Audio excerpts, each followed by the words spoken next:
Ang pagpanipilyo ang isa sa mga pinaka-importante nga tikang. Agod mamintinar ang matinlo nga hygiene sa isa ka persona. Apang makapilabala ka beses ini ginahimo sa isa ka adlaw.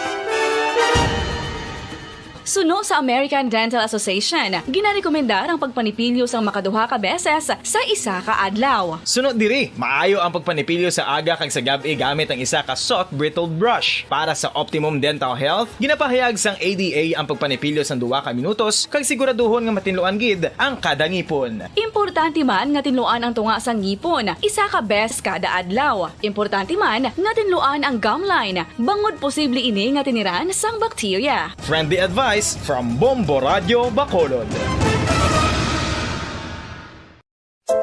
Luyag mo bala mga kabumbo nga mapanubo ang imo nga bugat? Nakasiguro ka bala nga nagakaigo ang imo nga pamaagi? Isa sa masami nga ginahimo sang iban nga mga luyag magpanubo sang bugat amo ang starvation diet ukon pagpagutom. Ini ang hinali nga pag-utod ukon pagpanubo sang intake sang calories nga gina-consume sa kada adlaw. Ginapinsar sang iban nga epektibo ini nga strategy sa madasi nga pagpanubo sang bugat. Apang nakahibalo bala kamo nga ang hinali nga pagbaylo sang pinaagi sang pagkaon ang makatuga sang suli nga resulta? Naibaluan nga ang pagkaon sang tuman kadyutay o kon pagpagutom ang hindi maayo nga ideya kag ini ang makatuga agud nga magdako na gid ang bugat. Suno sa mga doktor, ang pagbalansi sang pagkaon sang manubo sa calories nga diet ang pinakaepektibo nga makabulig agud mapanubo ang bugat.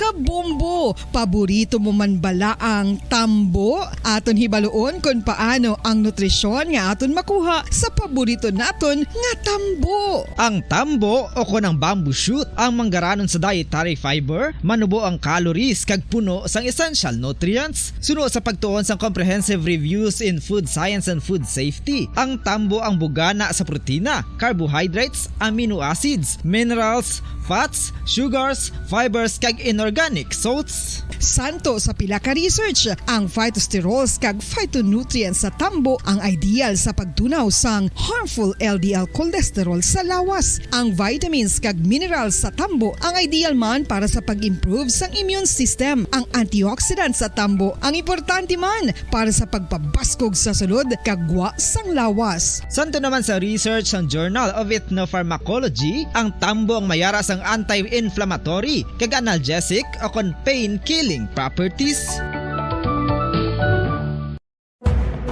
Madamos ang sahi sa pagpamasahe kag isa na diri ang foot massage. Magluwas sa relaxing feeling nga mahatag sini, nakaibalo-bala ka mo. Nga madamo man ini sa benepisyo sa lawas. Ang pagmasahe sang tiil ang maka-improve sang blood circulation. Bangod nagabulig ini sa pag-transport sang oxygen sa cells sang lawas. Nagapromote man ini sang mas maayo nga tulog, kag ginabulong ang sakit sa ulo, migraine, sakit sa liog kag likod. Nagapa-improve man ini sang modo kag nagabulig bato sa depresyon. Magluwas diri, ginapabilin sini nga healthy ang tiil kag malayo sa food problems. Bangod gina-stimulate sini ang mga ugat diri kag ginabuhinan ang stiffness kag sakit sa dapa-dapa. Gani mga kabombo, maayo gid sa lawas ang foot massage. Pamangkot, sino sa inyo ang may tanom nga saging nga saba sa inyo balay o kun uma? Kagkaangay sang halos kalabanan, paborito man bala ninyo ang saba nga saging? Nga wala labot pwede makaon kon fresh, luto o kon bisan hilaw pinaagi sa pagtanok sini. Paborito ini naton nga snacks kun himuon nga banana Q, banana chips, crisp banana fritters o kun turon, namit man ini prituhon plus ginahimo man ini bilang ketchup, banana ketchup. Kag ang luto nga saba ginalunod ini sa mga potahe kaangay sang pochero. Yum yum. Well, sa mga utod naton dira nga hindi kumpleto ang ila adlaw kung hindi makakaon sang luto nga saging nga saba, good news! Bangod tuman kadamo gali ang makuha naton nga benepisyo sa pagkaon sang saba nga saging. Ang saging nga saba ang mahimo matawag Cardava banana. Gina-classify ini botanically bilang Musa acuminata ex balbisiana, isa ini ka hybrid cultivar nga native diri sa Pilipinas. Ginatawag man ang saba bilang praying hands, bangod daw kaangay sang mga kamot nga nagapangamuyo ang kortes ni. Yari ang pila ka mga surprising health benefits nga mahatag sang sab-a nga saging. Number 1, manggaranon sa potassium ang saging nga sab-a nga kinahanglan gid sa aton lawas para sa pag-function sa mga nerve cells kag muscle cells. Kalakip na diri ang aton nga korason. Mas sa minaton mabatian nga kun daw malupog ang isa ka tawo, bangod nagapalang luya ang iyang nga mga tiil kag tuhod, ginapakaon ini sang sab-a nga luto, ang kardaba, banana. Naghatag man ini sang mineral nga importante sa pag-regulate sa aton blood pressure, fluid balance kag makapaayo man sa aton nerve and muscle function. Uy, agud nga mapaiway ang pagbatsyag sang muscle cramps kada tapos exercise, magkaon sang saging nga saba to avoid cramps. Manggaranon man ang saging sang vitamin C kag B6. Kalakip na ang magnesium, potassium kag magnesium rich nga saba banana makabulig sa aton lawas to regulate healthy heart rate besides lowering blood pressure. Ang isa ka tawo nga palakaon sang sab-a nga saging naganubo ang risgo nga magkabalatian sa korason. Sa karon nga may pandemic, mapuslanon gid ang pagkaon sang sab-a nga saging bangod napamatud-an nga makapaboost ini sang immunity bangod sang ginaangkon nga high concentration sang vitamin C sa pagpamahaw kun aga upod ang pagkaon sang saging. Makapa-kickstart ini sa aton nga immune system kag makaamlig sa aton nga lawas batok sa mga infections, dala na ang pagpabakod sang antioxidant sa aton nga lawas. Gani wala labot sang apple, mahimo man mahambal. A banana a day keeps the doctor away and does your body a bunch of good. Makapila ka beses kung magpangapi sa isa kadlaw, maghinay-hinay lang sa pag-inom sang kape bagod may ara ini sang hindi maayo nga epekto sa lawas. Apang paano bala mibruan kung masobrahan na kita sa kape. Nahibaluan nga ang 400 mg sang caffeine o kung kapin-apat katasa sang brewed coffee sa isa ka adlaw ang makabig pa nga safe para sa pila ka mga healthy adults. Apang dapat naman ini nga hagan-haganon kung makabatsyag na sa mga sintomas nga nagapahibalo nga nasubrahan ka na sa kape. Ini ang ginalakipan sang pagsakit sang ulo, hindi makatulog, anxiety, kag masami nga ginanerbiyos, kalakip na ang paglingin sang ulo, pagka-iritable, masami nga pagpangihi, pagpalangurog sang unod, kag pagdasig sang kuba-kuba sang dughan. Gani mga kabombo, hagan-hagan lang sa kape. Mga carcinogenic foods o kung tigi nga mga pagkaon mangintunaan sang cancer. Nakahibalo bala kamo nga ang mga tigi o kung sunog nga parte sang pagkaon kaangay sang barbecue kag inasal makabig nga carcinogenic o kung mangintunaan sang pagtubo sang cancer sa aton lawas. Kung naghambal kita carcinogen o kung carcinogenic, amoy ni ang substance, radionuclide o kung radiation nga nagapapromote sang carcinogenesis o kung pagporma sang cancer. Madamo ang mga carcinogenic foods nga nangin paborito naton. Kaangay sa mga processed meat, overcooked foods, kag mga fried foods like french fries. Abaw! Ang paborito ta nga pork barbecue kag chicken inasal. Nga gina-request tagid nga well done ang pagluto o kung ginapatigi-tigi tagid. Makabig nga carcinogenic, processed meat, overcooked foods, and fried foods may increase risk of some types of cancer. Ang mga chemical nga ginausal sa processed kag cured meat, kaangay sang nitrates nga isa ka food preservatives para sa bacon, subong man sausages kag ham, mahimo makaproduce man sang carcinogens. Wala labot sa mga carcinogenic foods, mayara man nga ginatawag non-radioactive carcinogens nga mangintunaan man sang cancer. Kaangay sang paghaklo naton sang asbestos kag aso sang sigarilyo. Time 5 minutos na nakalipas sa takna 6 saga. Maayong aga syudad sang Bacolod, kabugusan nga probinsya sa Negros Occidental, bugos nga Pilipinas kag bugos sa kalibutan. Iyari naman ang pagdulong namon sa inyo sa madalalagko bag-o. Mainit-init pa nga mga balita diri sa Bomba News and Views Morning Edition. Subong adlaw Martes, petsa 12 sa bulan sang Hulyo 2022. Una kita makabombo sa aton sininga mga headlines sa top story of the day. Sa balita sa negosyo, presyo sa diesel nagnubo sa masobra 6 pesos. Subong nga aga, masobra naman 5 ka pesos ang ginubo sa bahin sang gasolina. Sa aton sini balita lokal, market vendor sa Bacolod, plastaron sa City Legal Office sa kada merkado. Bacolod Traffic Authority Office nagakinahanglan sang dugang nga 70 ka mga traffic enforcers sa masunod nga tuig. Samtang gwardya naman nga jutayan lamang na lumos sa Sipalay, ginaobserbahan pa sa infirmary sang syudad. Pila ka department heads sa provincial capital ginbalasa. Samtang sa balita national, Firearms and Ammunitions Building sa kampo sa militar sa Cagayan de Oro nasunog kaina sang kagahon. Philippine Security Group naghahanda na para sa State of the Nation address ni President Bongbong Marcos. Samtang Bangko Sentral ng Pilipinas nag-atag nga sarang magamit ang ginpilo nga 1,000 pesos nga polymer bill. Balita international, mga Japanese naghatag sang respeto kay former Prime Minister Shinzo Abe kadungan sa iya sini nga haya.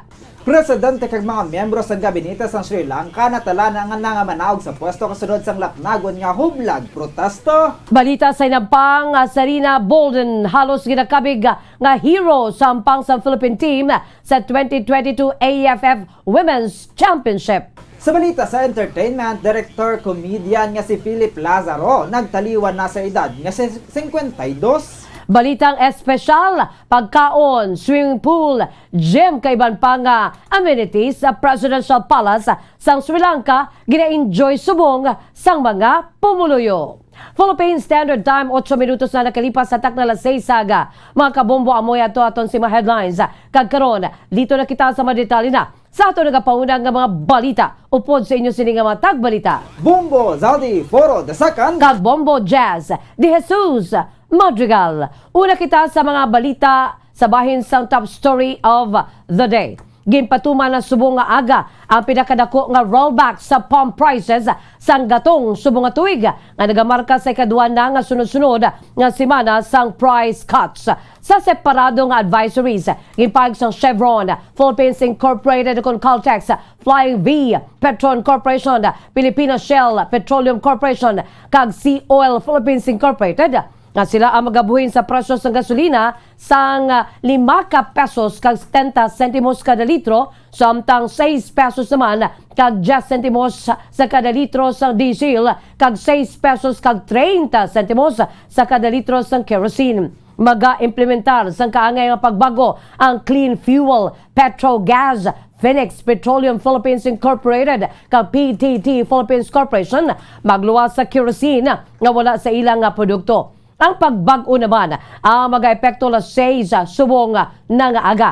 Hulyo 12 sa tanan nga mga all firms magluwas sa clean fuel nga magapatuman sang price adjustment las 8:01 subong nga aga. Samtang ang Caltex ang nagpatuman sang pagbago las 12:01 kaina sang kagahon.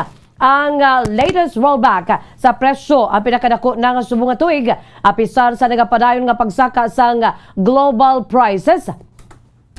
Nakaligad nga semana, ginanunsya na ni Department of Energy Oil Industry Management Bureau Director Rino Abad nga lauman sa mga motorista ang big-time price rollback sa gatong subong nga semana. Patag sa energy official nga lockdown sa bayan sang Shanghai, China, interest hike sa pila ka mga pungsod kag pagpamahog sang recession nga nagatugas sa panubo sang demand ang kabahin sa mga rason sang price adjustment. Santo naman sa data gikan sa Department of Energy, ang year-to-date adjustments ayan na sa net increase nga 30 pesos kada litro sa gasolina, 42 pesos kag 90 sentimos sa kada litro sa diesel, kag 36 pesos kag 35 sentimos sa kada litro sa kerosene as of July 5, 2022. Sabahin sa aton si foreign exchange rate, ang isa ka US dollar may baylo ini nga 55 pesos and 97 centavos. Hong Kong dollar 7 pesos and 13 centavos. Ang Singaporean dollar 40 pesos and 3 centavos. Ang Saudi Arabian Rial 14 pesos and 91 centavos. Kagaisa ka euro may baylo 57 pesos. Ang average nga presyo sa produktong petrolyo gikan sa Caltex, Shell ka petrol stations, ang unleaded may yara ini sa balor 81 pesos and 55 centavos to 82 pesos and 5 centavos. Ang premium nagabalor 82 pesos and 30 centavos to 84 pesos and 74 centavos. Sabay sa diesel, ang diesel may balong karon nga 86 pesos and 61 centavos, tubtob 87 pesos and 11 centavos. Philippine Standard Time, 11 minutos na nakalipas sa takna las 6 sa aga mga kabombo. Amoy adto ang aton sining top story of the day. Kagkaron, litor kita sa detalye na sa aton nagapangunang nga mga balita lokal.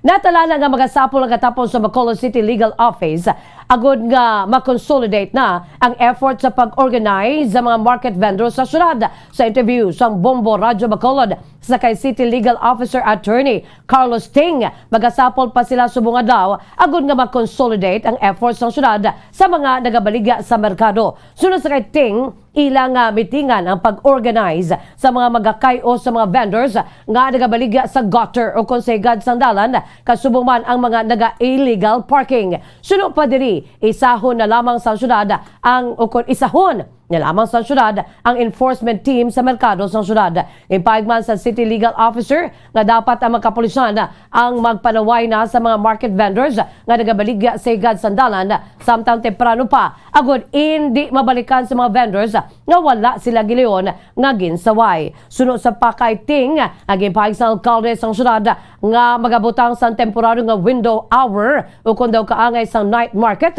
agud nga makabaligya ang mga vendors nga nagabaligya sa igadalan nga ginpahalin. Apang dapat nga himuson gid nila ang ilang nga mga dala bangod kun pabayan lamang ang mga ini nabutang naman sila sa bahin sa structures nga mabudlay naman ang syudad nga magpalin sa mga ini. Sunod sa kaiting, gina-finalize pa sa karon nga dapat may ordinansa gid nga may oras lamang ang mga vendors nga magbaligya sa dalan. Gina-consolidate na sa karon sa syudad kung pila ka mga tawo ay butang sa enforcement team bangod luyag sa alkalde nga ang nagasaway sa market kag traffic ay isa lamang bangod sang nakaligad ang ginareklamo nga enforcement team sa merkado ang hindi makasaway sa traffic. Ang enforcement team ang pagabugusan sa City Legal Office kag City Health Office. Ang composition sa City Legal kag all departments na may gusto may enforcement para sa City Health dapat may enforcement team man ang City Health para sa sanitary kag mga kung sino may ga-enforce sa ilan na department na consolidate na lang.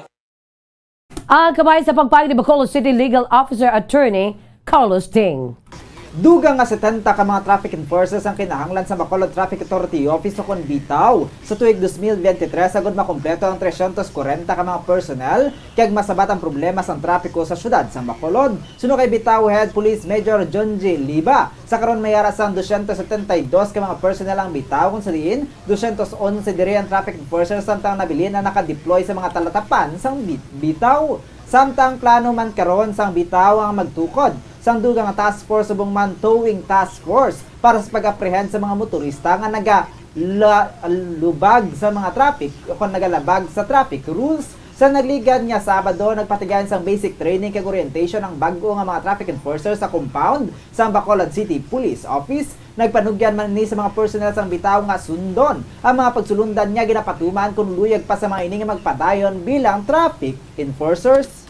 Samtang nagpatuman naman ang provincial government sa Negros Occidental sang reshuffling sa bahin sa mga department heads sa tuman sa mando sang gobernador sang probinsya. Sa interview sang Bombo Radyo Bacolod kay Negros Occidental Provincial Administrator Attorney Ray Frando Diaz, may mga reshuffling nga natabo sa mga department heads agud nga magbag-o naman ang ilang mga departamento kag iban ang daw kaangay nga nagakatulog na ang mga personal bangod hindi na maayo ang performance. Sunod sa kay Attorney Diaz, mayara sa mga bago nga division heads nga i-assign ang gobernador subong nga semana. Ang reshuffling ang kabahin naman sa mga ginobra sang probinsya hubalin sa nag-umpisang bago nga termino ni Negros Occidental Governor Eugenio Sebong Lacson agon nga mga productive ang mga department heads sa sulod sa ilang sining nga departamento. May reshuffling sa engineering office ka mga butang ang probinsya sang project manager sa tagsa ka mga dalalagko nga proyekto sang probinsya. Nagapadayon man ang meeting sang gobernador sa Provincial Veterinary Office kag Office of the Provincial Agriculturist sa pagpatuman sa food security programs sa Negros Occidental. Medyo nag-reshuffle man ta jutay, no? Upon orders of Gov so that ang iba nga mga departments medyo nga may mga nakatulog jutay nga mga personnel no, for lack of a break, for example, or iban kapoy na gid, no. So gina-reshuffle ta subong. So we have new division heads that will be signed by Gov this week. That was among the things nga ginpang-ubrata. Ang kabahin sa pagpag ni Negros Occidental Provincial Administrator Attorney Rayfran Diaz. Samtang ginaobserbaran pa sa infirmary sang Sipalay ang isa ka security guard nga dutayan lang na lumos sa baybayon sang syudad sang Domingo sang hapon. Sa interview sang Bombo Radio Bacolod kay Junilo Bugtae, ang City Disaster Risk Reduction and Management Officer sang Sipalay City, apisar nga nagpaandam na nagpaligugid ang duha sa baybay sa Barangay 5 sa nasambit nga syudad. Suno kay Bugtae ang isang ang ginahingagaw nga ma-revive sa mga responders kaupod ang personnel sang Coast Guard apang isang wala nakita gilayon matapos malumos apang wala man nagdugay kag naglutaw ang lawas sini. Suno kay Bugtae ang nalumos ang wala gilayon makita amo si Geoffrey Kabungkag, 26 anyos kasado, samtang na-revive amo si Julius Arcangel, 23 anyos soltero kag ang duha ang pareho nga pumuluyo sa Barangay Libertad, Escalante City. Si Arcangel ang nagapabilin sa infirmary sa syudad kag padayon nga ginaobserbaran, samtang si Kabungkag ang natalana nga igadulong sa Escalante City matapos nga mag-ayo ang pamilya nga ipadulong. Suno kay Bugtae, pila ka adlaw na nga nagainulan sa syudad kag isang Domingo lang nag-ayo ang tiempo. Gani hindi mayo ang sitwasyon sa mga baybay kag malubog ang tubig. Oo, diri sila nga security guard sa BDO. Wala lang po kung ni sila nga duwa kay pa naton sa ila na ni doktor kung ang wa sito ang second kung Diyos sa alcoholic or hindi lang sila kabalo magalangoy kay tungod sa nga sitwasyon sang baybay la. Ang kabayan sa pagpayag ni Sipalay City Disaster Risk Reduction and Management Officer Junilo Bugtae. Samtang 3 naman ka mga persona ang nagkaladakpan sa ginpanigayon nga bypass operation sa Philippine Drug Enforcement Agency ukon PDEA Negros Occidental Police Provincial Office sa Purok Clube, Barangay 3, Bacolod City. Sa interview sang Bombo Radio Bacolod kay Agent Bamboo, ang 3 ang nagkaladakpan sa akto na nagagamit sa illegal nga druga sa isa ka balay sa nasamit nga lugar. Sunod sa kay Agent Bamboo, ang ilang subject amo si Ernie Katahay nga isa ka drug den maintainer kag mayara sila sa duha ka dugang nga nagladakpan nga mosanday Michael Morillo kag Bergo Morillo. Sunod diri mayara man nga kaupo ng 3 nga nakapalagyo ka ini ang gikilala kay Leo Panoncillo. Dako naman sa painakop sa mining at 7 ka elongated heat sealed transparent plastic sachets nga mayunod sang suspected shabu. 2 ka medium-size heat-sealed transparent plastic sachets nga nagaunod sa suspected shabu. Iban pa nga drug paraphernalia, 5 katag 100 peso bills, alkip na ang 100 pesos nga subscribed na money nga gingamit naman bilang buy-bust money. Nagabugat ang na-confiscate nga suspected shabu sang 12 gramos ang ginabanta nagabalor sang 80,000 pesos. Sunod pa kay Agent Bamboo, si Katahay ang nag-maintain sa balay ang ginhimo drug den kung sa din madamo na sa nga nagakadto nga mga parokyano sini agud nga magamit sa illegal nga druga. Gina-verify pa sa karon sa PDEA kung may iba na kaso si Katahay, samtang si Bergo Morillo naman ang may kaso nga theft sadto. Ginakabig naman sa PDEA nga high-value target ang mga nagklarapan sa isa ka drug den na dismantle naman ang balay ang ginhimo nga drug den nga naglaom ang PDEA nga hindi na ini mabalikan agud liwat himuon nga drug den bago na nabilin sa balay nga nagapuyo ang ka-live-in ni Katahay. Natala na naman nga pasagan sa kaso nga paglapas sa sections 5, 6, 7, 11, kag 12, Article 2 sa Republic Act 9165 ukon Comprehensive Dangerous Drugs Act of 2002. Subong diri sa PDEA i-undergo naton sila sang drug test and ipagasaka naton sang kaso buwas. Bali ang duwa no naaktuhan, then ang isa muning may nakuhaan sa iya nga bulsa. Yes, bali wala naman nato may kapuyo bahay na lang, so hopefully hindi na mabalikan as drug ten liwat. Ang kamahin sa pagpag ni Agent Bamboo sa PDEA Negros Occidental. Kag sa ito na katapusan nga balita lokal, bangkay nang isa ka 70 anyos nga lalaki sang ini ang nasapuan malapit sa campus ang Tubo sa Hacienda Abu-Abu, Barangay Bagtik, Silay City, Negros Occidental. Sunod kay Police Lieutenant Colonel Mark Anthony Daroca, ang hepe sang Silay City Police Station. Ang biktimang kilala kay Noli Sibunga, 70 anyos, wala sang asawa kag residente sa lugar. Payag sang hepe nga nakabaton sang tawagan Silay City Police Station takna alas 5 sang hapon. Natuhoy sa nasapwan nga bangkay nga nagahapaon malapit sa kampo. Gilen Manila ini nga ginrespondihan kung sa diin santo sa ilang nga assessment. Mahimo nga ini ang tuga sang heart attack. Payag pa sini nga mahimo natumbang biktima kag nag-igo ang nawong sini. Sa matig-ang nga bagay santo sa nakita nila nga dugo sa iya nga nawong. Apang wala man nila ginadula ang posibilidad nga ini ang ginlampusan. Payag ni Daroca nga padayon pang ilang nga pagtipon sa impormasyon sa mahimo nakakita sa biktima antes ang insidente kasubong man sa kung sino kung saan ini ulihi nga nakita sa iya nga mga himata. Suno pa diri ang biktima ang kilalaman sa lugar gani madasig lang nila nga na-identify samtang ginaligar nga ini ang mayara sang gamay nga diferensya sa paminsaron. Payag ni Daroca nga tsekyoron pala nila sa ospital kung ano ang gintunaan sang kamatayon sang senior citizen. Kita nila dito kung na-identify man ang isa ka persona nga si Noli Sibunga Ipagayo, 70 years old, residente sa barangay Bagtik sa may Hacienda, Abu-Abu. Bali daw medyo naghahapa ni siya. Ang initial na itong investigasyon basi na kumbani siya or basi bala kong na-atake siya hard attack. Tapos nakaigo sa hard object ang iya nga itsura tapos na may gamay nga dugo. Ang kabayan sa pagpayag ni Police Lieutenant Colonel Mark Anthony Daroca ang hepe ng Silay City Police Station. Philippine Standard Time, 21 minutos na ang nakalipas sa takla 6 sa mga kabombo. Kamuyan to ang mga detalye. Sa ato nagapuna ng mga balita, sabay sa top story of the day. Kag sa mga balita lokal. Sabay naman sa mga detalye sa ato nagapuna ng balita national, international. Kay iban pagin ng mga dalagko ng mga balita, aton panumbalikan. Pagkatapos ginamang sini. Ano ang masaming nga rason sang pagsakit sang aton tiyan? Ang pagsakit sang aton tiyan, ang bangod sa sahi sa pagkaon nga aton masami ginakaon. Suno sa oncologist nga si Dr. Isaac David Ampil II, ang masami nga pagsakit sang tiyan ang bangod sa hyperacidity. Suno diri, ang pagsaka sang acid ang nagatuga sang pagsakit sang tiyan. Ini ang ginatumod nga sinisikmura o kung stomach ache. Ang usual nga ginatunaan sini amo ang pagkaon sa mga pagkaon nga mataas sa acid content. Kaangay sang citrus fruits, kaglabaw sa tanan, ang spicy food.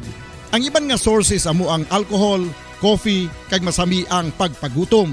Ang stomach pain, ang bangod man kung kaisa sa ulcer kung sa diin ginadigest sang acids ang lining sang stomach. Apang agud masiguro ang gintunaan sang stomach pain, mas maayo nga magpakonsulta sa doktor. Ang pagpanipilyo ang isa sa mga pinaka-importante nga tikang. Agod mamintinar ang matinlo nga hygiene sa isa ka persona. Apang makapila-bala ka beses ini ginahimo sa isa ka adlaw.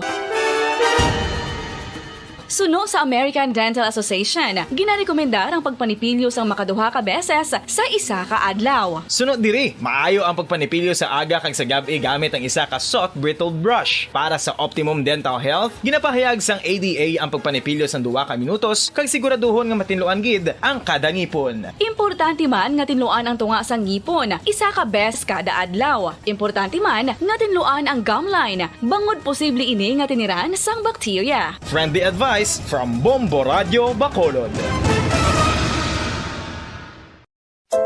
Luyag mo bala mga kabumbo nga mapanubo ang imo nga bugat? Nakasiguro ka bala nga nagakaigo ang imo nga pamaagi? Isa sa masami nga ginahimo sang iban nga mga luyag magpanubo sang bugat amo ang starvation diet ukon pagpagutom. Ini ang hinali nga pag-utod ukon pagpanubo sang intake sang calories sa gina-consume sa kada adlaw.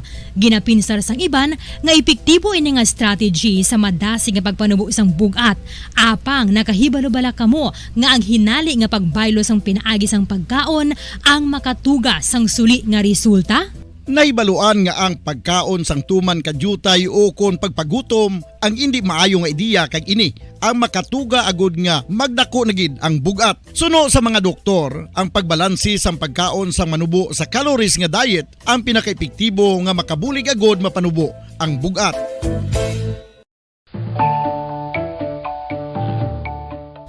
Kabumbo, paborito mo man bala ang Standard Time, 20 minutos na nakalipas sa takla 6 aga mga kabombo. Kakaroon dito na kita sa madetalye na sa ato nagapauna nga balita national.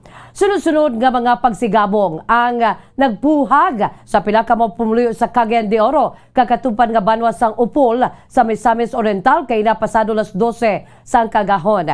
Ang pagsigabong ang natukiban gagikan sa isa ka ammunition dump sa Camp Evangelista na ginaplastaran sa 4th Infantry Division sa Philippine Army sa patag Cagayan de Oro kung sa din ang kamon o kung ang nasunod kag nagtuga sang dalalagko nga fireballs nga naglupad naman sa kawaan. Sunod kay Major Francisco Garelio sang 4th ID nga spokesman nga nasunog ang ammunition dump antes ang tungang gabi apang wala ni sandugang pa nga detalye. Ang naglupok ka mga ammunitions kag fireballs ang makitaan ka mabatian sa bilog nga syudad tubtub pa sa kaiping nga banwa sang Upol. Madamo sa mga residente ang nakabatsyag sang Kakulba gani gilunman nga nag-contact sa mga otoridad samtang sunod-sunod naman ang mga ambulansya, fire trucks, emergency responders ang nagpadulong sa Camp Evangelista. Pahayag ni Nick Habagat, ang officer in charge sa Cagayan de Oro Disaster Risk Reduction Office, ginbalabagan sa mga army officials ang tanan sa gate pa lamang kalakip na ang mga rescue teams. Pahayag ni Habagat nga ginhambalan sila nga delikado pa sa sulod bagon sa nagapadayon pa ang paglupok sa mga ammunitions. Ang ammo dump ang mayor nga repository sabay sa mga ammunitions sang army camp kalakip na ang mga mortars kag artillery para sa military units sa idalom sang 4th ID.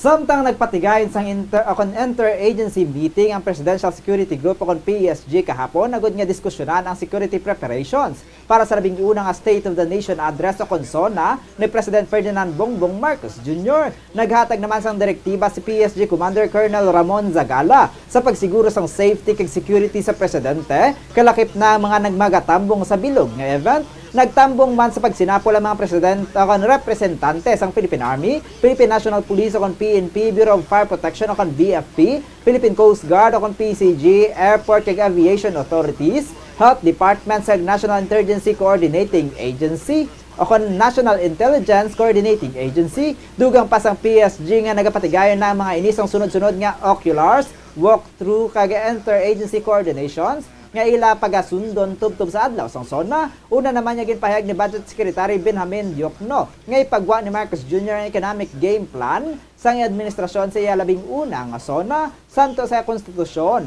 Ang SONA ang ginapatigayon sa kada ika-4 nga Lunes sang Hulyo sa pagbukas sang regular session sang Kongreso.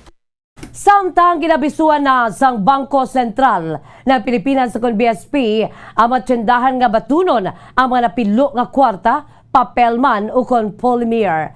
Gipayag sang BSP ngang aviso kahapon sunod sa mga balita nato sa isa ka mall nga wala nagbaton sang ginbayad nga 1,000 pesos nga polymer bill bangod ini ang napilo. Nagpagwa sang pahayag ang SM ang ginatag nga nagabaton o kon pagabatunon sa maini ang polymer bills o kon sabayan sang polymer bills basta ini ang hindi mutilated kaangay sa mga may gisi bangon sa pagpalos sang staple wire. Santo naman sa pahayag sa BSP ang mga napilo nga banknotes sa papel man o kon polymer ang sarang pa nga magamit sa circulation kang mabaton bilang bayad. Gani dapat ini nga batunon sang retailers kag bangko sa pang-adlaw-adlaw nga payment transactions. Sunod pa sa BSP ang advisory sabat sa kangawa sa publiko nga nungod sa posibilidad nga hindi pagbatunon sa mga establishmento ang mga napilo nga 1,000 pesos nga polymer banknotes.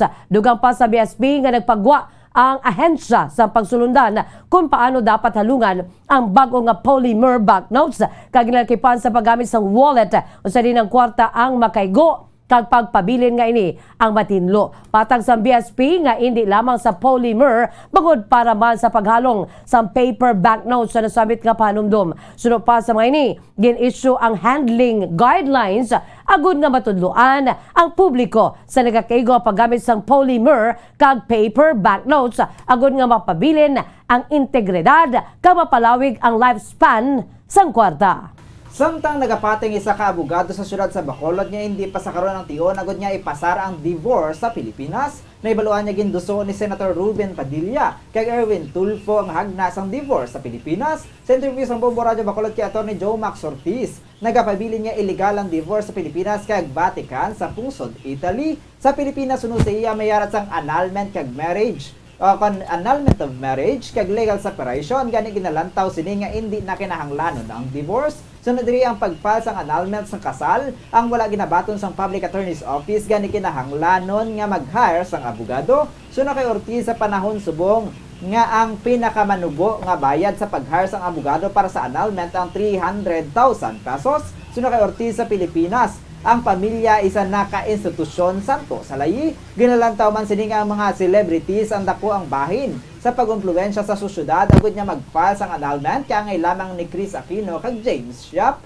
Ginalantaw man sang abogado nga hindi man nagakaangay na nga may divorce pa sa Pilipinas bangod mayara naman sa mga paagi agud nga ma-legalize ang pagbulagay sang mag-asawa. Ginpayag man sini nga kun 5 na katuig nga wala nakapabatyag kay nagahatag sang sustento sa mga kabataan ang bana sang isa ka babayi. Mahimo na ini makamalapit sa korte agud nga magpasang death presumption apang delikado man ini bangod nga hinali magbalik ang bana. Suno pa kay Ortiz bangod sa kamahal sang bayad sa abogado para sa proseso sa annulment, mahimo ang iban nga ginagagwanta na lamang ang ilang mga sitwasyon bangod wala naman sila sang mahimo. Ang buong sa Pilipinas, amo ini ang nagpundar sang isa ka family, kag napundar kag ang family nga ginatawag is institutionalized already. That is an inviolable social institution. So with that, ang divorce medyo mabulubugat. Now, sa bilog nga kalibutan Bobo Pons, ang nabili na lang gid nga wala sang divorce, no? Ang Pilipinas ang ilang kag ang Vatican City. Ang kaban sa pagpayag ni Atty. Joe Max Ortiz. Sa arong rapusan nga balita nasyonal, plano sa isa ka mamalida nga amyendahan ang Anti-Violence Against Women and Their Children Act o na Anti-VAUC agud nga mag-cover sini ang mga bana, male partners ka mga members sang lesbian, gay, bisexual, transgender and queer o na LGBTQ community. Ginpropose ni Puwersa ng Bayaning Atleta o kon PBA Party List Representative Margarita Migs Nograles ang pag-amyendar sa bayan sang House Bill 1365 sa panindugan ng mga domestic abuse ang hindi lamang problema sa mga kababayan kag kabataan bangod madamo man sa kaso kung sa rin ang lalaki ang manangin biktima kaangay sa mga bana o kung sa bayan sang gay partners. Luyag ni Nograles nga amyendahan na existing law kag ista ng ngalan sini bilang Domestic Violence Act of 2022. Kadungan naman sa pag-ispan sang coverage sang hagna pinaagi sa pag-insert sang gender-neutral word nga partner agud nga malakip ang malalaki kag LGBTQ+ members. Ini ang kabaylo naman sa anay women and children lamang nga words may kamtanan sa may tabo kaangay sang physical, sexual kag psychological nga pagpang-abuso o kon economic abuse naglikipan sa mga pagpamahog kaangay sang battering, assault, coercion, harassment o kon arbitrary deprivation of liberty. Ang dugang paniguruglares nga tuman ka importante ngang layi batok sa domestic violence ang na-design sa pagprotekta o kung pagproteher sa interes kag kaayuhan sang tanan bisan ano pa ang gender kon gender preference.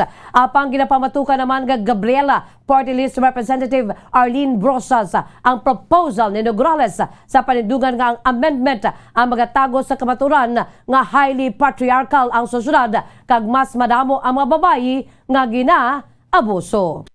Philippine Standard Time, 34 minutos na nakalipas sa takna nga alas 6 sa aga mga kabombo. Kagkaroon, lito na kita sa madetalye na sa ito nagapauna nga balita international. Una kita sa pungsod, Japan. Ginapanigayon na ang haya ni longest-serving Prime Minister Shinzo Abe sa Zujugi o kung sa may Zujugi Temple sa Tokyo Kaini ang gitabungan nanday Prime Minister Fumio Kishida kag iban pa nga mga mamalida sa bahin sang amo nga pungsod. Nagtambong naman sa seremonya si US Treasury Secretary Janet Yellen nga nagbisita sa Japan. Nagpadala naman sang bulak sa Emperor Naruhito kag Empress Masako kag nagdispatch sang Chamberlain agud nga masindi sa bahin sa insenso sa haya sunod sa payag ni Kenji Ikira, ang Vice Grand Steward sa Imperial Household Agency. Si Abe ay kaapat sa mga former prime ministers na nakabaton sa declaration sa idalom sa post-war constitution. Kasunod nanday Shigeru Yoshida, Eisako Sato, kag Yasuhiro Nakasone. Magluwas diri gimpay sa cabinet office nga siya ang ginatagan pa sang dugang nga pagkilala bilang junior first rank of court. Sunod sa kay Ikeda nga nabatsagan sini ang kasubo kag pagka-heartbroken sa imperial couple bungod sa kamatayon ni Abe kadungan sa pagpakig-unong sa maini sa nalisdan nga pamilya. Madumduman nga si Shinzo Abe ang nagapungko bilang prime minister sa nagsaka ang emperor sa trono sa tuig 2019 kasunod naman sang abdication si amay nga si Emperor Emeritus Akihito. Ang color of the Supreme Order of the Chrysanthemum ang human sa pure gold kagin suksok sa emperor kag gina-award sa pila ka mga nagabisita nga foreign heads of state sadto. Ang lubong ni Abe ang nakaschedule subong adlaw sa Tokyo Temple. Samtang ginalantaw naman nga magatambong si former US President Donald Trump.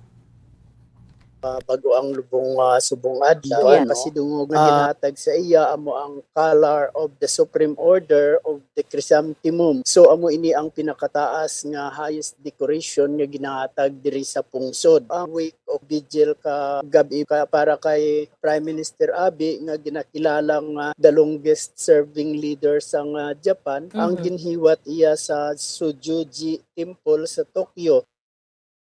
Ang kabay sa pagpahag ni Bombo International Correspondent Josel Palma, direkta sa Japan.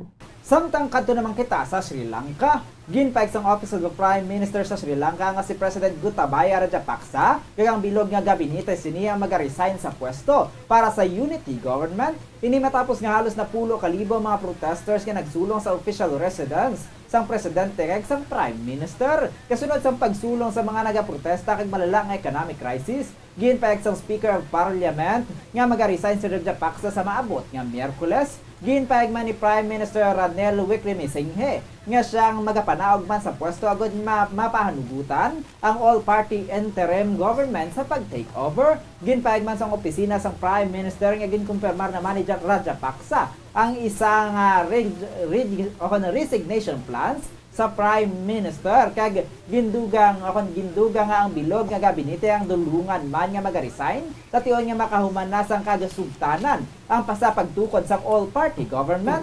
Payag naman sa Central Bank Governor nga ang political instability ang sara nga makatugas ang negatibo nga epekto sa negosasyon sang pungsod sa International Monetary Fund para sa bailout package. Ginpayag na ni Government P. Nadalala Wirasinghe nga magapabilin nini sa trabaho apisar nga nauna na ini nga nagpahayag sang Mayo nga siyang mahimo mag-resign kon wala gihapon sang political stability sa island nation nga may 22 million population.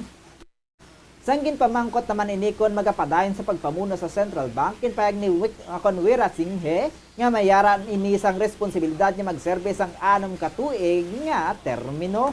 Samtang sa kinapusan nga balita sa luwas sang pungsod, sabay naman sa Moscow, nagpagwa sang decree kahapon si Russian President Vladimir Putin na tuy sa pagpadasig sa Russian citizenship sa tanan nga mga Ukrainians 4 ka bulan humalin sa invasion sa Moscow sa Ukraine. Ang decree ang nagamando nga tanan nga Ukrainian citizens ang matagan sa kinamatarong nga maka-apply agud nga mayin pumulo sang Russian Federation sa mas mahapos nga pamaagi. Sa Mayo, gipadasig na ni President Putin ang citizenship para sa mga residente sa 2 ka rehiyon sa Ukraine, ang southern region nga Kherson nga halos yara na sa control sa Russian troops kag southeastern region sang Zaporizhzhia nga partially controlled sa Moscow sang tuig 2019. Ang kaangay nga decree ang nagpanugot man sa kaangay nga simplified procedure para sa residente sang self-proclaimed Donetsk kag Lugansk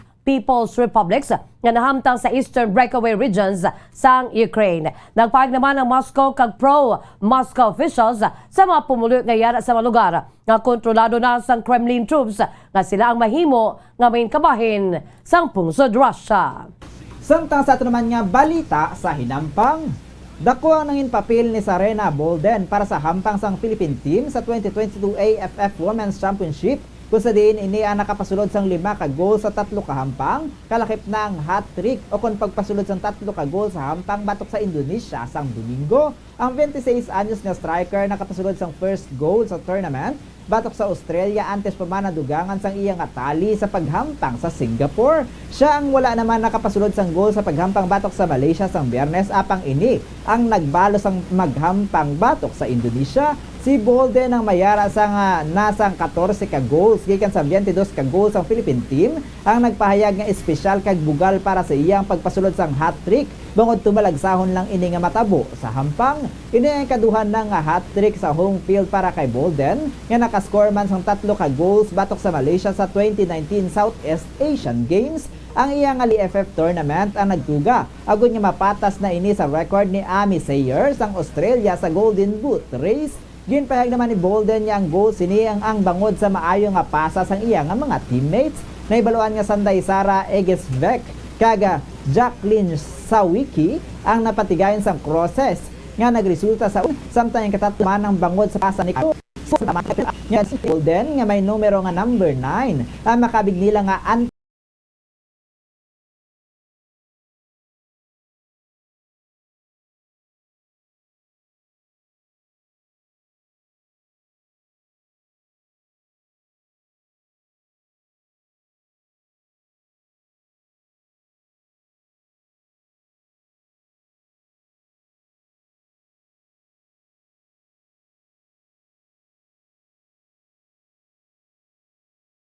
anting. Kaya gini ang dako nga contributor sa ilang nga team. Samtang sabay naman sa aton sini nga showbiz news, nagtaliwan na sa edad nga 52 anyos ang direktor kabeterano nga komedyante na si Philip Lazaro. Ginkonfirma ni Chico Lazaro Alinel ang pagtaliwan sa iya sini nga tiyo kahapon. Payag ni Alinel nga multiple organ failure ang ginkamatay ni Lazaro. Ang ginbawian sa kabuhi alas 8:30 kahapon sa aga. Sunod sa kay Alinel, hindi na siniliwat nga makitaan nga nagaginhawa ang iya tiyo kag tuman kasakit para sa iya. Ang uli sini nga memorya sa director amo ang makitaan sini nga nag-antos apang wala siya sang mahimo. Adugang pa sini nga gibisita sini ang tiyo sa iya nga flat sa Domingo kay natalupang na sini nga nabulayan na sa paginhawa ang Vatican nga komedyante. Adugang pa sini nga sa nasamit nga kagaynan, nilalukan sini ang agtang santiyo kaginambalan niya sini nga pirmi lamang nga magpangamuyo. Kasubong man gipalabot sini kun ano niya kapalangga ang iya sini nga tiyo. Ang ginambal ang iya sini nga final goodbye. Pahig naman ni Maxine Alinel utod ni Chico nga magkapagwa sila sa dugang nga detalye sa haya sa ila sini nga tiyo. Nagpalabot naman sa pagpasalamat ang pamilya sini sa mga nagpalangga kag nakig-unong kaangay sa mga biyan kag katrabaho sang director sang 2017 episode sa kabuhi ni Lazaro. Naging pagwa sa telebisyon, ipahig nga handom sini nga mangin pari ukon abogado sang siya ang bata pa. Sunod sa director, inibangod nga reliyoso ang ilang nga pamilya kag masami sila nga yara sa simbahan. Samtang architect/engineer nga maalam kag tuman ka-articulate naman ang iya sini iya nga amay nga luyag sini nga pamarisan. Nagumpisa si Lazaro bilang stand-up comedian sa comedy bar nga The Library sa Manila. Tubtob sa ginsulod na sini ang pag-arte kag nanging director. Pila sa mga proyekto nga ginhimo sini amo ang Villa Quintana kag ang Ana Karenina. Siya man ang nag-direct sa Full House Tonight, Widow's Web, Prima Donnas, Nagbabagang Luha, kay iban pa nga mga pelikula kag programa sa telebisyon. Philippine Standard Time, 44 minutos na nakalipas sa takna alas 6 sa mga kabombo. Kagamoyad to, ang pagdulong namon sa inyo sa mga nagapanguna, dalalag ko, mainit-init pa ang mga balita diri sa Bomba News and Views Morning Edition. Subong adlaw Martes, petsa 12 na kita sa bulan sang Hulyo tuig 2022. By the way, standby na kamo sa masunod nga programa ang Bombo Reports, second edition, upo naman sa kay Bombo Erlin Bayonita. Kag sa gihapon, ini ang inyo nga mga tagbalita. Bombo Zaldi Foro II. Kag Bombo Jazz de Jesus Madrigal. Para sa pambansang radyo ng Pilipinas, consistent overall, number 1 sa Bacolod, Basta Radyo, Bombo! Sabay naman sa aton siningan news analysis nga pagabasaw ni Bombo Daniel Lecciones kag gipadala sa aton maukon nga tagpalamati. Aton siningan news analysis, may tigulo, hindi mabatian. Ang pagkahipuson dapat isanto sa sitwasyon. May mga tinion nga imo tingog ang kinahanglanon. Ilabi na kung ikaw may ginauyatan nga posisyon. Sa pumuluyo, ikaw may mandato nga dapat obrahon. Ini ang nagareplika sa isa ka konsyal sa syudad. Nagpamatod nga magsulod sa politika kay kuno sa katawhan magapangalagad. Nagkapot sa sensitibo nga komitiba. Kalinong kakatawhayan sa syudad dapat may mahambal siya. Makapila na kabeses ngayon siya ang ginaayo sa media. Nga payag dapat siya ang makapagwa. Apang daw nagtupa lamang sa wala kapuslanan. Ang tanan nga pagtinguha agod sa radyo siya ang mabatian. Ikaw bala konsyal ang may ginasakuan. Agod nga ang invitasyon sa interview imo balibaran. Kung ikaw ang nagbalibad gidman, basi sarang paman nga maintindihan. Ugaling wala kagit tinimok-timok sa pagpatunda sa natungdan. Makaluluoy naman liwat si Juan. Iabuto na butang sa wala kabilinggan. Kaya ang ginbuto sa pagpati nga masaligan, wala kagali isang tingog nga mabatian. Ini ang pangunahuna ka pananawan ng ginpadala ni Virgilio Amante sa Barangay Handumanan, Bacolod City. Sa mga tagpalamati sang Bombo Radyo Bacolod, pwede man kamo magpadala sang inyo panghuna-huna kag pananawan sa Bombo News and Views Morning Edition. Care of DYWB Bombo Radyo Bacolod, CBS Development Corporation Building, Lacson Street, Mandalagan, Bacolod City. O kung pinaagi man sa email address sang Bombo Radyo Bacolod, bombo_bacolod@bomboradyo.info. Matapos nga nagbalatian ang bugos sa kalibutan dulot sang coronavirus disease, isa naman sa karon kabalatian ang bulos sa ginakahadlukan worldwide, ang monkeypox. Ano ang ginatawag na monkeypox?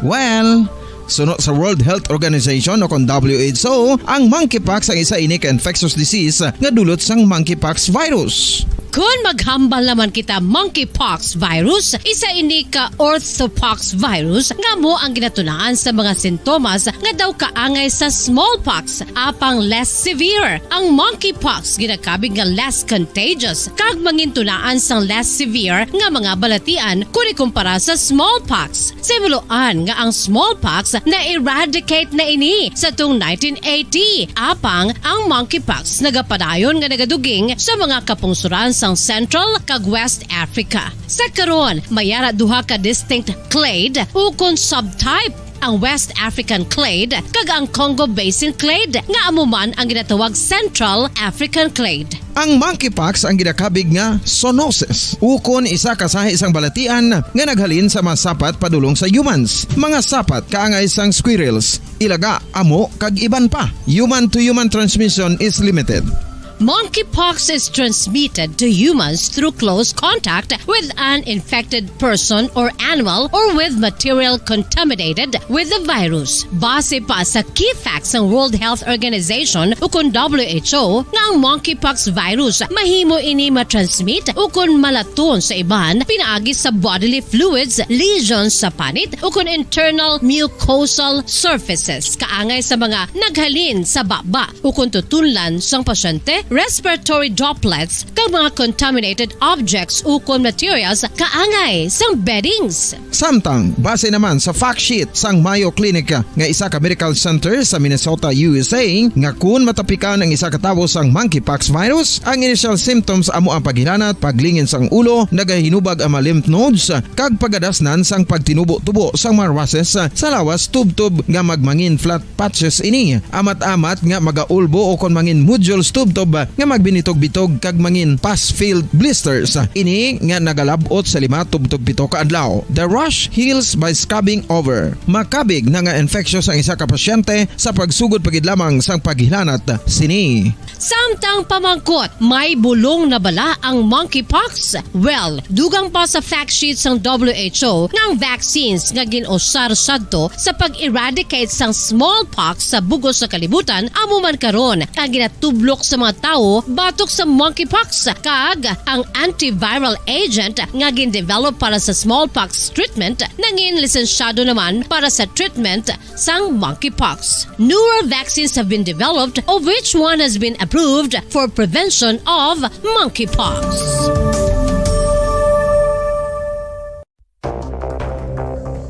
Ano ang dengue hemorrhagic fever? Ang dengue hemorrhagic fever isa kabalatian halin sa virus nga nagalaton paagi sa kagat sang babayi nga lamok nga ginatawag Aedes aegypti kag Aedes albopictus. Ini nga lamok nagakabuhi sa sudod kagwa sa palibot sang balay, nagaistar sa matinlo kag wala nagailig nga tubig kag nagapangagat sa adlaw humalin sa kaagahon tubtob sa kahaponanon.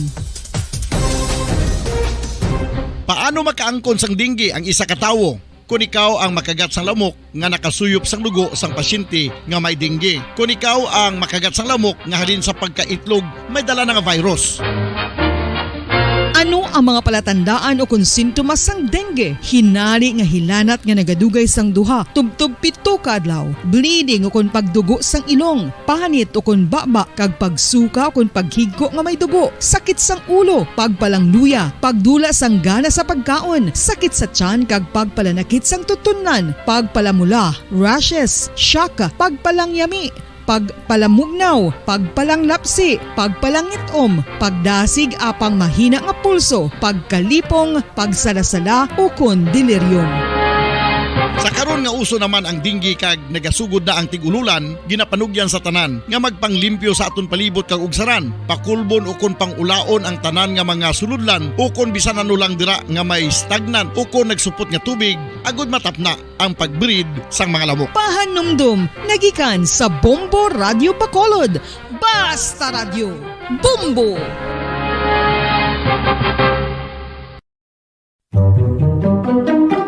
Magluwas sa baboy, baka kag manok, may isa ka karne nga sara nga mahimo alternatibo nga iserbe sa lamesa sa mga Pinoy kag ini ang rabbit meat o kon karne sang kuneho. Suno sa pagtuon, mas matinlo ini kag mas healthy kung ikumparar sa iban nga karne sang sapat. Ang rabbit meat ang sara nga lutuon sa pamaagi nga naanda na sang kadamaan, kaangay sang adobo, lumpia Shanghai kag lechon. Apang ano bala ang mga benepisyo sini sa ikaayong lawas? Ini ang mayara sang mataas nga porsyento sang easily digestible protein kag nagaunod sang jutay nga fat kung ikumparar sa iban nga sahi sang karne. Nagaunod man ini sang jutay nga calorie value sang sa iban kag almost cholesterol free ini. Gani makabig siya nga heart pain.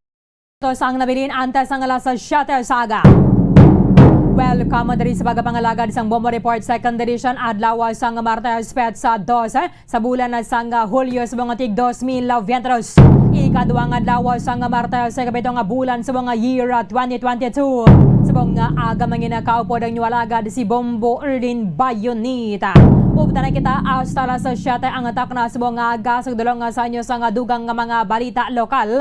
Mga nabalhaga sa aton mga police station sa diri sa maya syudad sang Bacolod, kalagi pa na sa maya probinsya sang Negros Occidental.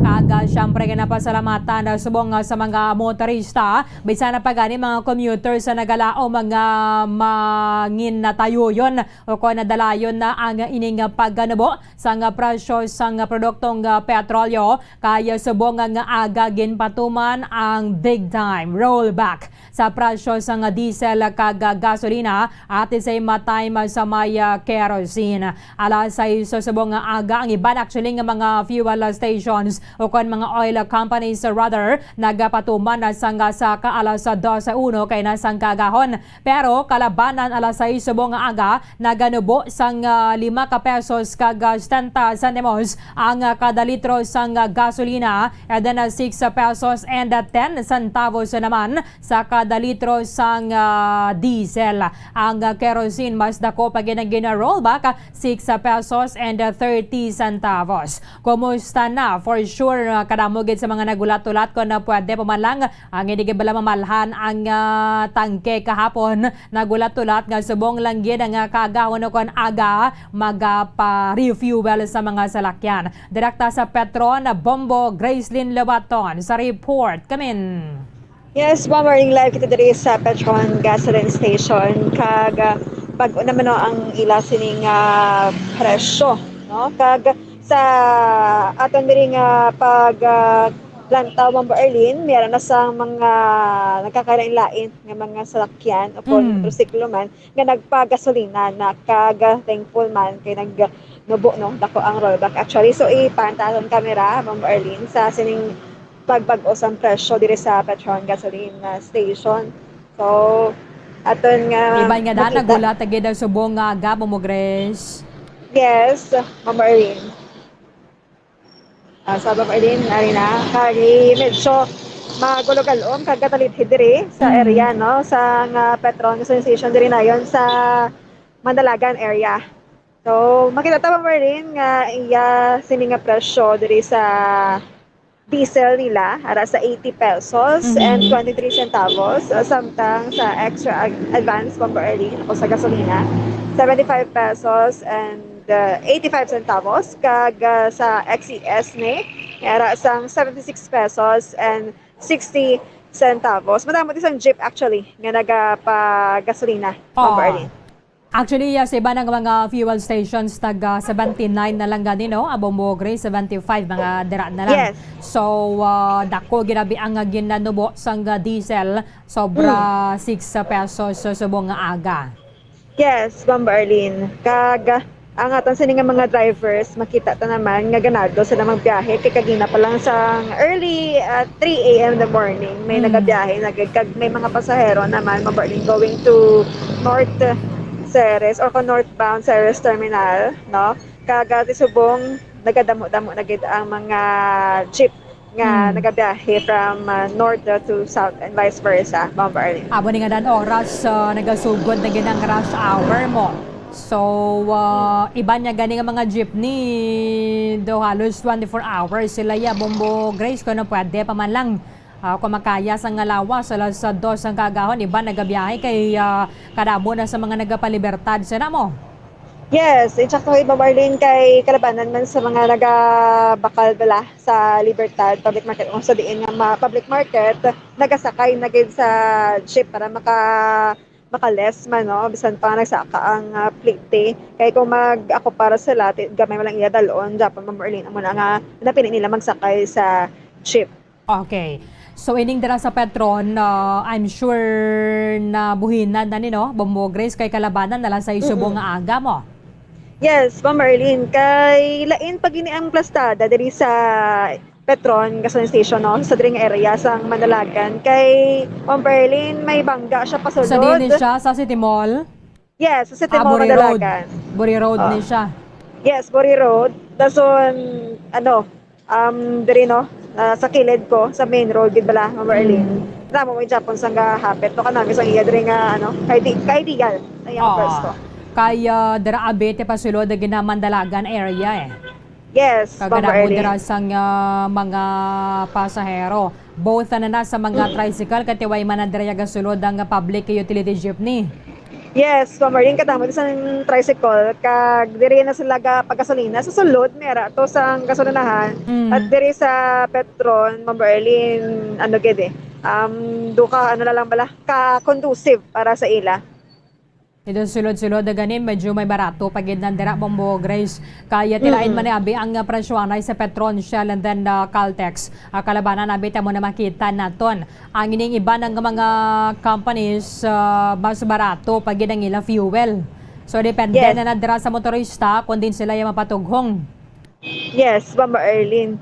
Diri sa area sa Mandalagan, diri sa Petron, kadamo gid sa may nagapatugong. Sa iba naman niya, kabudlay Ma'am Arlene, no. So, amo na do tayo lang ila sini nga kita just like sa Shell bala sa Mandalagan area man, Ma'am Arlene. Nga medyo do tayo lang to ang nagapatugong. Diri damo. Sige, Ma'am Grace, thank you gid. Yes, Bomardine. Ini si Bombo Grace din labat na nag-report para sa mga radyo ng Pilipinas. Consistent sa overall number 1 sa Bacolod. Basta radyo.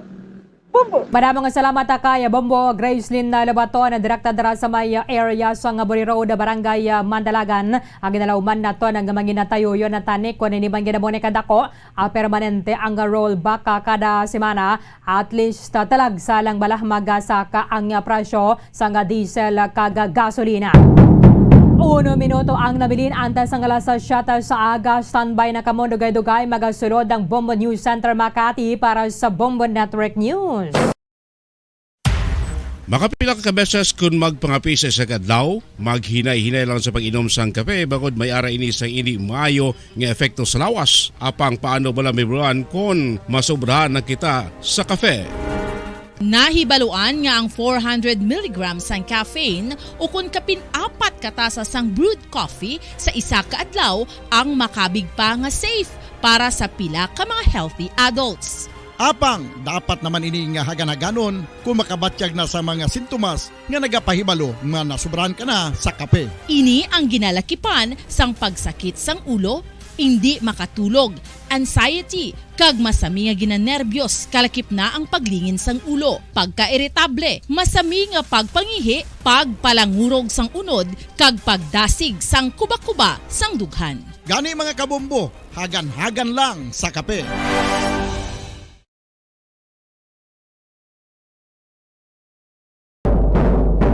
Magandang umaga Pilipinas, anumang oras sa buong mundo, narito na ang Bombo Network News Morning Edition, ika-12 sa buwan ng Hulyo 2022 sa ulo ng ating mga balita. Sa ating ulat panahon, yung low pressure area lalo pa hong paigtingin ang mga pag-ulang dala ng naturang samanang o namumong samanang panahon at ang habagat ngayong araw, lalo na ho dyan sa bahagi ng Aurora ayon sa Pag-asa. Malakihang oil price rollback naman ipinatupad na. Samantala, Pangulong Bongbong Marcos tuloy-tuloy sa full recovery nito ayon sa kanyang lead physician. Panibagong cabinet meeting, pangungunahan naman mamaya. Pagkasunog naman sa Arms Depot ng Fort ID, 3 sugatan, 43 pamilya inilikas. At bagong sa variant ng COVID-19, mas matindi pa kumpara sa Omicron na diskubre ng WHO. At sa ating international news, ang South Korean Unification Church dumistansya sa pagsisi sa kanilang sospek na pumatay kay Prime Minister Abiy na silang dahilan kaya naghirap. Sa ating balitang palakasan, boxer Donnie Nietes handang talunin muli si Ayoka sa kanilang magiging rematch. Bago sa detalye, kami ang inyong mga tagapagbalita. Ako si Bombo Jane Buna. Ako naman si Bombo Dennis Hamitot ngayon sa ating mga detalye. Bombo Weather Update. Mga kabombo, mga ka-Star Nation, maaasahan pa rin sa maghapong ito mga pagbuhos ng ulan sa ilang bahagi ng ating bansa. At ngayong araw kasi ay nakakaranas ngayon ng mga pag-ulan kahit umaga pa lamang, bunsod ho ng low pressure area at yung pag-iral ng hanging habagat na mataan ang naturang namumong sama ng panahon sa layong 420 kilometro sa silangan ng Baler, Aurora. Ang southwest monsoon o habagat naman ay nakakapekto sa western section at southern Luzon area. Pati na ho sa Visayas at Mindanao, ramdam din ang epekto ng naturang southwest monsoon. Kaya naman, inaasahan ang mga pagbuhos pa ng ulan lalo na sa dakong hapon at gabi. Narito pa dagdag ng mga paliwanag ni Alzar Aurelio ng Pag-asa DOST. Malaking bahagi ng bansa ay nakakaranas ng maulap na kalangitan na may mga pag-ulan dahil sa habagat at ang low pressure area. Ang low pressure area ay nanatili sa dagat Pasipiko kung saan ang nasa layong 420 kilometers east ng Baler, Aurora. Base sa ating mga data at analysis, mababa ang tsansa na maging bagyo itong low pressure area. Inaasahan ang low pressure area ay kikilos pahilaga at maaaring lalapit sa may extreme northern Luzon at sa southern part ng Japan. Dahil sa dalawang weather system, Ngayong araw, minaasahan tayo na maulap ang kalangitan na may mga kalat-kalat na pag-ulan at thunderstorm sa Mimaropa, Calabarzon, Bicol Region, kasama na rin ang Metro Manila at Aurora. Sa lalabing bahagi ng Luzon, inaasahan po natin ang bahagyang maulap hanggang sa maulap ang papurin na may tsansa ng mga biglaang buhos ng ulan dulot ng thunderstorm. Sa lalabing bahagi ng bansa, dahil sa epekto ng habagat, ang buong Kabisayaan ay inaasahan ang maulap na kalangitan na may mga kalat-kalat na pag-ulan at thunderstorm. Sa Mindanao, maganda ang panahon ang inaasahan, mainit na panahon at mahabang oras na magpapakita ang sikat ng araw, pero may mga nabubuong localized thunderstorm, madalas po yan sa hapon o gabi. Bukas, magpapatuloy ang maulan na panahon sa Metro Manila. Pero sa Huwebes at Biyernes, inaasahan ang fair weather maliban sa mga pulo-pulong pag-ulan sa bandang hapon o gabi. Bahagi po yan ang pahayag ni Alzar Aurelio ng Pag-asa DOST kaugnay pa rin ho ng binabantayang low pressure area at ang epekto ng hanging habagat. Samantala mga kabombo, ang good news ho natin para sa araw na ito dahil kanina ay nagpairal na ho ng oil price rollback ang ilan ho sa mga pangunahing kumpanya ng langis at yan ay nationwide na ipinatupad. At dito ho sa data na isinumiti sa Department of Energy, ang presyo ng mga produktong petrolyo ay nagkaroon ho ng malakihang pagbaba ng kanilang ipinapatupad na bentahan sa mga outlet. Ano ho? Yung diesel ay 6 pesos and 10 centavos kada litro ang naging rollback. Yung gasoline ay 5 pesos 70 centavos per liter. Habang yung kerosene naman mga kabombo ay pumapalo ng 6 pesos and 30 centavos per liter ang naipatupad. Abangan mamaya ang iba pa natin mga follow-up hinggil ho dyan mga kabombo sa ating pagdayo doon sa mga lugar kung saan ho ang mga kababayan ho natin ay pila-pila pa rin sa pagpapakarga ng kanilang mga sasakyan. Sa dagdag pang mga balita, agad umanong sa sabak sa mabigat na hamon ang bagong talagang kalihim ng Department of Energy o DOE na si Rafael Lutilla. Si Lutilla ang pinakahuling miyembro ng gabinete ng Marcos administration na itinalaga ng Pangulo habang ito ay naka-quarantine. Ngayong araw ay haharap na sa cabinet meeting si Lutilla kasama ang iba pang kalihim ng iba't ibang tanggapan.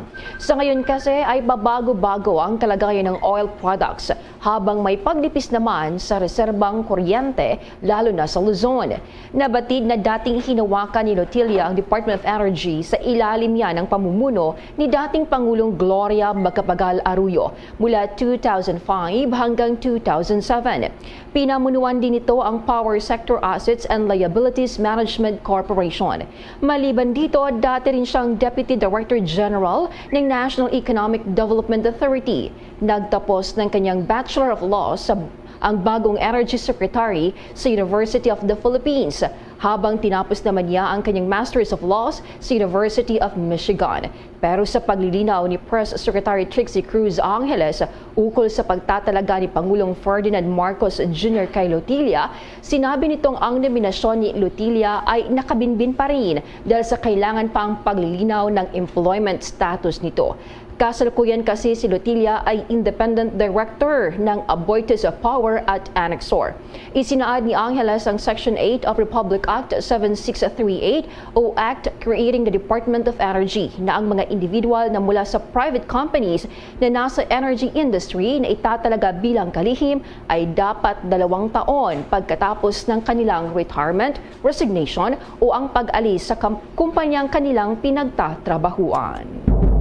Sa dagdag pang mga balita, kuha muna tayo ng ulat mula ho sa ating mga kasamahan. Si Pangulong Bongbong Marcos ay patuloy ang magandang pag-recover mula sa COVID-19 at may mga aktibidad din na nakahanay ngayong araw. Kumustahin natin ang update dyan. Bombo Raymond Tinasa, please come in. Bombo Dennis, Bombo Jane, narito tayo ngayon sa may San Miguel sa lungsod ng Maynila. dito yung kinalagyan ng Malacanang Palace. At ngayon ay ito, makita natin, makulimlim at actually ay umaambon na dito sa bahagi ng lungsod ng Maynila. At isa yan sa mga binabantayan din natin yung sitwasyon sa kumbaga weather dito sa ating bahagi sa Metro Manila. At ito nga, may magandang balita dahil itong si Pangulong Bongbong Marcos ay on the way na daw sa full recovery. At kay ngayon Bombo Dennis ay inaasahan na ang mabilis at ganap na paggaling ni Pangulong Ferdinand Bongbong Marcos Jr. mula sa COVID-19. Batay sa medical bulletin na nilabas ng lead physician ng Pangulo na si Dr. Samuel Zacate ay nang muli itong suriin ang kalagayan ng Pangulo.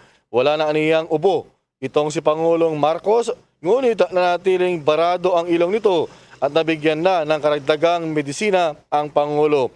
Ayon kay Dr. Zacate, nasa normal limits ang vital signs ng Pangulo at wala na rin naranasang anumang iba pang sintomas ng COVID-19. Dagdag pa ni Dr. Zacate ay dahil fully vaccinated naman ang Pangulo laban sa COVID-19 at maganda ang health status ito, mabilis na lamang ang magiging paggaling ito o kaya ay recovery. Pero mamaya ngayong araw, Bombo Dennis, ay magkakaroon nga ng panibagong full cabinet meeting sa Malacanang, pero ang mangyayari ay magiging remote o kaya ay via virtual video conference yung pangunguna ni Pangulong Marcos sa naturang cabinet meeting dahil siya pa ngayon ay nasa isolation at hindi pa siya pwedeng makihalubilo sa iba pang mga miyembro ng gabinete at iba pang staff ng Malacanang. Bombo Dennis. Okay. Bombo Raymond, yung gagawing proseso dito kay Pangulong Bongbong Marcos, ano to? May ikakandak pa ba na panibag o serye ng test bago yung pagdedeklara na siya ay okay na, back to normal na, Bombo Raymond? Dahil sabi, kailangan lamang tapusin yung 7 days na quarantine period. Pero syempre, baka mag-alangan yung kanyang makakahalubilo, Bombo Raymond. Well, batay nga sa protocol ng Department of Health, Bombo Dennis, pagkatapos ng kanyang 7-day isolation ay maaari na siyang lumabas at hindi na kinakailangan pa ng panibagong antigen o kaya ay RT-PCR test, Bombo Dennis, dahil yun naman talaga yung talagang protocol, Bombo Dennis. Pagka okay na makonsume o makumpleto mo lamang yung quarantine o kaya isolation na sa loob ng 7 araw, ay pwede ka nang bumalik sa normal.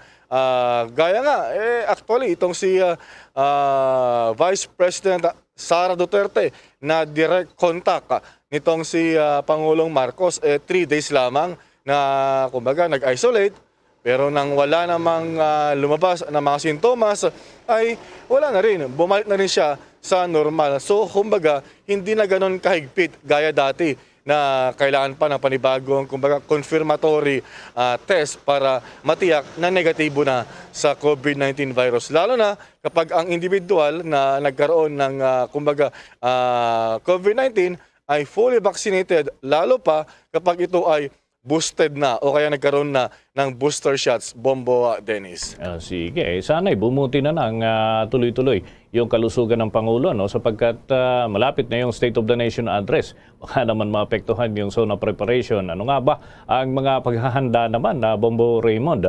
Lalo na dyan sa Malacanang at ganun din sa Kongreso. Kasali rin ng Kongreso dito sa gaganaping zona. Kumusta ang mga preparasyon, Bombo Raymond? Well, kahapon, Bombo Dennis, ay nagkaroon na ang pagpupulong, yung tinatawag na Special Operations Group, yung SOG.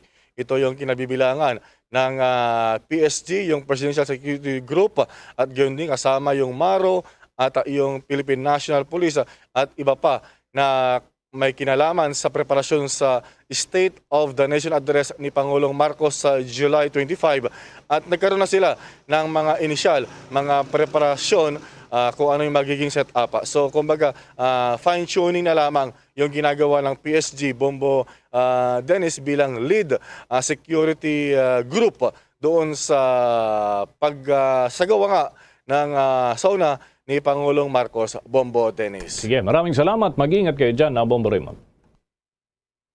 Live mula dito sa lungsod ng Maynila, Bombo Raymond Tinasa nag-uulat para sa pambansang radyo ng Pilipinas, Basta Radyo, Bombo!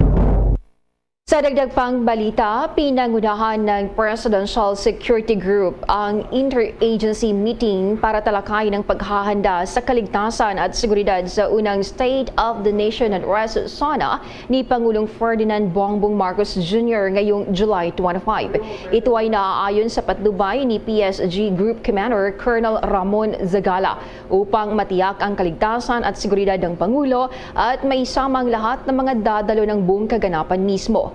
Pinangunahan mismo ni PSG Task Force SONA 2022 Commander Colonel Nelson Aluwad ang pagpupulong kasama ang core group. Dinaluhan ito ng mga augmentation mula sa iba't ibang ahensya at unit ng seguridad ng gobyerno sa ilalim niya ng Armed Forces of the Philippines, Philippine National Police, Bureau of Fire Protection, Philippine Coast Guard, Manila International Airport Authority at Civil Aviation Authority of the Philippines, Department of Health at kasama na rin ang National Intelligence Coordinating Agency o NICA. Ang serye ng mga ocular walkthrough at interagency coordination ay gaganapin din hanggang sa mismong araw ng SONA. Ayon pa yan sa PSG. Ang SONA ay isang obligasyon sa konstitusyon at unang tradisyon kung saan ang Pangulo ay nag-uulat sa katayuan ng bansa at naglalahad ng agenda ng gobyerno para sa darating na taon at nagmumungkahi sa Kongreso ng ilang mga panukalang batas. Itinakda ng 1987 Philippine Constitution ang petsa ng SONA bawat taon yan sa ika-4 na Lunes ng buwan ng Hulyo. Mamarkahan din ng SONA ang pagsisimula ng isang bagong regular na sesyon ng Kongreso.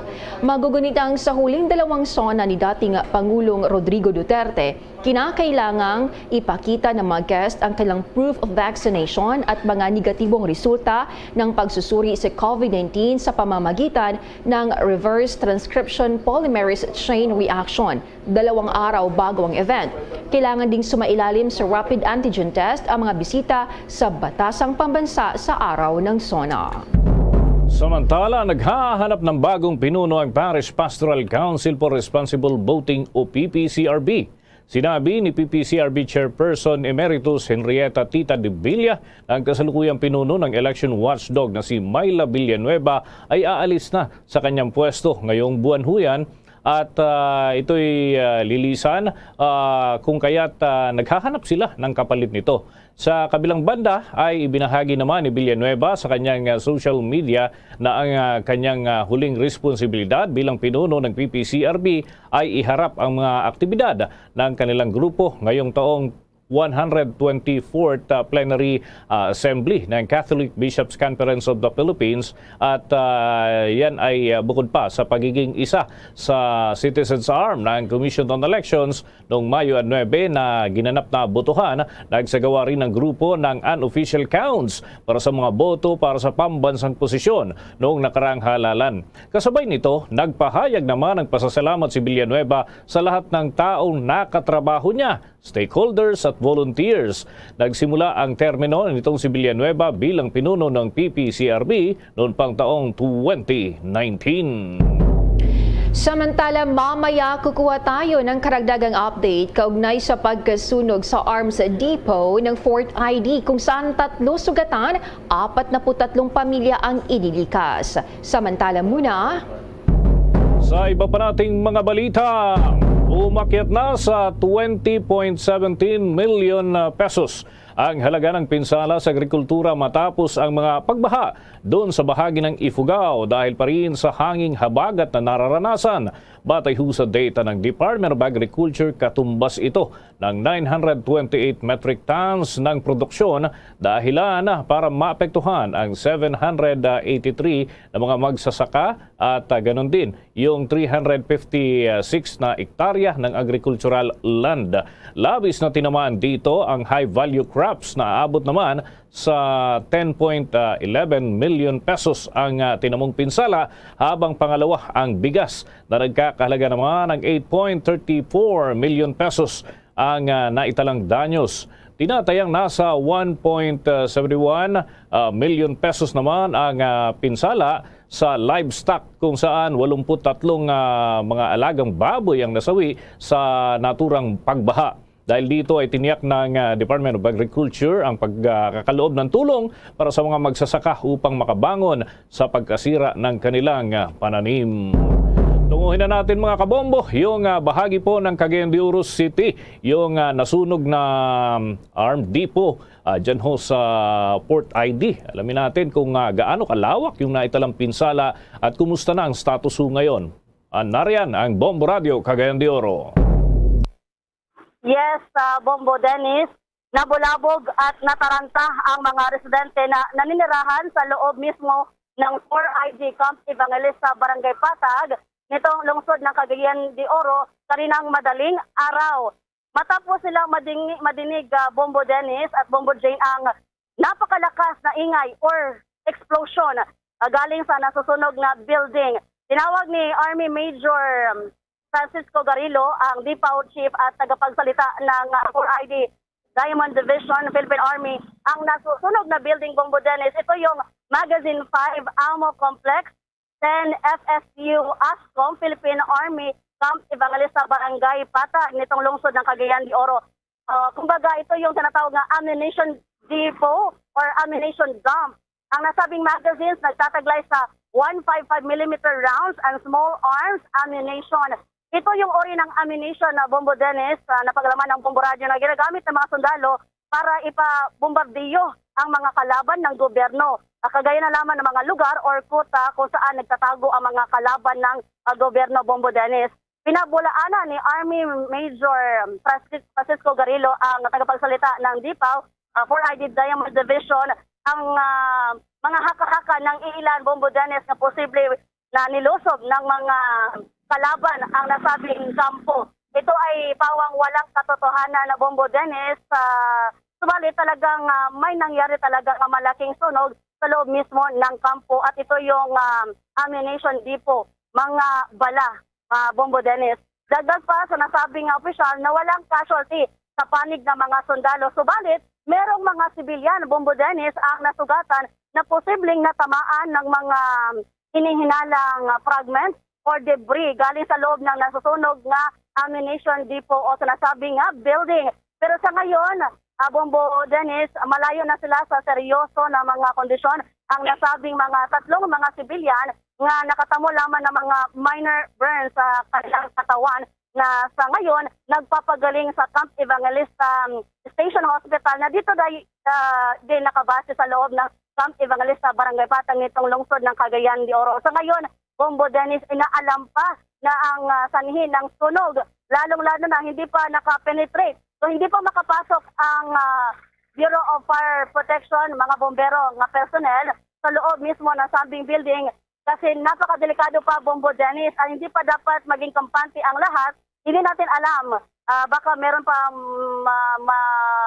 mangyaring pagsabog sa loob ng sabing building. Kaya ngayong umaga, Bombo Dennis, sisikapin na Explosive Ordnance Division, EOD personnel nga sa yung una-una nga magsasagawa ng investigasyon at possibly clearing sa sabing lugar at nang sa ganon makapagsimula na ng kanilang separate investigation ang Bureau of Fire Protection personnel nang sa ganon malaman natin ano talaga yung sanhi, bakit nasunog ang nasabing building na tinatawag nga ammunition depot, Bombo Dennis. Napag-alaman ng Bombo Radio team na merong 49 na mga pamilya ang apektado at ngayon isinalikas na sila na temporaryo sila ngayon nakastay sa covered court dito din sa loob ng Camp Evangelista, dito sa Camp Evangelista Camp, Barangay Patag, Cagayan de Oro City, Bombo Dennis. So ngayon, ang wala pang maisabi ang mga sa DIPAW for Diamond Division kung ano yung cost of damage sa pagkasunog na nasabing building, Bombo Dennis. Pakinggan natin yung pahayag ng opisyal dyan sa inyong lugar. Meron pong 3 civilians ang sugatan. They are now being treated and on stable condition naman na yung mga nasugatan ng mga civilians sa Camp Evangelista Station Hospital. Then, around 12 midnight, no? At sa Magazine 5 ng Ammo Complex, no? Yung Ammo Complex ng Forward Service Support Unit ng Army, ng ASCOM na nandyan sa ating bandang likod ng Camp Evangelista. Anong meron dyan po, Major? Yan, Bombo Charm. Okay, Bombo Charm, pakisalarawan na lamang. Ano ba itong location ng kampo na ito? Malapit ba ito sa mga kabahayan? Paano mo i-describe para sa ating mga taga-subaybay na lamang, Bombo Charm?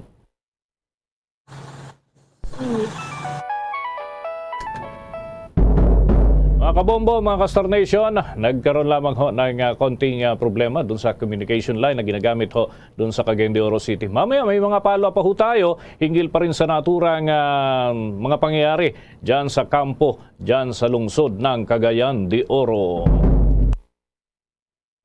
Samantala naman sa dagdag pang balita, nagsagawa ng malalimang pag-aaral ang World Health Organization kaugnay sa bagong sub-variant ng COVID-19. Sinasabing mas matindi ito kumpara sa naunang Omicron variant, karamihan sa kaso ng BA 2.75 o kilala sa tawag na Centaurus ay nadiskubre sa India. Naiulat na rin ang nasabing sub-variant sa 10 bansa na kinabibilangan nito ng Australia, Canada, Japan, New Zealand, Germany, America at United Kingdom.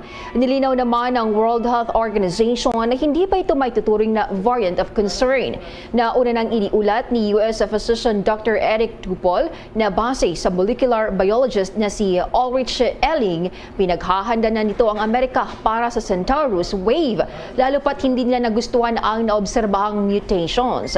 Napansin ng mga eksperto ang 8 mutations ng bagong strain. Sa ngayon, iniimbisigahan pa ng mga eksperto ang malinaw na transmissibility at severity ng virus. Kukuha tayo ng ulat mga kabombo. Yung transport groups ay pinatitiyak sa pamahalaan na sapat daw yung biyahe ng mga public utility vehicles bago pa man ang pagbabalik ng 100% na face-to-face classes. Alamin natin yan sa ulat ni Bombo Gerald Ulep. Yes, Bombo Dennis, Bombo Jane. Sa mga sandaling ito, Bombo Dennis, ay napansin naman natin itong mga transport o itong mga public utility vehicles dito sa lungsod ng Maynila na okay pa naman yung kanilang biyahe sa ngayon, hindi pa masyadong nagsisiksikan.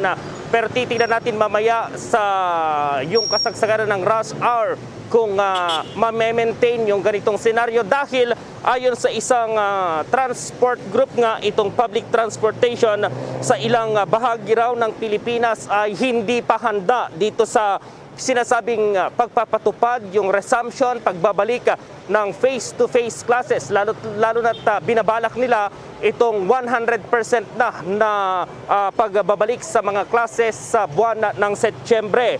Ito yung naging tugon ng isang grupo ng mga commuter sa planong pagbabalik ng itong plano ng bagong administrasyon na ibalik na itong in-person classes sa pasukan.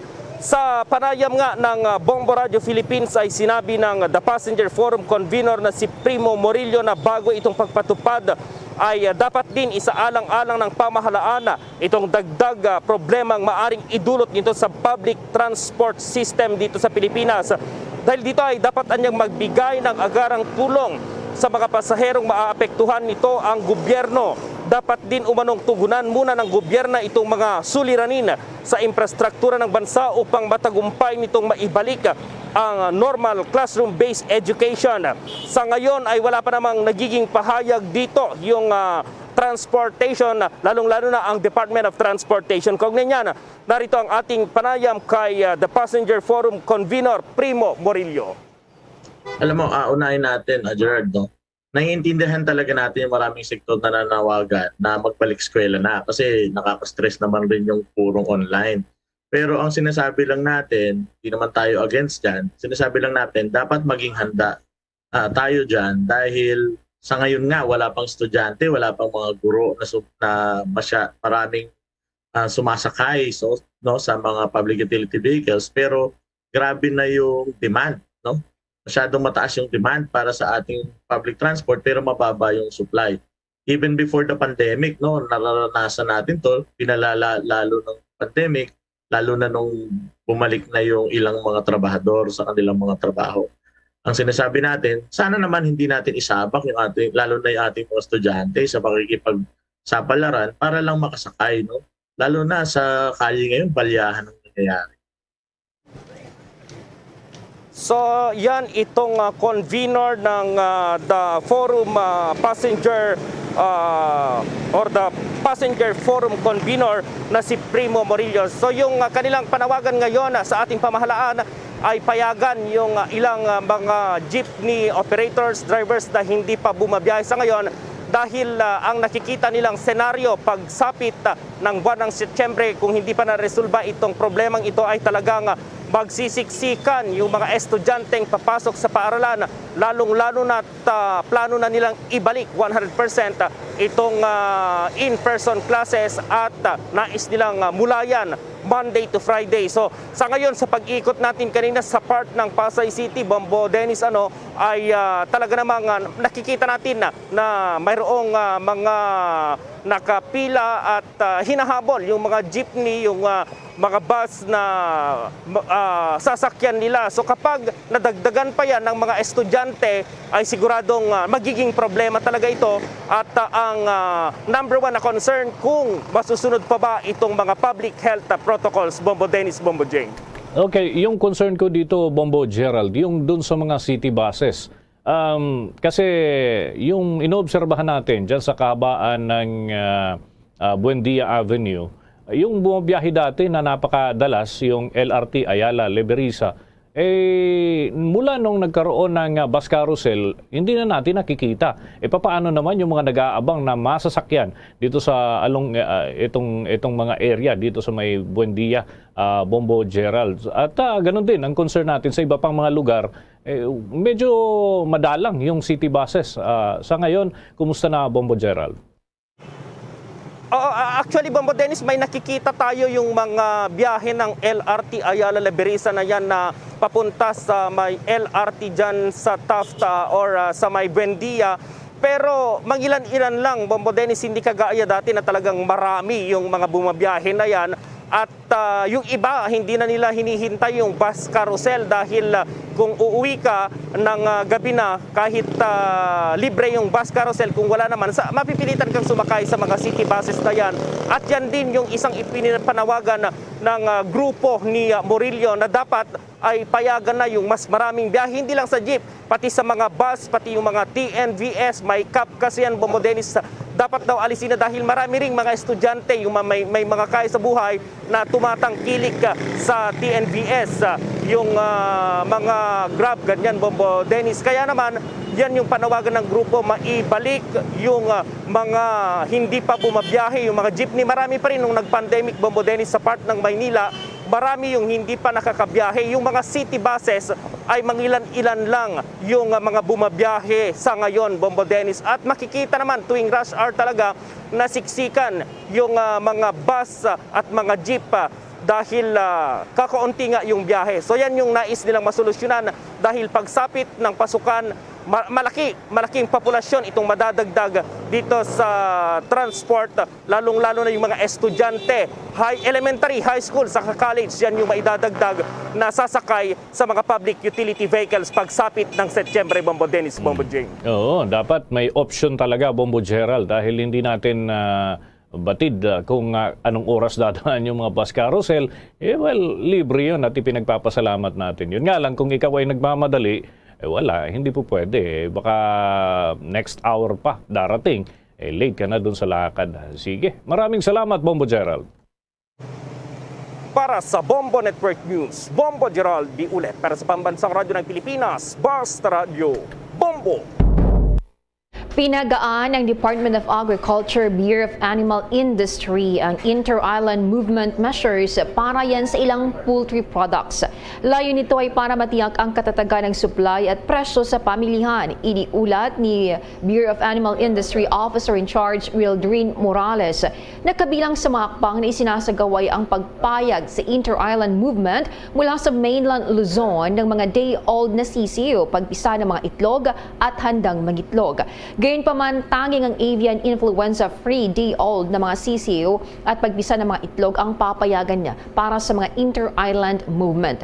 Nangako naman si Morales na mahigpit na makikipag-ugnayan sa pribadong sektor para masubaybayan ang supply at matiyak ang stable na presyo ng manok at itlog. Noong araw ng Lunes, ipinakita ng bantay presyo ng Department of Agriculture ang umiiral na presyo sa merkado para yan sa buong manok sa Metro Manila na umaabot na sa 190 pesos hanggang 220 pesos kada kilo. Mas mataas kaysa hanay ng presyo noong June 30, maliban lamang sa Malabon at Commonwealth Market na nagpapanatili ng kanilang mababang presyo. Sa pagtatapos ng Hunyo, ang presyo ng buong manok ay nasa 181 pesos lamang kada kilo hanggang sa 205 pesos kada kilo. Kinumpirma naman ng Bureau of Animal Industry ang mababang supply ng manok dahil sa banta ng bird flu na naging dahilan ng mas maigpit nilang interzonal travel ng mga poultry products. Oras natin sa buong kapuluan, mga kabombo, mga ka-Star Nation, ay 5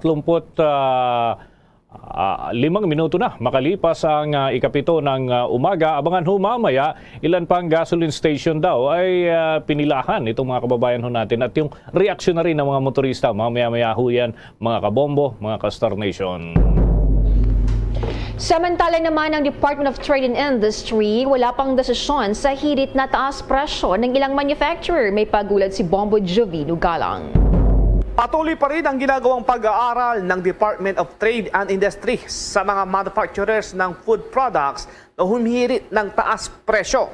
Ayon kay Department of Trade and Industry Consumer Protection Group o DTI-CPG Undersecretary Ruth Castelo, na kanilang ginagawa ang review sa Consumer Policy and Advocacy Bureau bago ito isumiti sa opisina ni DTI Secretary Alfredo Pascual ang mga hirit na taas presyo. Karamihan anya ay ang nahumirit ng dagdag presyo ay ang mga manufacturer ng sardinas, kape at tinapay. Wala tayong problema sa supply. Monitor din natin kasi ang supply ng retail. So alam natin na hindi sila nauubusan pagka po meron silang nakitang shelves na bakante. It just means na nagre-replenish pa yung retailer. Naglalagay lang ng stock pero marami po silang stock sa kanilang warehouse at sa suppliers natin. Meron na kaming na-receive na mga requests for price adjustment pero ginagawa pa natin yung review sa Bureau, sa Consumer Policy and Advocacy Bureau, and then we'll recommend to Secretary Pascual. May request for canned sardines, merong coffee, ang bread, of course, actually sila yung pinakamasigasig talaga na mag-push ng price increase pero hindi pa natin na-approve. Instant noodles, meron ding ibang produkto ng noodles and canned meat.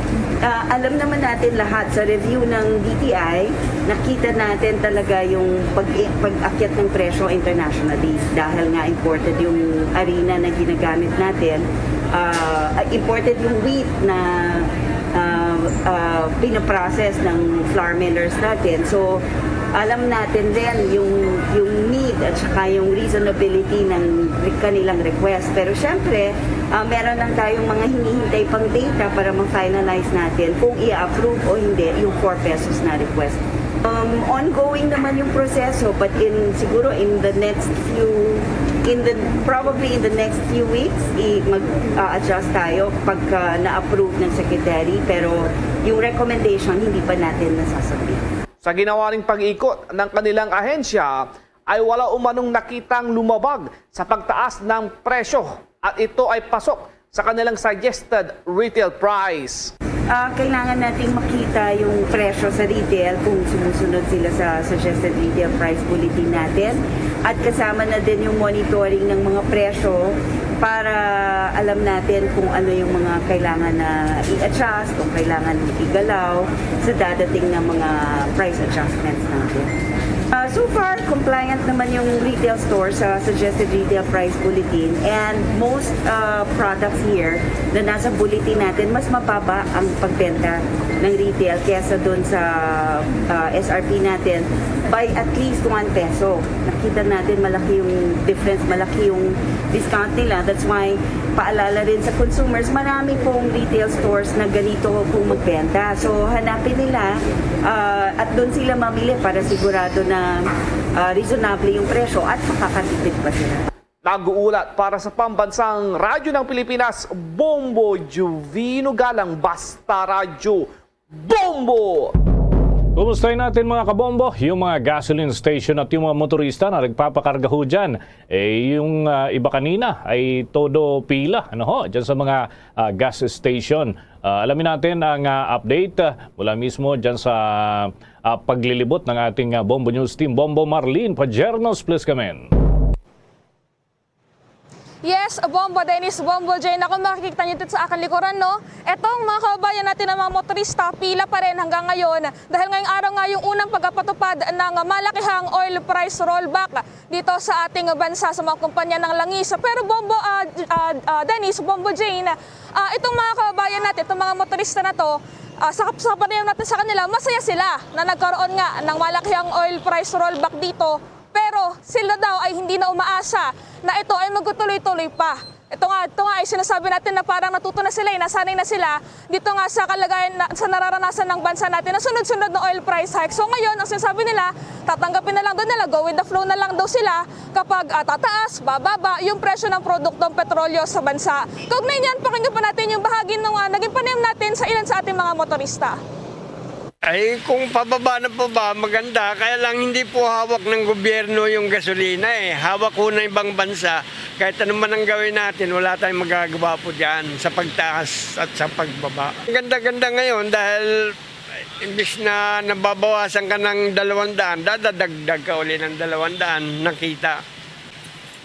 Sa ngayon, kung kumikita ka ng 800, magiging 1,000 na. Maganda kung gano'n ang gagawin. Kaya lang, siguradong hindi yan. Hanggang ganyan na lang siguro yan. Babataas. Kasi hindi naman natin hawak yung gasolina. Sa ibang bansa yan, wala naman tayong maraming produkto. Meron nga tayong produkto sa Palawan. Mga 10% lang siguro nagagamit ng Pilipinas. Hindi ako umaasa noon. Hindi na. Swerte nga ngayon, bumababa Kasi lahat naman tumataas. Siyempre, okay naman kasi medyo bumabang gasolina Kahit pa paano nakakabawas yan Ganun lang Masasabi na natin yan kung talagang pagdating ng linggo, kung bababa talaga yan. Hindi pa natin masabi. Mahirap na ngayon Hindi natin masabi kung bababa pa ng gasolina. Yan yung bahagi ng mga naging pahayag ng ating mga kababayang motorista na nakapanayam ng Bombo Radio Philippines dito sa bahagi ng lungsod ng Maynila. So kung narinig niyo Bombo Dennis o Bombo Jane, itong mga motorista na to ay kagaya ng sabi ko kanina, hindi na sila umaasa pa na magtuloy-tuloy. Kung noon, kanya-kanya sila ng diskarte kung paano makakatipid, paano titipirin yung kanilang mga gasolina para hindi masyadong magastos. Ngayon, kanya-kanya na lang sila ng abang kung magkataas ba o bababa ba itong presyo ng gasolina. Pero ito Bombo Dennis, ngayong araw, kagaya na nabanggit mo kanina, kanina, pumapalo sa 5 pesos and 70 centavos yung presyo ng gasolina kada litro yan. At dito naman, yun yung nabawas sa kada litro. And then 6 pesos and 10 centavos naman sa kada litro ng diesel, habang 6 pesos and 30 centavos naman sa kada litro ng kerosene. Ang sabi ng Department of Energy, Bombo Dennis Bombo Jane, itong paghina daw o paghina ng fuel demand ay dulot ng paghina din ng economic activity sa iba't ibang panig ng mundo. Pero ito, kagaya na lang ng paghina ng fuel consumption doon sa mga lockdown na nangyayari pa rin sa China dahil sa COVID-19 at gayon din yung pagtaas ng interest rate sa ibang bansa para kontrahin yung pagtaas naman ng bilihin. At sabi nga nila, itong pagbaba ng presyo sa produktong petrolyo ay posible pang magtuloy-tuloy hanggang sa susunod na linggo. Bombo Dennis, Bombo Jane. Sige, maraming salamat, Bombo Marlene. Live mula dito sa bahagi ng lungsod ng Maynila. Ako po si Bombo Marlene Padiernos, nag-uulat para sa Pambansang Radyo ng Pilipinas, Basta Radio, Bombo! 42 minuto na makalipas ang alas 7 ng umaga. Patuloy na dumarami ang kaso ng dengue sa bansa kung saan halos dumoble daw ang tinatamaan nito mula Enero hanggang Hunyo 25 ng taong ito. Kumpara yan sa kaparehong period noong 2021. Sa nilabas na data ng National Dengue Data mula sa Department of Health, umaabot na sa 64,797 ang mga kaso ng dengue hanggang June 25. Nasa 90% itong mas mataas kumpara sa 34,074 na naitala sa parehong panahon nung nakalipas na taon.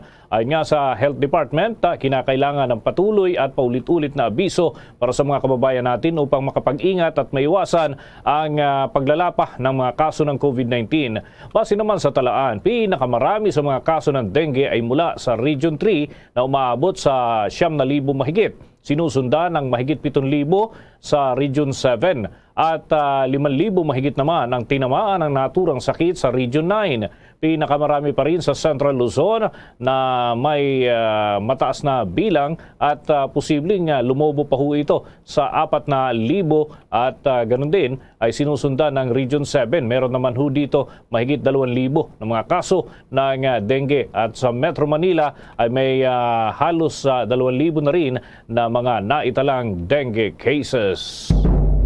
Sa iba pang mga balita naman, proteksyon isinusulong para sa mga lalaking asawa na underdesaya at LGBTQ+ members laban sa domestic violence. May mga pabayang magulang mananagot na sa isinusulong na Child Support Bill.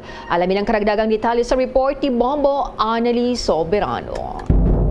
Isinusulong ngayon ng isang neophyte congressman na mabigyan din ng proteksyon ang mga lalaking asawa na underdesaya at ang LGBTQ+ members laban sa domestic violence. Naghain ng panukalang batas si Puwersa ng Bayaning Atleta o PBA Party List Representative Margarita Migs Nograles na naglalayong amyendahan ang Republic Act 9262 o kilala bilang Anti-Violence Against Women and Their Children Act sa pamamagitan ng pagpapalawak ng saklaw nito sa mga asawang underdesaya at miyembro ng LGBTQ+ na biktima rin ng pang-aabuso sa tahanan at pagmamaltrato o domestic violence. Ang underdesaya ay isang terminong ginagamit para sa mga asawang lalaki na biktima rin ng pang-aabuso. Sa paghahain ng House Bill 1365, sinabi ni Representative Nograles na hindi eksklusibong problema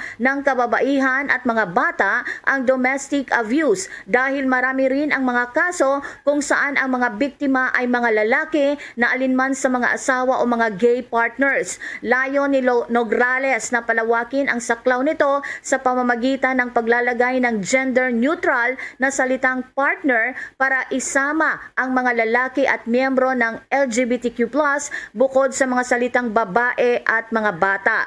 Batay kasi sa explanatory note ng panukalang batas, ipinahayag dito na pinahahalagahan ng Estado ang dignidad ng kababaihan at mga bata at ginagarantihan ang buong paggalang sa mga karapatang pantao. Nakasaad sa panukalang batas ni Nograles na ang terminong partner ay kinabibilangan ng mga intimate relationships ng asawa, lalaki, heterosexual, lesbian, gay, bisexual, transgender, queer, intersex at iba pa. Ayon kay Nograles, napakahalaga na ang mga batas laban sa karahasan sa tahanan ay dapat na idinisenyo upang protektahan ang interes at kapakanan ng lahat.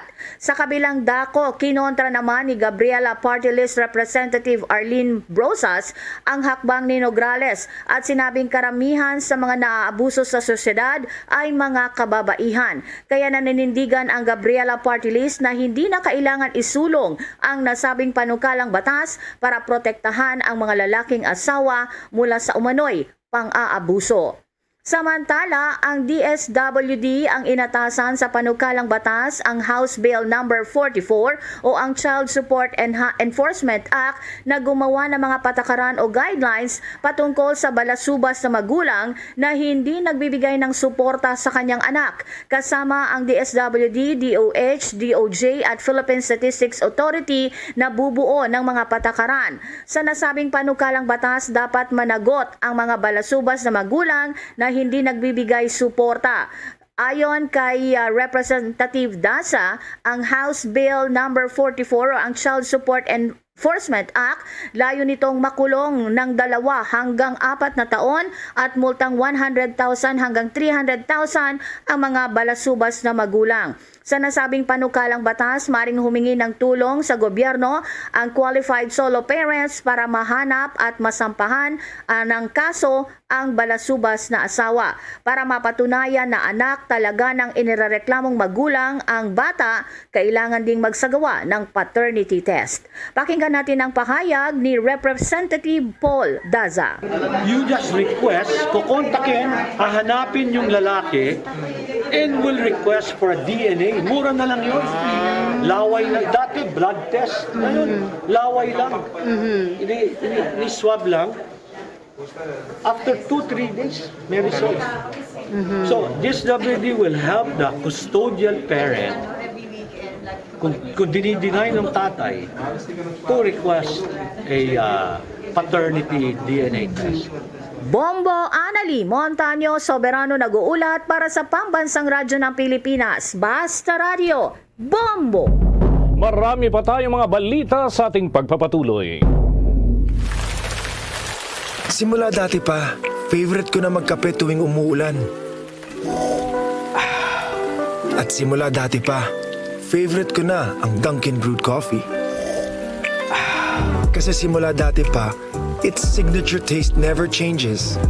Kahit ilang tag-ulan pa ang dumaan. Simula dati pa, there's nothing like Dunkin' Brewed Coffee.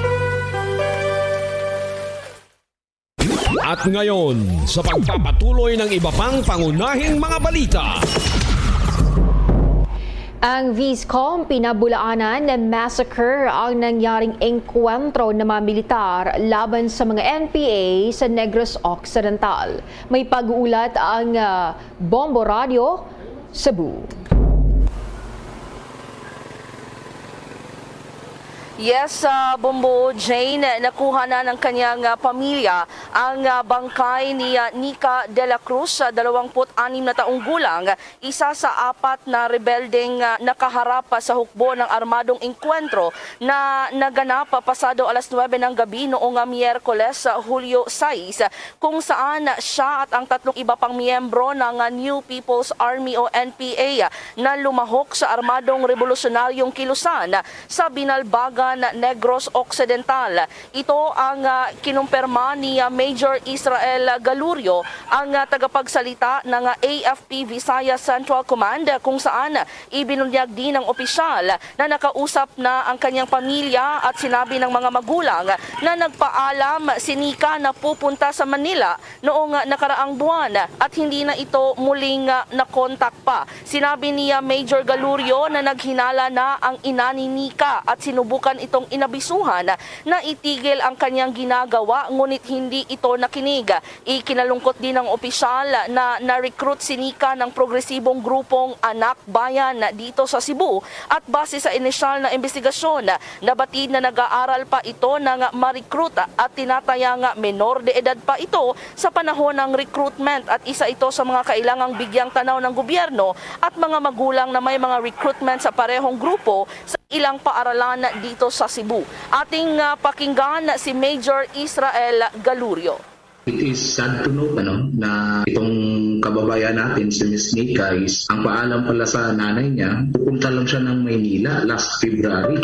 From there, hindi na makontak, hindi na nakauwi. Part din sa mga nabanggit ng nanay niya is that duda na raw siya sa mga ginagalaw ng anak niya. She even gave advice dun sa anak niya na kung ano man yung ginagawa is tumigil na. Unfortunately, hindi napakinggan yung advice ng nanay niya. It leads to this. So, yun nangyari. It is sad to say, pero itong nangyari kay Ms. Nika Ledesma de la Cruz is a manifestation na meron nga yung recruitment nila dito sa schools natin. Gusto ko lang i-clarify yung issue na yan kasi yan yung gustong ilabas na grupo ng mga NPA dito sa base nga dito sa statement ni Juanito Magbuana, which is I would like to clarify nga. Fake encounter daw. Paano nangyaring fake encounter yun? Operation was launched. Joint operation ito may mga kasama sa MPN. So legal ito na operation. The operation was launched based on the information provided by the 19 surrenders. Kung hindi nila intention na makipag-guerra or hindi nila intention na lumaban dun sa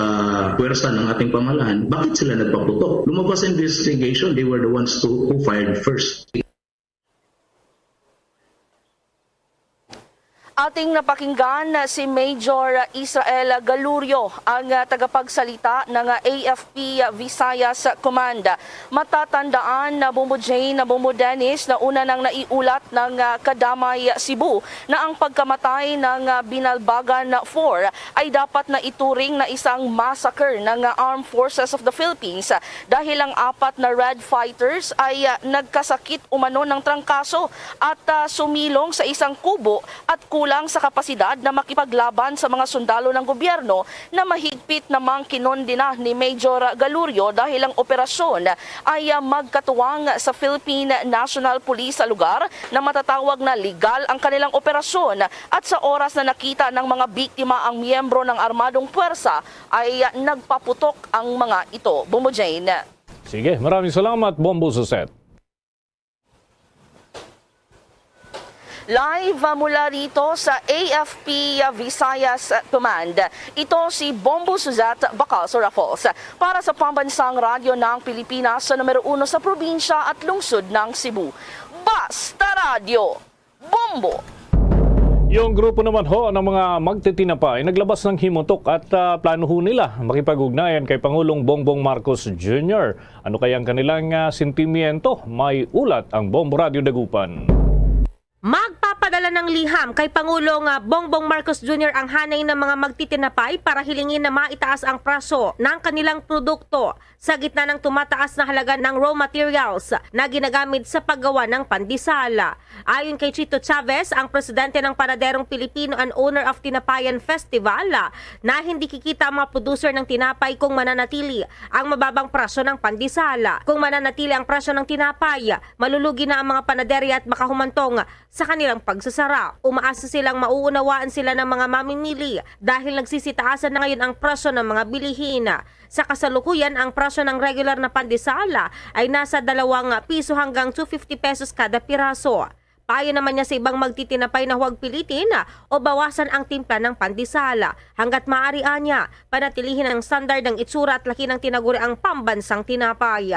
Na ang pandesal po ay dapat nabaguhin ang presyo marahil hanggang 3 o 4 na piso sa mga susunod na panahon dahil kung mananatili po itong napakababa ay hindi po kikita ang producer nito na makakaapekto sa kinabukasan ng industriya ng magpapandesal o maliliit na naghahanap buhay sa bakery.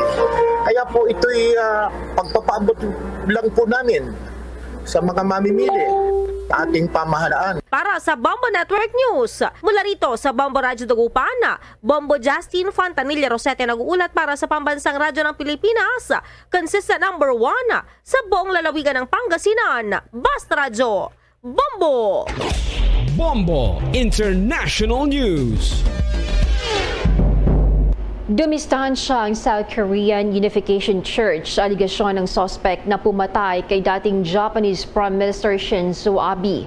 Base kasi sa revelasyon ng 41 anyos na suspect na ang kanyang ina ay miyembro ng nasabing simbahan sa Japan na siyang nagbigay ng malaking donasyon kay Abby. Dahil sa nasabing malaking donasyon ay nagbunsod sa pagkalubog sa utang ng kanyang ina. Ang nasabing simbahan na kilala rin bilang Family Federation for World Peace and Unification, kung saan miyembro rin si Abe, ay nagsusulong ng kapayapaan sa buong mundo. Inamin ng ilang opisyal ng simbahan na may ilang individual ang nagbibigay ng malaking donasyon sa kanilang simbahan. Bombo Sports News. Nasa fighting form na si Donnie Ahas Nietes isang araw bago pa man ang rematch niya kay Kazuto Ayoka. Gaganapin ang kanilang World Boxing Organization World Super Flyweight title bout sa Japan sa Hulyo 13. Ayon sa kanyang long-time trainer na si Edmond Villamor, na sa ilang buwan nilang pagsasanay sa Cebu ay tiyak nilang mauulit ang panalo nila laban sa Japanese boxing superstar. At dito mga kabombo ay unang nagharap ang dalawang ito noong taong 2018 sa Kotal Arena sa bahagi ng China sa pamamagitan ng split decision. Mayroong record na ang 40 anyos na Filipino boxer na si Donnie na 43 wins at 1 loss at 6 naman ang naitalang draw. Merong 23 knockouts habang itong 33 years old na Japanese boxer ay mayroon naman 28 wins and 2 losses at 15 by knockouts.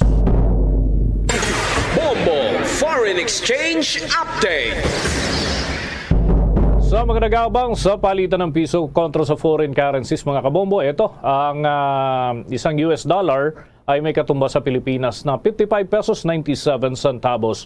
Ang Hong Kong dollar 7 pesos 13 centavos. Ang Singaporean dollar ay pumapalo ng 40 pesos and 03 centavos at ang Saudi Arabian Riyal ay 14 pesos 91 centavos. Yung euro ay 57 pesos ang katumbas sa ating local currency. The Bombo Foreign Exchange Rate Update is brought to you by Queen City Development Bank. Bago tayo magtapos, ang Bombo Radio Philippines po ay nag-aanyaya sa lahat. Para sa samang-samang panalangin, narito ang Oratio Impirata.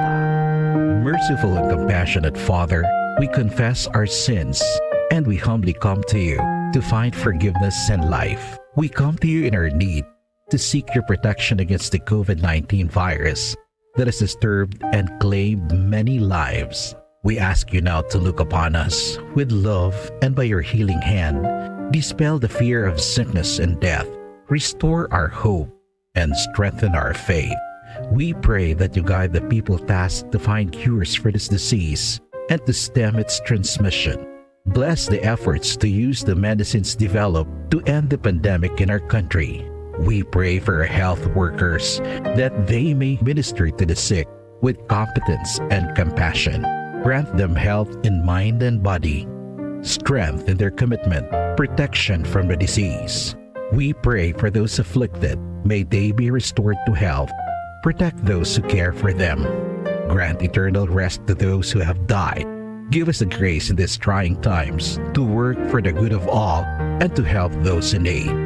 May our concern and compassion for each other see us through this crisis and lead us to conversion and holiness. Grant all these through our Lord Jesus Christ, your Son, who lives and reigns with you in the unity of the Holy Spirit, God, forever and ever. Amen. We fly to your protection. O Holy Mother of God, do not despise our petition in our necessities, but deliver us always from all dangers. O glorious and blessed Virgin. Amen. Our Lady, health of the sick, pray for us. Saint Joseph, pray for us. Saint Raphael the Archangel, pray for us. San Roque, pray for us. San Lorenzo Ruiz, pray for us. San Pedro Calungsod, pray for us. At yan ang Bombo Network News. Kami ang inyong mga tagapagbalita.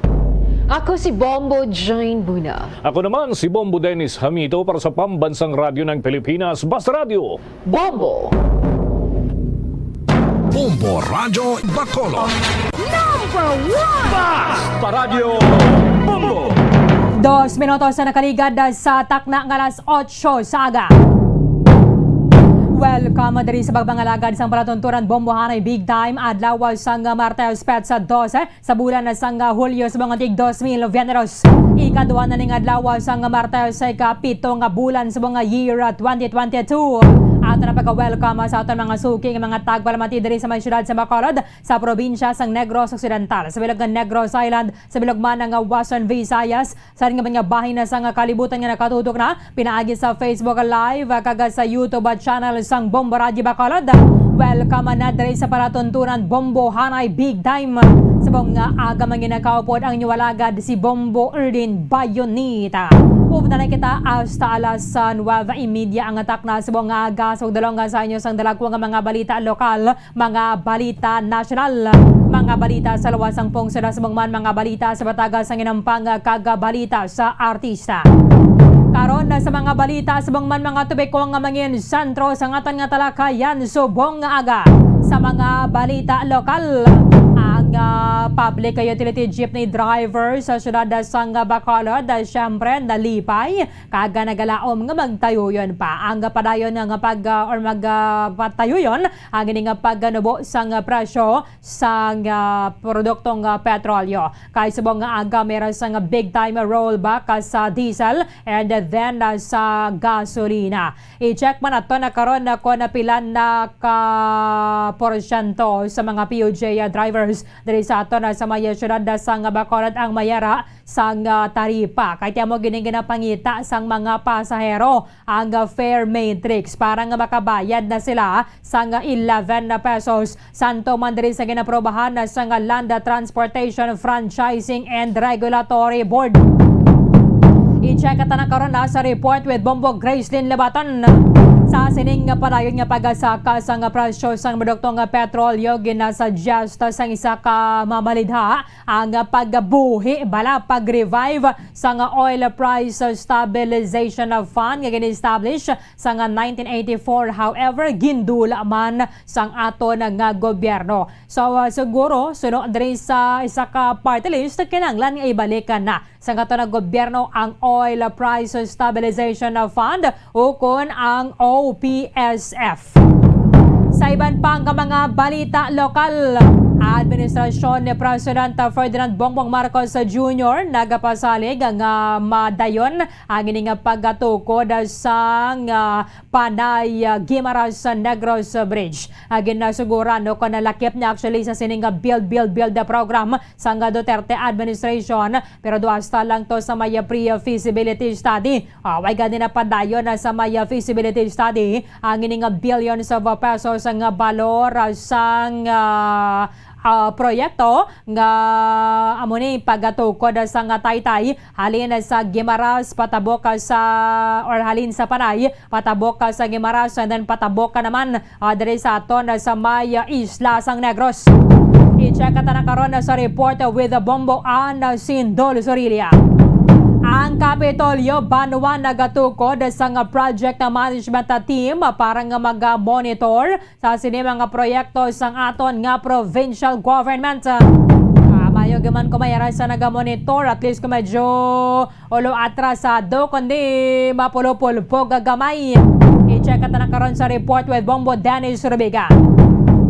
By the way, kahapon na bala naglapta ang ining information ng mayarato sang isa ka shopper nga way ginabaton sang mall ang iyang bag-o ni bala 1,000 pesos nga polymer bill kay kuno ginapilo. Nagpagwa ang Bangko Sentral ng Pilipinas sang clarification at the same time reminder sa mga retailers dira o kon sa mga nagapanagya sa mga establishmento why na yan nagakahulugan nga kung nagamban nagliga ng BSP nga kung pwede hindi lang pagpiloon ang ining 1,000 peso polymer bill hindi na pwede mabaton kon ginpilo. So kwarta man na inagyapon, batunon lang ninyo. Ang ginasuggest lang to nagligad nga kung pwede pa man lang may malabang kita nga wallet nga hindi mapilo ang ining kwarta mas mayo pagid. Para nga magdugay lang ang iyang kabuhi. Uway na nagakahulugan nga kung impilo mo, hindi mo na yung magasto. Okay, Clarex na kita dara para nga way na sa mga iba na padara nga magreklamo. Sa iban pa nga mga balita lokal, mangin kaupod dato na karon ng aton nga sister station sa may Bombo Radio Cebu kasunod da suning nga report kahapon na sang Philippine Army nga bata ni sang doktor dito sa Cebu gining Amazon na bala female members sang New People's Army kana pataya sa encounter dira sa may barangay Santol, Banwa sang Binalbagan sang Hulyo 6. At simbaluan man naton karon nga background kag ang pahayag syempre sang iya sining pamilya dito sa may Cebu. Sa mga balita national, may initial report sa buong mayroon na sa mga napilasan na sining paglupok, pagkasunog sa ammunition storage facility sa 4th Infantry Division sa Philippine Army dito sa may Cagayan de Oro City sa Misamis Oriental. Nasunog Banwa Munisos kakibot man sa mga pumuloyo dito sa may area kay nasa nga kagahon nga napuhag sa mahamuok nga katulugon. Kati syempre basta kagahon na ganisos kuning ka nakapalabot sa ning mga lugar ka nga nagadamgo ka no. I-check ka na karon sa aton nga sister station sa may Bombo Radio Cagayan de Oro. Samtang former Energy Secretary Rafael Perpetuo Lutilla ang napilian ni President Ferdinand Bongbong Marcos Jr. Gabo naman subong ang magapamuno sa may Department of Energy. President Bongbong Marcos on way na to complete recovery sunod sa isa nga doktor pagkatapos nga nagapositibo sa COVID-19. Kinaglan ni kaya may mga practice paningadaan kag pagpreparar sang speech sang presidente para sa iyang State of the Nation address sa Hulyo 25. Kaya mo ni nag-deliver sang SONA ang aton nga Chief Executive every 4th Monday sang July. By the way, atensyon sa mga 4-piece beneficiaries sa bala, may mayara sa mga undeserving. Hindi nagakaangay nga malaki pa rin sa listahan sa nga Pantawid Pamilyang Pilipino Program kakason kamo sa listahan. I-delist. Malapitan ni sa 1 million na suno kaya DSWD Secretary Erwin Tulfo ang iga-delist sa DSWD kay hindi man kamo nagakaangay. Kay subong parayon pa ang review sang nasambit ang ahensya. Amo ni ang mga gusto nato nga mahimo bala sa DSWD kaya dapat ang kwarta nga ginagasto sa ato na gobyerno makadugid sa mga pamilya nga nagakaigo o kung mga nagakaangay gid nga magbaton. So kung medyo may sarang-sarang na dira kag hindi man gid nga kwalipikado diri nga kason islan sang sini mga nagakaangay. Tamo ni subong isa sa ginabantayan naton sini mga programa ni Secretary Erwin Tulfo. Sa balita international, pamilya ni former Japanese Prime Minister Shinzo Abe magapatigayo naman sa private wake pagkatapos sa assassination. Kay subong maninagatag sang respect banwa mga Japanese nagrainlain ng mga memorial events dito sa Japan para sa kay former Prime Minister Shinzo Abe gin-assassinate sa tinalikdan ng mga inadlawan. Higiban pa nga mga impormasyon ka mga balita banwa nga posible magaluntad samtang nga nagapangalagad kita diri sa palatuntunan Bombo Hanay Big Time. On sa minuto sa nakaligad sa taknang alas 8 sa aga Philippine Standard Time. Amo ning ginapasalamatan sa mga public utility jeepney drivers, mga taxi drivers, mga tricycle drivers, mga nag-ooperate sa public buses kag syempre sa mga nagapanagiya sang pribado nga mga salakyan. Subong nga aga mayara sang big time rollback sa presyo sang diesel kag gasolina. Ang Caltex sa 12.1 kay nasang kagahon nagpanabo sang 5 pesos kag 70 centavos sa kada litro sang gasolina. Sa 10 naman sa kada litro sang diesel and then sa 30 ang ginanubo sang kada litro sang kerosene.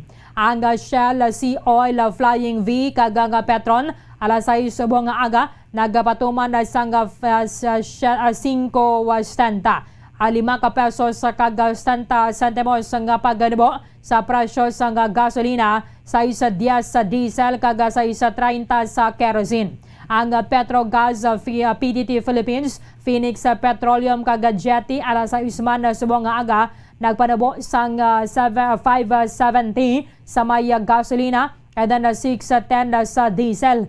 Ang clean fuel alas 8.1 subong nga aga nagpanabo sang 5.70 sa may gasolina and then 6.10 sa presyo sang diesel. And amo na ni ang ikaduhang sunod-sunod nga semana nga mayara sang rollback. Epekto ini sang pagganabo sang demand bangod sa paghahina sang ekonomiya sa mga dalagko kuno nga mga kapangsuran kag pagbalik ka sang lockdown sa pila ka mga lugar sa China. Ang China bala perte gani sila kay strikto mo ang ilang mga pumuloyo to antigen na test gina every 2 days. Bisan antigen lang na ya magapositibo ka i-quarantine kagid. Magagwa ka dito mag-groceries kung na pwede pa man lang tingubon mo na lang para ka na magagwa after pila man ng kadlaw. Kay magwa ka gani nga nalapawan na kanadwa ka adlaw, ma-RT-PCR o kung ma-antigen na test ka naman. Teka magapositibo ka, pwerte bala ka hassle, pwerte ka huol, mabalik ka naman sa may isolation o kung sa quarantine facility. Mayara sang orbisa mera sang rollback hang dako gyapo nang gining gintingob na bala nga increase sa may petroleum products kag subong man halin na bisang bulan sa Enero amo lang gini ang nag-eksperyensya naton ang padayon nga paggasaka sang presyo sang diesel kag gasolina. Halin na Enero hasta Hulyo 12, mayara na sang kabagusan nga 36 pesos kag 80 centavos nga ginamahal sa kada litro sang diesel, 24 pesos kag 30 centavos sa presyo sang gasolina, and then 30 pesos kag 5 centavos sa may kada litro sang kerosene. Amo na ang kabagusan nga ginasaka halin na sang bulan na sang Enero. Sa nga tinalikdan na to, ginmando sa Land Transportation Franchising and Regulatory Board nga mapasakaan na ni or pasakaan na mangin na 11 pesos na ang pamasahe at nationwide sa mga public utility jeepneys. Ang iban nga mga pasahero, tamo ginagpangita nila sa mga PUJ para nga makabayad sila 11 kay kung hindi, pulo gyapon ang ilang pamasahe. Amo ning natinguan sa mga jeepney drivers nga makuha man nagikan sa Land Transportation Franchising and Regulatory Board. Kumusta dira sa may terminal? Bombo Gracelyn Labaton sa report. Kamin. Ma'am Marlene, live kita subong sa Bacolod City northbound Ceres Terminal kag delicate nga area madamo sa mga jeep no nga nagapasunod lang wa Ma'am Marlene sa mga oras kadamo sa mga pasahero. So dasig-dasig ang pagwa din nila kag pagsulod naman sa mga jeep nga nagasunod no sa mga bag-ong gwa. So maayo ni nga balita kay tungod nga nubo naman ang presyo sa gatong sa ikaduhang semana na ni no Ma'am Marlene nga pagnubo kag nagpalo maning presyo sa gasolina. So sa paglantaw diri naton kag pagpangamusta sa mga drivers especially ang mga jeepney drivers. So, nakita mo man ang mga yuhom nila, Ma'am Marlene, kay tungod nga 6 pesos, no? Kag 30 centimos ang pagnubo sa diesel, no? Nga amo man ang ginagamit sa jeep, no? Sa kapag biyahe man, Ma'am Marlene. So, may ari diri nga iban nga nagahambal mataas kung matas ng semana. So, driver na nagahambal. Pero Manubos-subong nga 5, basi wasakan naman na 5 man sa sunod semana, Bombo Grace, pahilayo lang yun. Yes, so Berlin, tayo mabawi kayo home. Pag ngirit man nila, Bombo Berlin, no, makita ta. But hindi tayo mahambal kung saan ang tawag nga big o rollback, no, Bombo Berlin. So, may ari diri kagina nga chip Mandalagan area nga ruta pala Ma'am Erlyn nga may arana sang taripa. May taripa na siya. Kalabanan man sapon wala sang taripa Ma'am Erlyn. So amo ni ang Awan aton siniman nga. gyapon. Yes. Wala gihapon taripa. Ang iban, Ma'am Berlin, kagkalabanan sa ila, wala sa po taripa. Mm. Pero may ari diri kagina, nakita ako, may taripa na siya. Iyang ruta, Mandalagan. Ma'am Berlin. So na pace kung tapik sa likod. Pero sa, taripa na ginaya nga na sa LTFRB kaya nagligad Bombo Grace. May iba na wala ngara sa likod sa nga driver pero nagasiling lang ya nga sugod July 4 ang aton pamasahe 11 na. Tindi na yung fare matrix from LTFRB. Anong nakita ni Modera? Ma'am Berlin, nakita ko may taripa na. No? Ang isa diri ka chief, kaya Mandalagan ruta. Very good. Kag sa likod na siya nakabutang sa likod sa driver para makita sa tanan ng mga pasahero, Ma'am Berlin. Mayo gid kaya ting iba nga mga pasahero, Bombo Grace, hindi man sila yung magbayad 11 mo. Ginapangitaan nila ya sang fare matrix ang driver para nga makabayad sila 11. Kaya amo gyud man na dapat mo halin sang una amo ginayang ginapatuman sang LTFRB. Subong niya nakibot kita nga nag-issue sila nag-legal statement kaya hindi na kinanglan kuno ang fare matrix sa issue ang mga pasahero na lang kabalo hindi inaya. Kay karon ko ng pasahero hindi siya dira aware nga amo na kundi na inaway na sa karon sang driver. Nagpa-implement ka na pero wala pa klaro, Ma'am Berlin, no? So, ang manay pangayo ta as passengers man na ta ni kid, no? Kung tanan-tanan may taripa na Ma'am Berlin kay ano na subong July 12. Mo gani? Oo. Kaya ang iba, kabayad na lang 11 pesos mga pasahero. Ta, kaya man mo. Ang iba niya, hindi kaya pangita taripa. Ma'am Berlin, so kamusta ta, Ma'am Berlin, sa aton mga drivers, dire, sa aton nga kilid, kung kamusta man ang ilang pagbiyahe, kag kung nakaluwag-luwag na ni sila, kay duwa na ka semana, no? Or ikaduwa na ni nga semana, na nagnubo ang presyo sa diesel. Good morning, sir. Live kita sa Bombo Radio Bacolod. Ano pangalan ta, sir? Rolando, ma'am. Rolando, apelido ta? Katalogo. Si Rolando Catalogo. Ano nga itong ruta gani, sir? Bata Libertad po. Okay, kamusta man ang aton sining pagbiyahe-biyahe kay nagdubo ang presyo sa diesel, sir? Ang subong, may pag ito ka, ano ma'am, kay may pag ito katiyog mo, subong lang nagnubo ang atong prodo mo.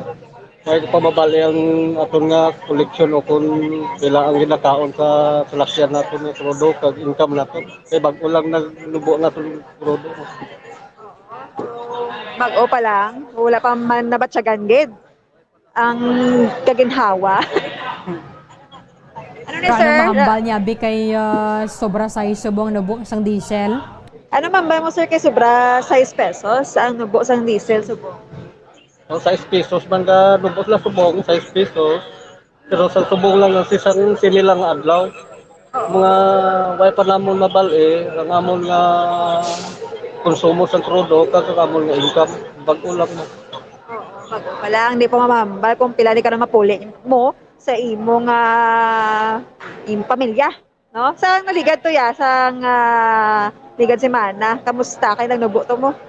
Ang nagligad to nga mga adlaw, yung taas gid ang crudo, kag taas man ang mga skila sa mga driver, karon medyo out gid man, makauli gid man, tama gid lang nga sa mga pananglano sa panimalay. Pila ang napuli mo? Isa ginapuli lamon 300, 400 na lang. Halin sa agas sa kagabihon na. Pila nga mga kabataan na tayo? Ay ako ay pa ko kabataan kay sa una may asawa ko yan napatay mo tay ko pag-asawa liwat anay. Wala ka asawa liwat, may. Tibayo lang na kay solo lawas sa siya Bombo Grace. Di sino ginapuhi na ka gamay lang ni 300. Gani. Oo. Di ta subong kay Star sir, isanon ka lang. Kay salon ko bali dra na lang ko kay Star subong sa utod ko mo. Mga utod mo, mga nablos mo, ginatagaan mo man. Mo lang ang ginasuportahan ko, gabi ga bulig lang ako pamilya man. Wala ka na plano mga asawa? Ang subong ay anay kay daw sigado gid ang buhi ta subong. Bombo Grace, Yes. ti ano ni Mambal niya kay at least medyo dako-dako ni gawang 6 pesos. Sir, ano mamambal mo kay dako-dako ni ang 6 pesos nga pag nabuo, una pa lang adlaw. Medyo malipay-lipay man gamay kay nagdown ang krudo, medyo mga driver may kuan man sa pamilya, may mauli man eh. May tarifa ka na? Amo lang na mo ay pamaprocess kay daw busy pag sa pangabuhi daw. Kaya wala lang naman sa adlaw na. May pa na pamakuha pa ko Wala pa tarifa? Away pa. Saan plano Pero sinong makuha? makuha sina? Di upan ko lang na sa adlaw bang kanan ko lang kuanan ko lang nasang adlaw ya. Inang tawag. Yes, Ma'am Berlin. Sino makuha sina, ang driver o kanang operator? Sino makuha sina, sir, sang tarifa? Ang driver o kunong operator? Operator pa na. Operator, yes. Saan ko na siya makuha? Why pa ko ka idea ba kung tando sa makuha? Pero gina-practice na yan mo. Ay, na-process na. Nasugod na process. Hopefully, mga this week or next week. Oh. So pilang plete sa Yasubong, may nagabayad man 11? Sa Subong, sir, may nagabayad man sa imo 11 pesos. May araman, may gadulo sa ako nun, sige, kinabaton ko man, kung pulo man dulo sa ako, batunon ko man Japon. Namin mawabi ang kwarta nila, sinsilyuhan mo bala? Bawa 20, pila na ganakuha mo? Kung kuhan, nakuha ko na. Kung kinsa, 11, kung reklamo ngita sa akong taripa, di ko balikan ko pulo, kaya may mga taripa mo. Correct. Oo, Imayo correct. ba na, at least why na lang bahis bala mo Grace? Yes, Ma'am Borlin, sakto ginano. Kaya kung magbaisay, di pa kasi magka-problema, maka-delay pa ila sila ng biyahe, Ma'am Borlin. Thank you guys, sir. Ma'am Borlin, kay gamatamat po. Katalogo. Yes, si Bata, Libertad sir. na, no, Mamo Grace? Yes, Ma'am Borlin, Bata, Libertad ang iyang ruta. Oo. Di ko wag man na taripa, hindi ka na yakabay sa may pasahero, kaya mo na yung patakaran. So amo na nga dapat iproseso na ng nila ang fare matrix bala para Yes. nga makita na dira sa pasahero, why na daw pamangkot. Oo, Ma'am Borlin. May isa di ka driver sa Madalaga naman ta, Ma'am Borlin, nga ruta. Sige. Sir, good morning. Pangalan tagay, sir? Harlen Esparas. Harlen. Carlin? Jarlin. Jarlin. Esparas. Esparas. Sir Jarlin Esparas, Ma'am Berlin, nga nagabiyahe, Mandalagan, Libertad. Sir, may ara ka na sang taripa? Way man taripang isyo. Pero ang imo nga supot pulo lang siya pa piso. Kung way nagitsinsilyo, kung way pesoson, te pulo eh. Kung mayara man nga gatag iti 11. No, mayo man, no? Kay may gatag na 11 pesos. Kamusta ang pagbiyahe ta? Kaga subong adlaw nagnubo naman ang presyo sang diesel. Ang pangnubo sa buong sang gasolina, asang crudo, hindi pa naman mabatyagan. Ngayon karon pa kami sa gabi makatugong, no? Oo. Pero sa akon lang mayo kung nagnubo, at punta ni matugangan pagit ang pagnubo. Sa semana, madugangan pa nubo pagid. Kay do hindi pagid ninyo mabatyagan. Dapat mapanubo pagit sa mga kwan, bisan Ano ba nga presyo? mag 60 yabi, 70 euro na okay naman. Kung mag 60 pesos ang per liter, mapuli mo ba sa imo balay, na-estimate mo pila? Maka 800 ka na. Oo. Okay naman na siya. Oo. Ang boundary ta pila? 800 na siya. Mahal na siya nga mo. 800. Okay ka ng driver? Kaya naman mga 16 years. Thank you, Gid. Sa 16 years niya, muning pinakamahal ng presyo, Mamo Grace. Yes, Ma'am Berlin. Ang yung pinakamahal nga presyo kay Pinato ganing kagina 76-75, no? Ang diesel. Yes, Ma'am Berlin. Inayan na ka-rollback na naya. Oo, may ara to nga 80. Ma'am Berlin, 80 pesos sa diesel. Oo. Sige, nauban na ni nato nang magtayo yun na ini, but dependent managyapon sa mga factors sa bala sa may world market nga nag-apekto dito sa presyohanay. Kaya kadako pagidya sang ginadugang nga daan sang presyo sang una taga 50 naga pang aray-aray na to gawang mga driver ano pagadayan subong nga taga 80. Mayo lang at least meron sang rollback balik gamay sa 75-76 depende sa oil company. Sige Mamo Grace, thank you Gid. Yes, Pamarlin. Ini si Bombo Grace na bato nag-report para sa pambansang radyo ng Pilipinas. Consistent. Overall, number 1 sa Bacolod. Basta Radyo. Bombo! Maraming salamat kay Bombo Gracelyn Nalabaton.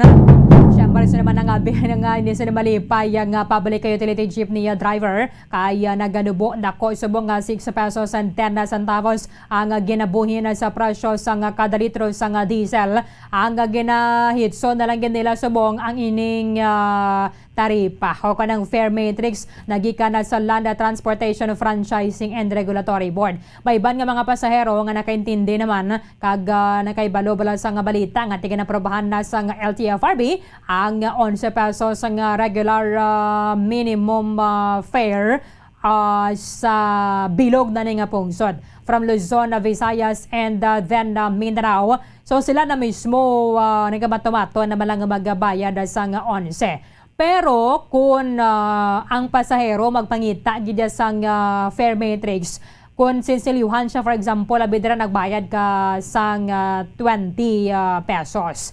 And then ang sinsilyo sa imo on 9, kung mangita siya piso nga silengti kulang maning imo sinsilyo nung mahambal abi ang driver na dira nga ti 11 ng mamasahe subong mangita ang pasahero sang fare matrix kag wala mai presentar ang driver hindi man makabayad sa darang driver kaya amo ginaya ang patakaran mo nga maga-issue ang LTFRB sang fare matrix para nga ang ining mga pasahero may giya sila. For example, aling kabe na sa bata, pagkato ka sa may Libertad, antes ka makabot sa may Libertad o kanang mga landmark ka na dira, kamo na ni ang distansya sa imo nga ginbiyahe, amo na ang imo yang pamasahe. Kahit ang 9 pesos to before ang pandemic, ano lang to siya, minimum nga regular fare. Minimum regular fare. So,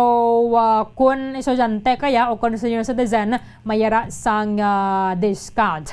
Ang isa dere sa ginalauman na paggidatani nga mayara sang tikang bala, mayara sang tikang paggidangaton nga mga mamalidha nga mapahagan-hagan ang ining pagsaka sang presyo sang produktong petrolyo.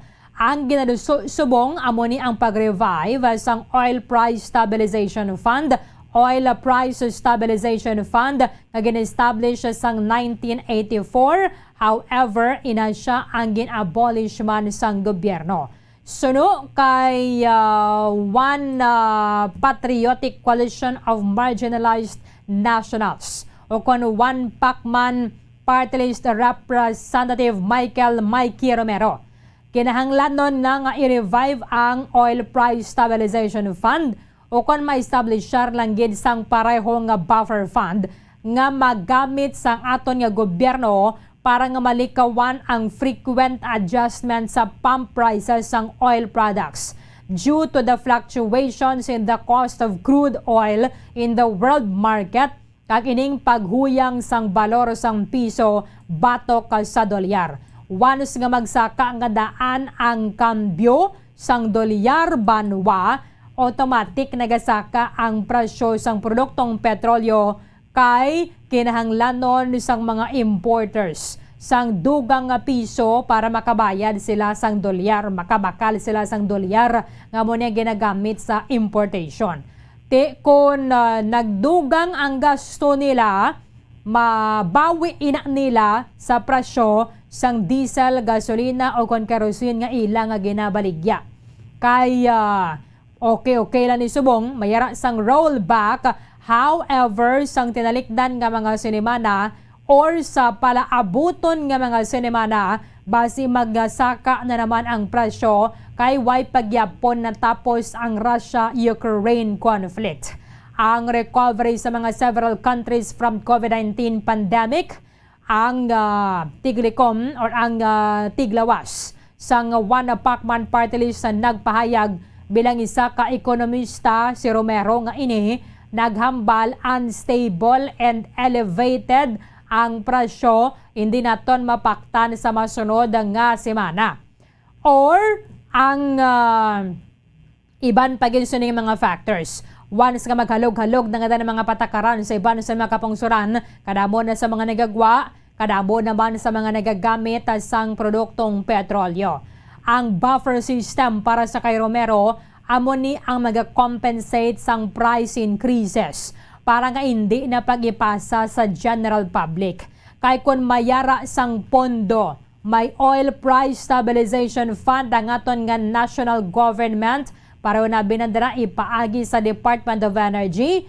Once nga magsaka na ang presyo banwa, masiling abing gobyerno sari ang pondo, ari ang kwarta, hindi na ninyo pagidugang sa pump prices. Hindi na ninyo pagidugang sa walayran sang mga public utility jeepney drivers kag mga nagapanagyasang pribado nga mga salakyan. Ari ang bayad, ari ang subsidy sang gobyerno. Amo ni nga ginasuggest subong nga ang pondo nga ini halin dapat magahalin sa excise taxes nga ginapatuman sang tax reform for acceleration and inclusion o kon ang train law kay mayara man kita buwis sa diesel, gasolina, cooking gas o kon LPG kagiban pa nga mga oil products. Kung kaysa, doon naman naton gusto na maintindihan ng aton nga gobyerno, mapatuman kita train law, dason, mapatuman na siya sang excise tax. Kag mahatag subsidy ang gobyerno. No? Pwede mo ba ma-reconcile ba na ano nga klase logic ni nga ma-implementar train law? Mapatuman excise tax sa diesel kag gasolina. Pero mahatag subsidy ang gobyerno kay nagsaka ang presyo. Kundi tanigan isa na lang. Di para sa ni. Kuhaon ang ining oil or buffer fund sa kato na gobyerno sa excise tax na ginahahatag agin patuman sang train law sa diesel, gasolina, cooking gas kag iban pa nga mga oil products. Di mo man lang galing yapon. Pero di okay na lang ginisang sa wala. Pero masimple pag ginatani kung panubuan na lang sa mga lawmakers ang ganing excise tax dira sa idalom sang train law, they can just amend the train law Isa na lang bala katrabaho. So sa patuman ang train law sang excise tax, madeterminar naman ng gobyerno pila naman ang buffer fund. O ihatag na naman dito sa mga oil companies. Ano yan kasimple na lang gid isa lang gid ang lagyan taguso ta pa ya mag-maze kita ya mag-kwan gid kita do labyrinth bala. Gusto ta gid damo-damo gid nga liko-likuan anay nga pwede ba lang isa lagi dya kadalan imo tani usoyon. I-amend na lang sa ngaton nga mga kongresista kung ma-consider nila dira para isa na lang gid dya katrabaho. Panubuan na lang ng excise tax. Kung pwede pa man lang gani makakasi na pero araman gyapon ang value added tax. Kung mapatuman man kita excise tax tag piso 2-3 lang giguro pinaka maximum. Kaya ba nato niya pulo gini nga ng excise tax. Dason ang income mo to sa excise tax ibalik mo man gyapon sa mga oil company. Kunti karamo sa mga buho nga aton ginalabayan. Di ba? Mapatuman na excise tax ang gobyerno, saka ang presyo, pangita sila pandabod ba budget, mangutang kita, kayo basiway na unod ng aputon nga kaban sang gobyerno, ihatag naman bilang subsidy. Ang ending ng subsidy, hindi man tanan makabaton. Ayo. Sige. Ang gobyerno, suno kay Romero, is not agreeable to the suggested suspension of excise tax. While the cost of crude is above $80,000 per barrel, pwede naton magamit to kunong imposition sang price stabilization fund para nga mahatag ining relief para sa publiko from increased fuel and consumer prices. Hindi kita kaintindi, no? Pwede sige lang, ginalauman nila si President Ferdinand Bongbong Marcos Jr. Mangin receptive sa sininga suggestion kay ang amay niya man former President Ferdinand Edralin Marcos Sr. amo nga nag-establish sang Oil Price Stabilization Fund by Presidential Decree 1956 on October 10, 1984. Nakabotang dito sa Oil Price Stabilization Fund nga gin-funded man ini siya sa fuel taxes which was used to pay the oil firms for cost increases on crude oil and imported petroleum products arising from exchange rate adjustments and or increases in global market prices ng crude oil. Ang pondo nga ni gin-manage ni sadto sa Department of Energy kag gin-abolish man galing sa ato na gobyerno pagasunod ang mga administrasyon. So standby lang kita kami bago man kita subong ka energy secretary. Kano manginatikang nila sinadra aton nga mga lawmakers imbes nga mga importante nga mga hagna ang mga pagtukuro na nila mga divorce bill kag mga pag-ilay sa mga pangalan sang Ninoy Aquino International Airport ang ila. Iban bagin nga mga pichi-pichi bala nga mga bagay, no? Kung isla ninyo na o kung ano pag ng mga hagna nga mga ginaduso sa nga to ng mga kongresista o isa mga kongresista bala mayo ni Guro untaton na lang ni Danay ang pag-file sa mga mawalida sa mga ano-ano dara nga mga hagna bala ipang review na lang gini siguro Danay. Ang mga existing nga mga layin na ton ano na di ang mga gina-apply pa subong ano mga dapat i-repeal sinadara ano mga dapat i-amend sinadara kay subong kung ano-ano na lang madumduman nila, no? Kung ano-ano na lang mga hagna ang mga madumduman nilang mga wala polos. Uyangan gid sang tiyempo nga ginaswelduhan nato ng mga lawmakers sa muning nga mga way manang polos sa mga ginaduso nila. Imbes nga istoryahan nila abi ano paano nato ni mabulikan ang mga aton pungsod ka aton manitanan pungsod. Paano mapanubo ang ining presyo sa produktong petrolyo abi ano mahimo naton? Abi sa pulan tani anong pwede naton ma-amend sinadara? Ano man gid bala nakabutang sa train law kay ila ni obligasyon eh. Bikan suggest kita nga mga citizens pero ara man galpon sa ilang papel nga obligasyon niyang pag-amend na dira kung mayrasan kanang landon nga amyendahan sa train law. Sini mga buwis na ginapatong sa ato na gobyerno, manukot kita buwis. Daso na atong buwis nga itong natipon tayo ihatag taman, i-subsidy taman. Ay, tukunti-way na lang tani kita nag-sukot sa mo nakadako para na kita mag-atag subsidy. Ayo. Sige. 39 minutos sa nakaligad sa takang alas 8 sa aga. Pagbalikan nato na Banwa. Report na sa ngato ni mga beat reporters sa the same time sa Maya Bombo Radio Cebu. Ato na patay nagligada sa ning adlaw dira sa may area sang barangay Santol Banwa sa Minalbagan. Bata to sa isa ka doktor halin sa may Cebu. Napatay siya 4 months after nga nagabota diri sa may isla sang Negros. Kung isa lang mga netizens sa todo hindi kita kaintindi sa inyo, no? Iligay nun, na gito hindi pa kamo kaintindi. Ate basahan yung wala danay mayo. Antes ka mo sagad ka react. Napatay siya ang ining babae nga si Nika 4 months after nga nagabot siya diri sa Negros. Ang 4 months after, lain na ya sa 4 months ago. Okay? Ang 4 months ago, 4 ka bulan na ang nakaligad. Ang after 4 months in English, makaligad ang 4 ka bulan na sa aton pulong. Para hindi na kamo magilinaway. Ano, abe ka nag-comment lang kamo dawan yung ginabasa. Comprehend, anay bala. Ano nga, sige, ng paarak na dahil mga cellphone nyo da. Pero nyo pag ginablagin intindi.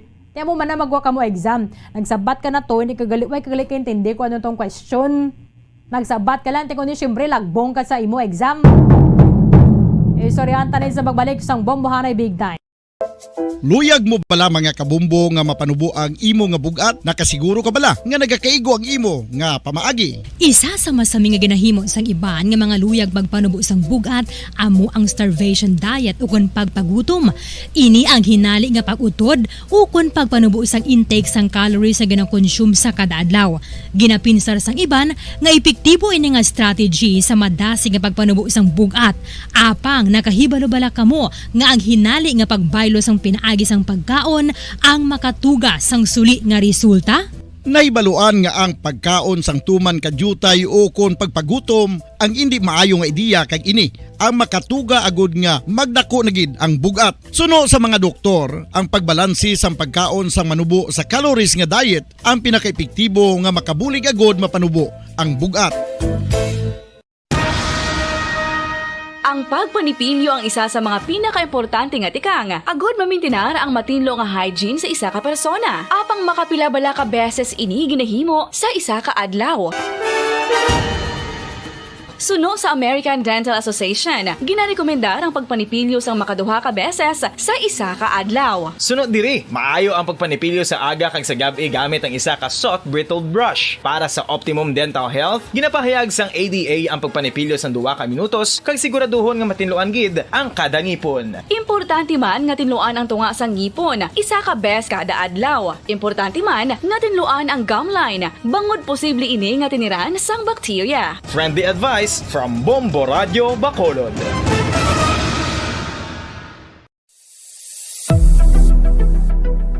Nakahibalo bala kamo kung nga ginatawag bilang miracle liquid ang gata sang lubi? Well, ini bangod nga madamo sang mahatag nga amazing benefits sa ang coconut milk sa aton nga lawas. Suno sa pagtuon sa mga dermatologist, ilabi na gid sa kay Dr. Rahul Nagar sang Max Healthcare Institute Limited, isa ka hospital chain nga nabase sa New Delhi, India, nga napamatud-ana nga may amazing benefits ang coconut milk sa aton buhok, guya kag panit. Ang gata sang lubi manggaranon sa vitamin C, E, B1, B3, B5 kag B6 kalakip ng iron, selenium, sodium, calcium, magnesium kag phosphorus. Coconut milk also contains good concentration of lauric acid, isa ka medium chain fatty acid nga nag-convert sa monolarin sa aton lawas. Ang monolarin isa naman ka compound nga nagaangkon sang antiviral kag antibacterial properties. Kaangay sa pagpati ka ginahimo sa aton nga katigulangan, ilabirigid sang aton mga lola, napamatudaan man sa research nga may maayo nga madulot ang pagnusnos o kon pagmasad sang aton scalp kag buhok sa ulo gamit ang gata sang lubi. Ini bangod nga nagapa-restore sang pagka-dry, brittle kag pagka-damage sang aton buhok kaangay sang split ends. Ang coconut milk ang may ginaangkon nga excellent moisturizing properties nga makadulot sang good nourishing effect. Uy, makabulig man patubo sang buhok ang gata sang lubi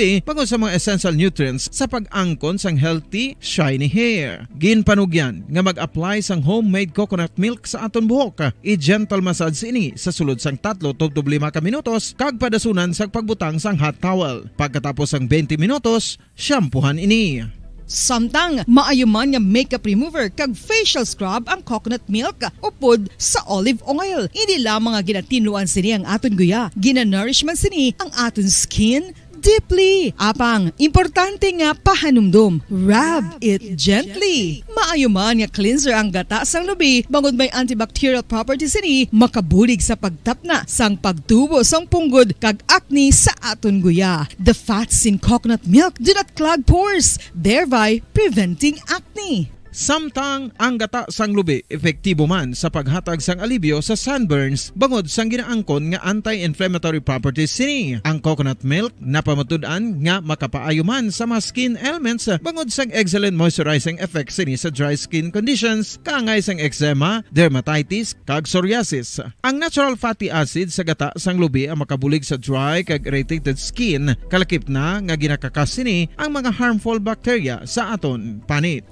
Ano pa ang ginahulat nyo? Maggamit na sang homemade nga coconut milk for it really works wonders.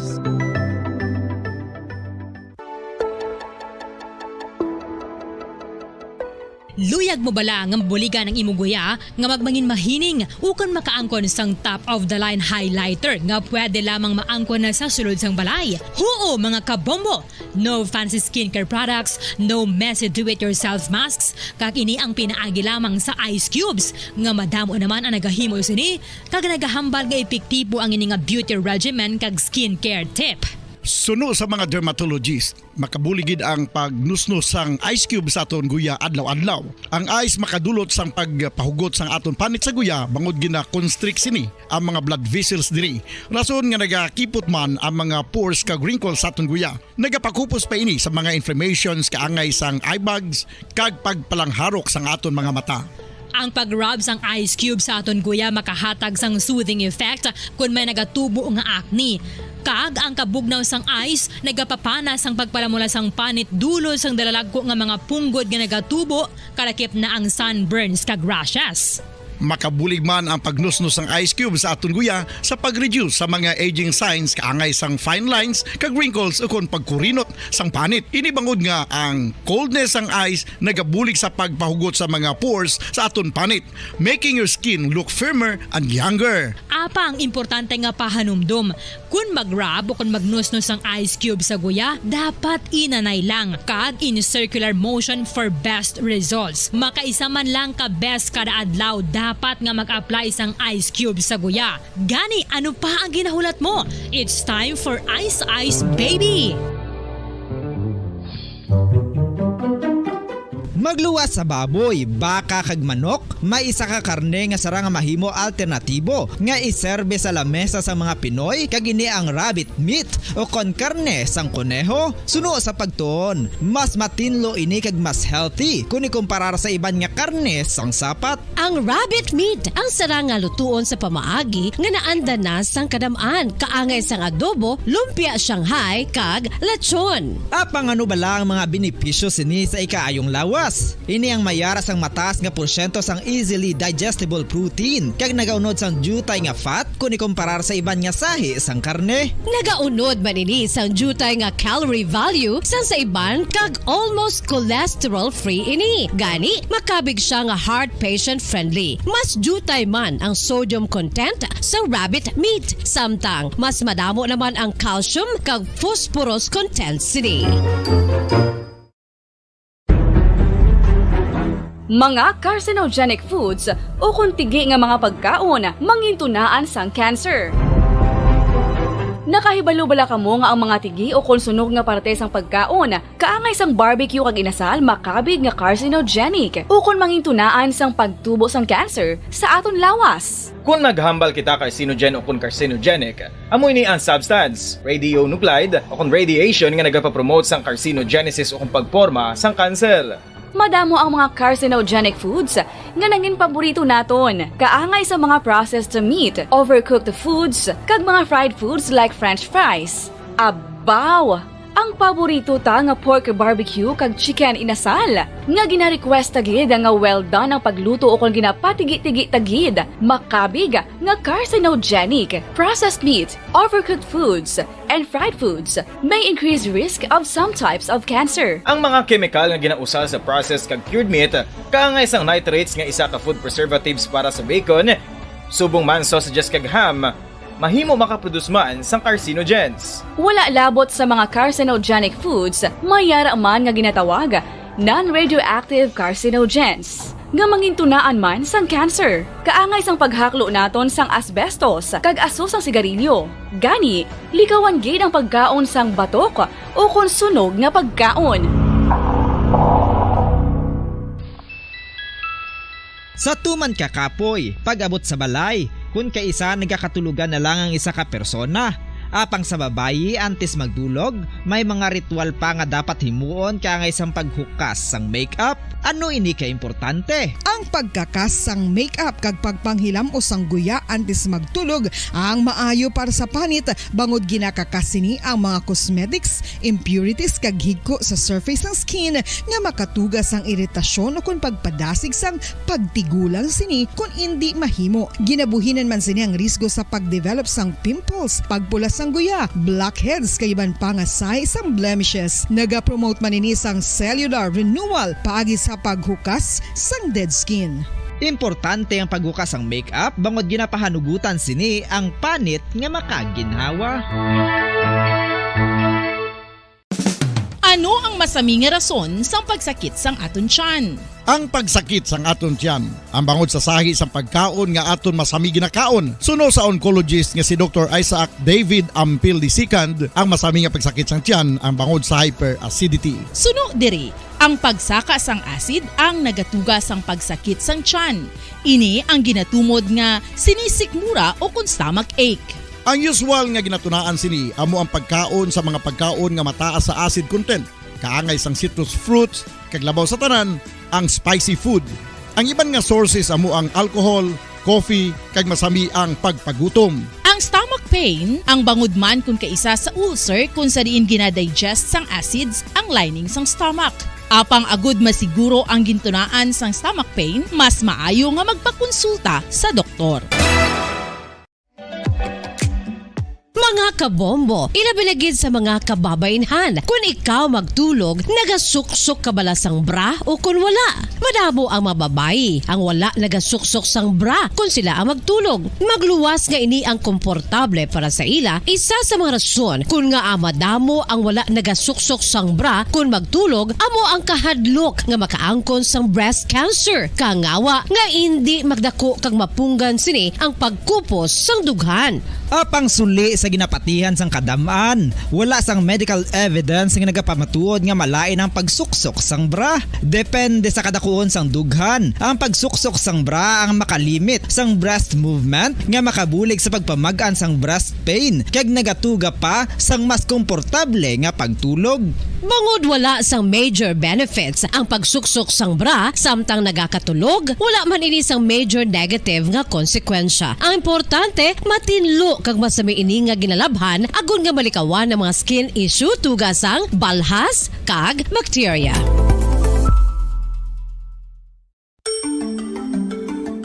Matapos nga nagbalatian ang bugo sa kalibutan dulot sang coronavirus disease, isa naman sa karon kabalatian ang bulos sa ginakahadlukan worldwide, ang monkeypox.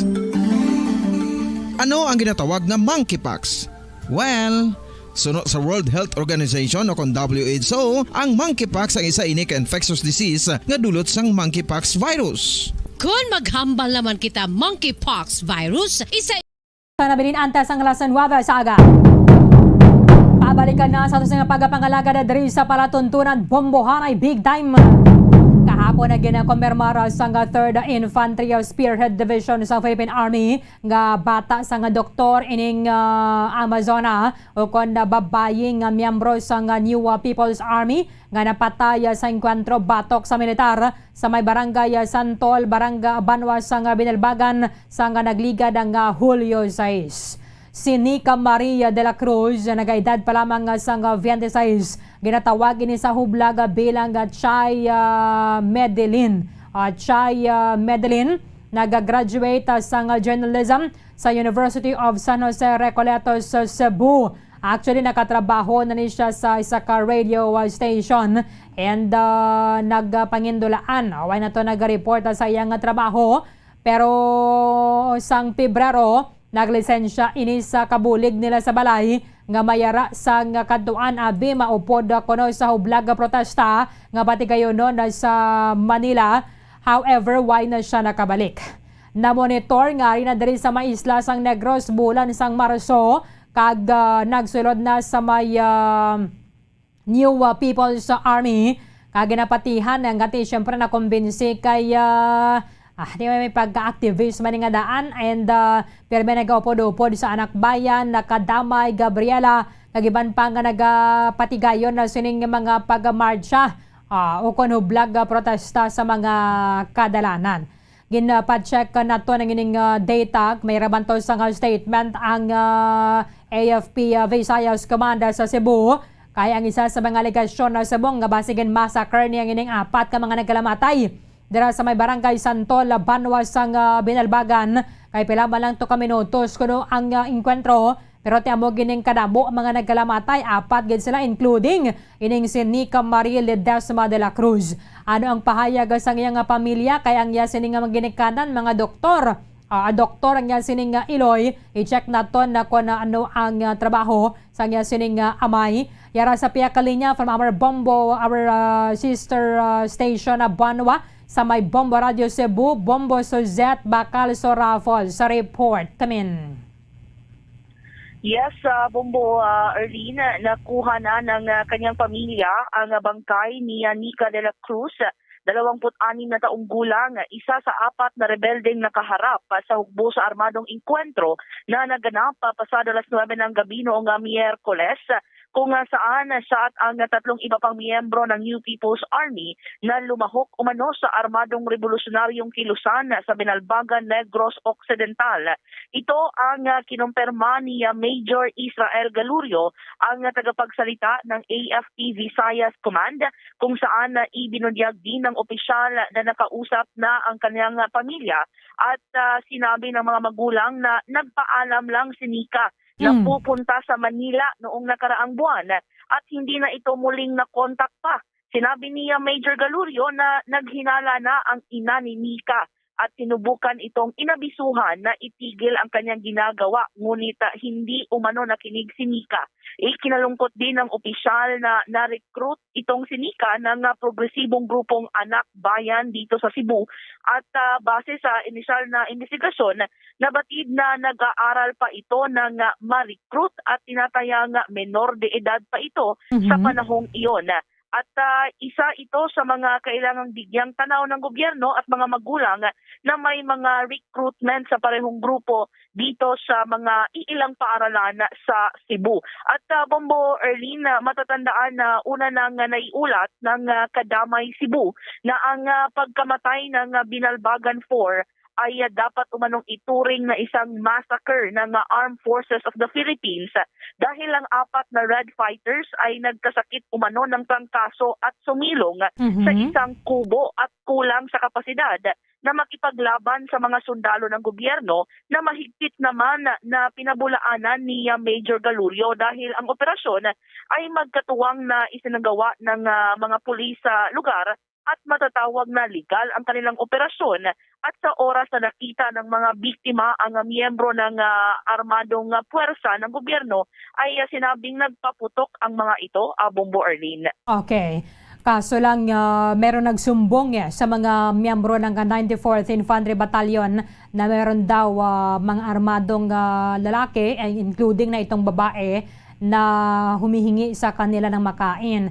So, syempre, yung response talaga ng ating o ng tropa ng gobyerno is pumunta doon sa area. Kaso lang nagkabakbakan. That's right, Bombo Erlene. Kaya nga, sabi ni Major Galurio na hindi daw ito massacre at hindi ito fake encounter, Bombo Erlene. Yung ina pala ni Nika, itong doctor, Bombo Suzette. Yes, tama yan, Bombo Erlene. Yung ina niya, yun ang doktor, Bombo Erlene. And yun nga, ang sabi ng ina, na ang sabi daw nitong si Nika na pupunta siya ng Manila, yun yung paalam niya sa kanyang ina, Bombo Erlene, noong nakaraang buwan. At hindi na ito muli nilang na-contact, Bombo Erlene. Okay. Yung ama niya, ano nga po yung kanyang trabaho?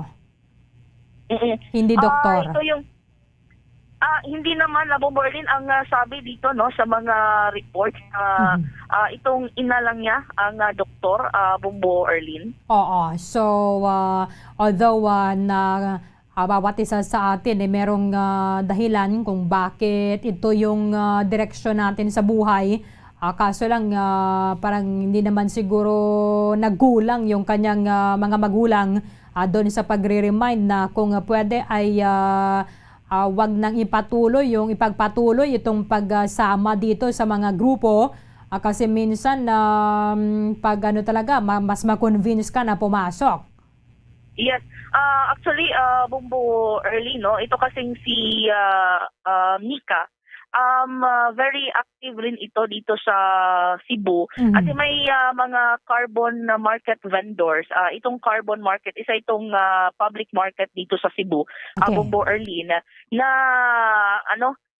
against sila sa privatization program ng Cebu City government. At isa itong si Nika na nakikipag-away talaga sa gobyerno para sa mga carbon public market vendors. And last na yon na nakita si Nika dito sa Cebu, Bombo Erlene. Okay. At yun nga, na parang nawala na lang siya dito bigla at nabalitaan na lang natin yung nangyari dyan sa kanya sa Negros Occidental. Oo.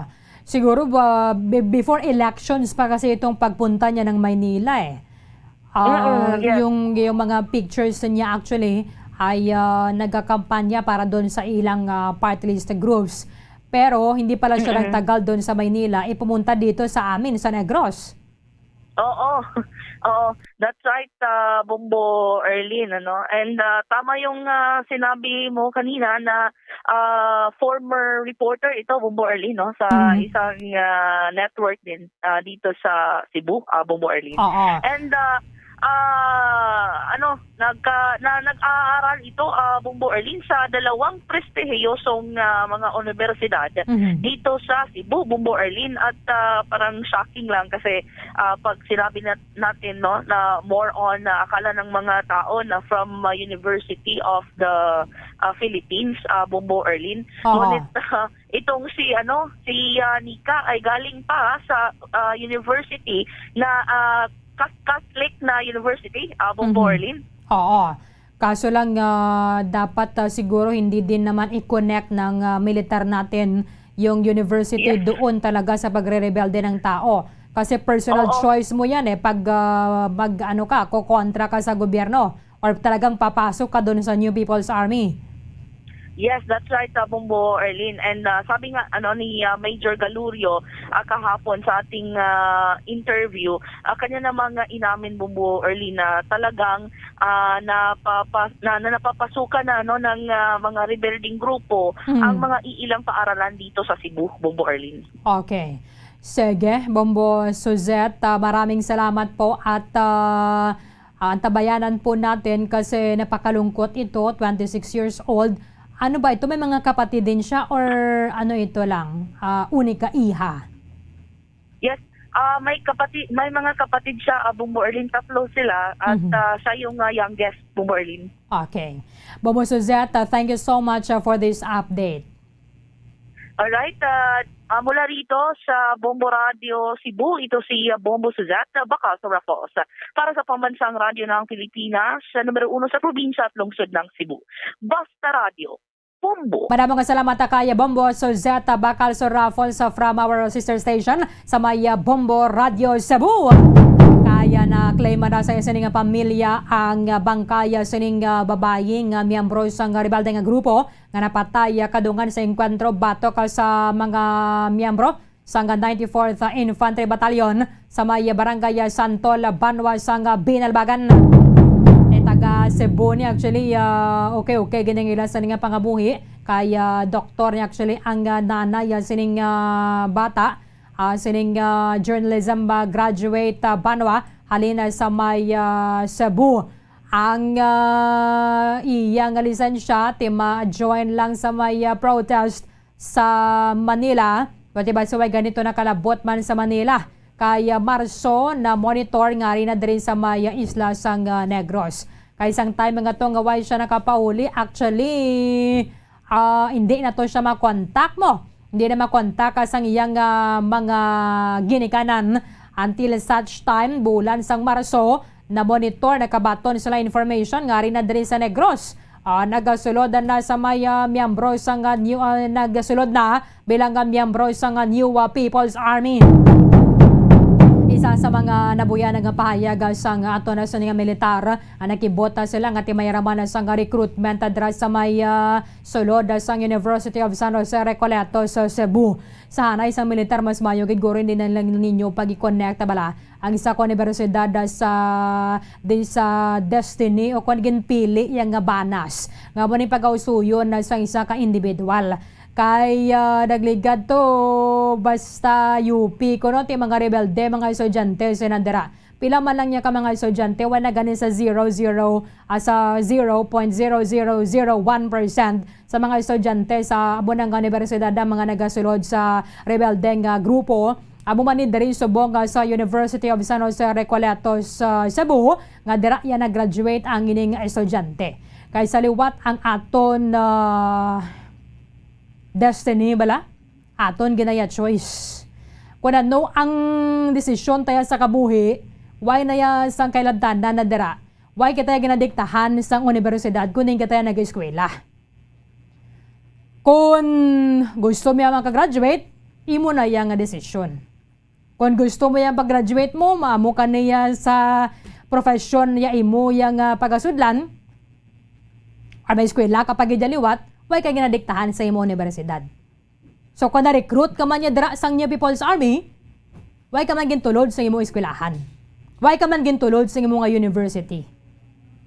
So we cannot say nga may recruitment gali dira sa University of San Jose Recoleto, Cebu.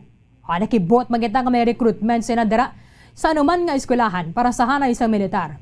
Mayara ginadira sa mga organizations.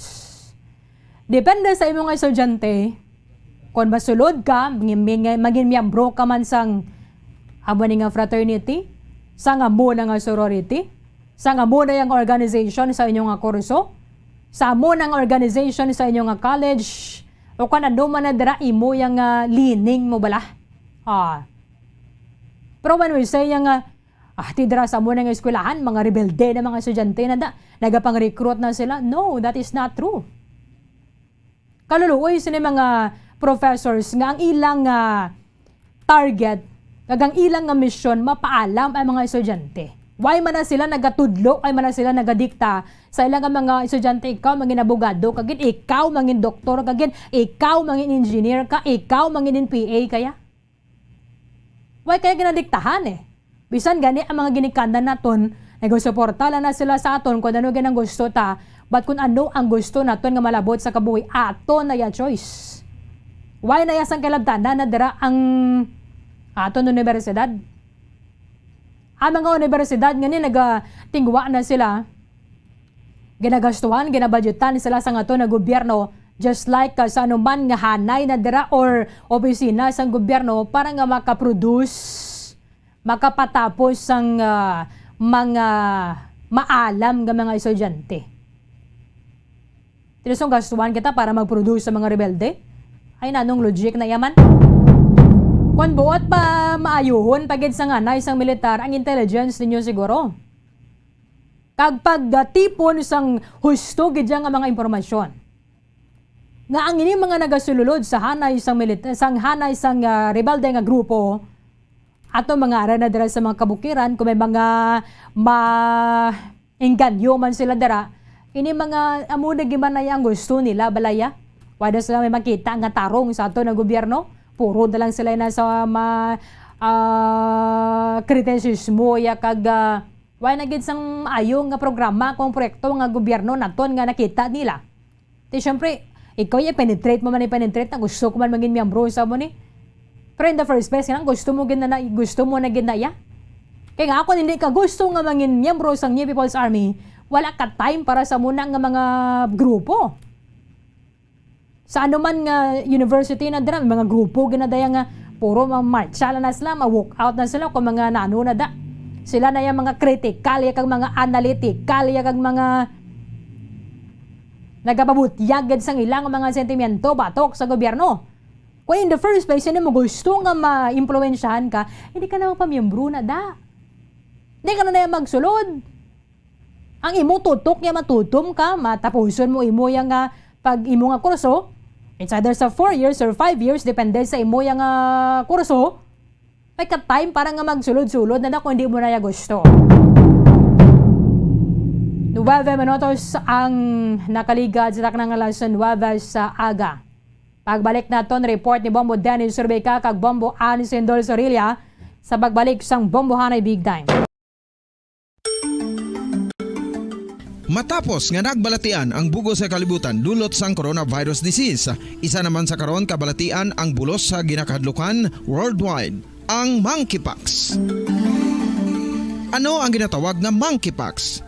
Well, suno sa World Health Organization o kung WHO, ang monkeypox ang isa ini ka infectious disease nga dulot sang monkeypox virus. Kung maghambal naman kita monkeypox virus, isa ini ka orthopox virus nga mo ang ginatunaan sa mga sintomas nga daw kaangay sa smallpox, apang less severe. Ang monkeypox ginakabig nga less contagious, kag mangintunaan sang less severe nga mga balatian kung ikumpara sa smallpox. Simuloan nga ang smallpox na-eradicate na ini sa tung 1980, apang ang monkeypox nagapadayon nga nagaduging sa mga kapungsuran sang Central kag West Africa. Sa karon, mayara duha ka distinct clade o kon subtype ang West African clade kag ang Congo Basin clade nga amuman ang ginatawag Central African clade. Ang monkeypox ang ginakabig nga zoonosis. Ukon isa ka sa isang balatian nga naghalin sa mga sapat padulong sa humans. Mga sapat kaangay sang squirrels, ilaga, amo kag iban pa. Human to human transmission is limited.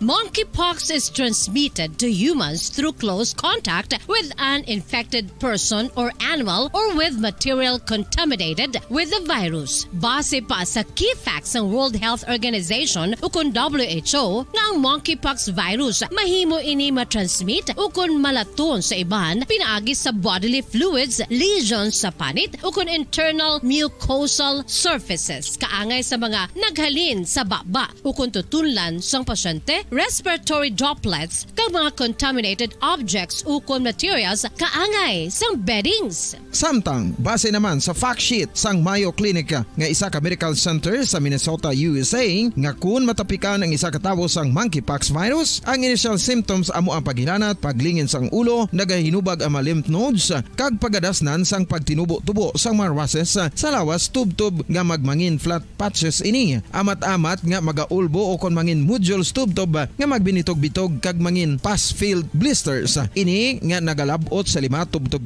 ka adlaw. The rash heals by scabbing over. Makabig na nga infectious ang isa ka pasyente sa pagsugod pagid lamang sang paghilanat sini. Samtang pamangkot, may bulong na bala ang monkeypox? Well, dugang pa sa fact sheets ng WHO nga ang vaccines nga ginusar sadto sa pag-eradicate sang smallpox sa bugos sa kalibutan amo man karon ang ginatublok sa mga tao batok sa monkeypox kag ang antiviral agent nga gin-develop para sa smallpox treatment nangin lisensyado naman para sa treatment sang monkeypox. Newer vaccines have been developed of which one has been approved for prevention of monkeypox.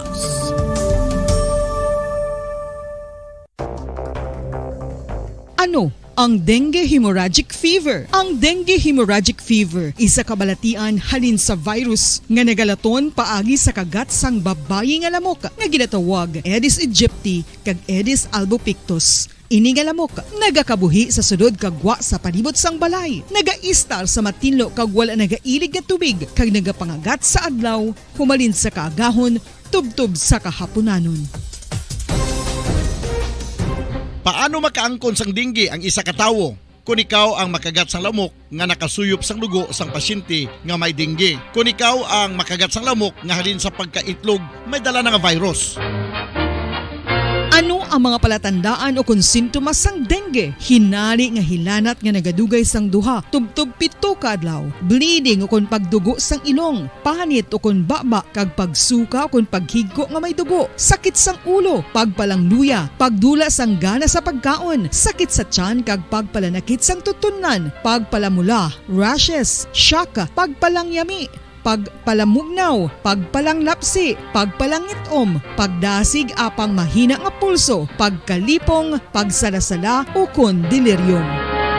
Sa karon nga uso naman ang dengue kag nagasugod na ang tigululan, ginapanugyan sa tanan nga magpanglimpyo sa aton palibot kag ugsaran, pakulbon o kon pangulaon ang tanan nga mga suludlan o kon bisan ano lang dira nga may stagnan o kon nagsupot nga tubig, agud matapna ang pagbreed sang mga lamok. Pahanumdum, nagikan sa Bombo Radio Bacolod. Basta Radio, Bombo!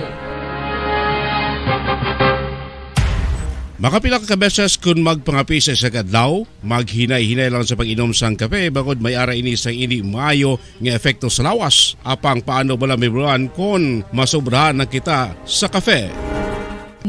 Weather saga. Pabalikan na sa usunod pagpangalaga na diri sa palatunturan Bombohanay big time. Kung kaisamo ganing ginareklamo sa aton mga koturan na kay kung may proyekto ba na ginapatindog o kung ginapatukod ang aton sa mga LGU daw may time mga base kung mapabuyan-buyanan or daw kadugay ginabi matapos. Kung hindi pag-tukbolon sang bombo daw hindi matapos. Kag may mga tuluhaw man ako na kaisang mga Malaysia bala. Ginasugura naman ni kaya naman og eleksyon na pagkatapos eleksyon doon napabayaan na naman. Kag kung na award na bidra for example sa may contractor ang kontraktor okay man nga mamita nila to ang timeline or time frame base sa ginatalan na bala sa program of works, di ba nabutang ginadalan sa program of works. Sanong kontraktor, sano ginsuguran, sano ang target of completion, approve the budget for the contract o kanang cost sa muning proyekto. Ti okay naman na mabayad naman lang sila kuno penalty o kan multa. Kung nila ma-meet ang ining deadline para sa completion. Speaking sa mga proyekto, ang aton sa ning Kapitolyo Provincial nagatukod sa project monitoring or project management team para at least sa monitor ni mga programa o kan mga proyekto. Siyempre, specifically siguro para sa infrastructure. Para nga ma-trace, ma-track rather kung ano na niya, pila na ka-porsyento, alin sa siguro, na muna nga bulan, asusubong, pila na ka-porsyento ang natapos. Mayo man na, at least kamasundan na gidang ining progress bala sa mga proyekto nga ginapatindog sang aton nga provincial government. Ano ang mga composition sa ning project management team? Bombo Dennis Rubica, halin sa Kapitolyo Provincial sa report. Kamin. Bombo Arlene, para mapasiguro nga on time or mapadasig kag para sa madali nga kapuslanan sa aton nga mga pumuluyo. Ang aton nga Provincial Capitol Bombo Arlene nagtukod sining project management team nga amo ni magabantay na maga-monitor kag mga update sa mga dalagko especially sa mga infra projects sa aton probinsya. Bombo Arlene, kay te sakto nambal mo bagulang, may mga proyekto kita nga daw katrasado bla nga instead tani nga mapusla na sa aton pumuluyo, hindi pa kaway pa matapos yung project like mga taytay, ang iban pagid nga mga intra projects, mga dalan, especially mga farm to market roads, kag iban pa nga mga mapuslanon nga proyekto sa aton nga probinsya, no? Kay like sa aton nga Departamento Bombo Arlene sa Provincial Engineering Office, no? Tiara nakasalira silang mga infra projects, no? Sa like basta sa aton provincial road, no? Ilan na sako pa Bombo Dennis? Yes, Bombo Arlene, kag ining pila ka mga proyekto blang ginapanghaboy man sa atong probinsya sa mga LGUs naton, no? Ining dalagko nga mga infra project nga city funded sa atong provincial government. Amo pinaka-importante kay sunod si kay Provincial Administrator Attorney Fernando Diaz nga ining project management team pagbugusa ini sa mga nanoy tuhay nga mga department heads or technical people gikan sa mga concerned nga departamento sa aton nga probinsya. Sabi kung na project specialist ng Provincial Engineers Office, of course aradang department head, si Attorney Ernie Mapa, kag mga technical team nyo dira nga engineer Wayagin Balasa. So far Bombo Arlene ang balasahon to mga division head, batong mga division head, no? Kay kabudlayan na balaya nga halin ka sa engineering or engineer's office. Sa iluhon na kaya sa iban nga departamento hindi kaya ka-relate Bombo Dennis. Correct. Sakto na ang namin ko kung dabi like sa Provincial Engineer's Office. May pila ka departamento nga concern nga daw pila ka mga department din personal dira sa departamento bla daw sinta daw kulang-kulang biyang function o kundo hindi nami ang satisfactory function niya basi may ara man dahil nga mga tao da mismo sa PEO nga may kapasidad tidak mas sila ibulos, Adaw mo nang guwato sang mas pagbalasa sa mga division head Abe Bombo Arlene, kay part na ini sa pagtukod sa project management team nga titakto na mamonitor, mapadasig ang mga proyekto sa aton nga provincial government. Kaya kadamo kita Bombo Arlene, may mga dalagko kitang mga infra project nga ang iba sila diri funded sa national government, ginapagi sa provincial government with counterpart 10%, 50% sa pundo, nga ang probinsya ang nag-implement. nagapatuman sining mga proyekto. So ining project management team amo ni sila maghatag sang update report no sa aton sining gobernador, sa aton nga provincial administrator kung ano na ang dalagan sang proyekto. Kung naka-porsyento ang na-accomplish, no? Ayhan sa target date. Okay, siyempre bumbaril may kung may project ka, may date of start sang work, kag may date of completion. Amo na bala Bomberlane. Kasi mostly gid makitantag sa tag 2 bulan, 3 bulan or masobra pa gani iya sa target date of completion, why pa matapos ang proyekto. Kaya tumula atrasado nga ti. Instead na nga mapuslan na or magamit na sa aton pumuluyo, hindi pa. Kaya ti, why pa matapos mo? Maulat ka pa yakon sa nuwaydra. Kung manong eleksyon bla, so swerte ko no klaseng. Ati, normal. Normal na Bomberlane, ha? Pati pulaw-pulaw, dalasa pa mo Dennis. Ati, nga gawon sa kompresyon para ati siya manigurahan mapakita sa publiko, no? So, muna nga main gate nga trust ning project management team kay para mabalaan, no? Ang update kay kabudlay bala nga sila tati, ginagastuhan sa millions of pesos. Pero kadugay nga mapuslan, kadugay nga makabenepisyo ang Negrosanon. Amo na nga i-monitor, i-update, i-balon kung anong problema nga do atrasado ang sa pila na kabulan nga dalagan sa nga proyekto do ka gamay pa lang sa porsyento nga nauman. Amo na bla. Uti mapakitaan sa mga pamagi himuan sa basic may mga mahimuan sa pila ka mga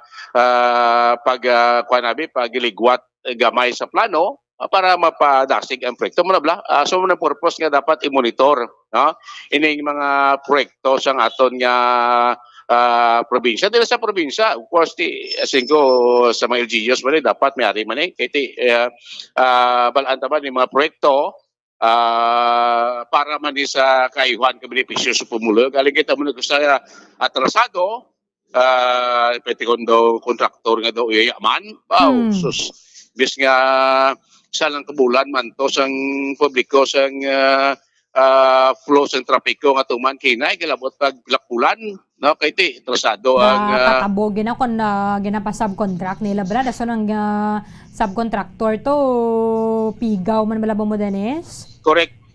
Especially kung subcontractor do kulang-kulang man sa equipment gamit di paano sa makabalbal trabaho da kay mangulang pa to sa piyakmigo ya contractor nga labo ko danay bi kuan bi grader bi lako dai piston nabi kay may kontrata ko to amo na bla kung sa muna nga nagatrasar pagid ang proyekto, no, sa sining nga mga sistema. So kung may ari siyang project management team, at least no, may makaduso, no, may makatikdol sa mga kontraktor nga padasigon ang proyekto. Kahit Bomberlane na sininta kung saan nagkalampusan lang ang aton nga mga LGUs, no, ang aton nga mga natungdan nga insyas ng gobyerno, pagod sining mga mahinay nga proyekto, no? Kahit may mga subcon kag gusto hindi naman ma-monitor sa aton nga mga LGU, ining mga proyekto kay kusa like sa probinsya bis kada muon man siyang proyekto, kasi relevante kung mga lagyo pagidabi, so hindi bala ma-monitor gid unless kung katukan nato kay may reklamo.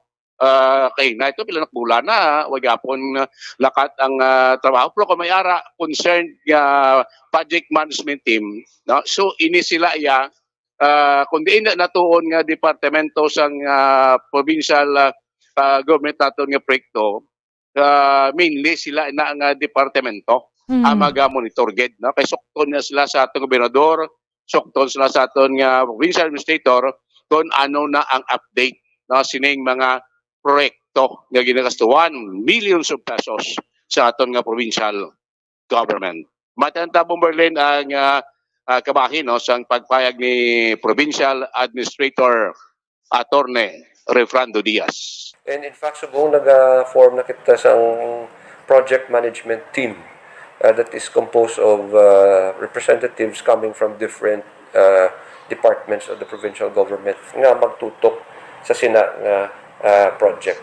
Ang mga big ticket project subong i-commence na under order of Governor Bong Lacson nga may gatutok gid nga team so that ang iyang compliance with the specifications are ensured, ang iyang compliance with the time frame nga dapat matapos ang project is also followed.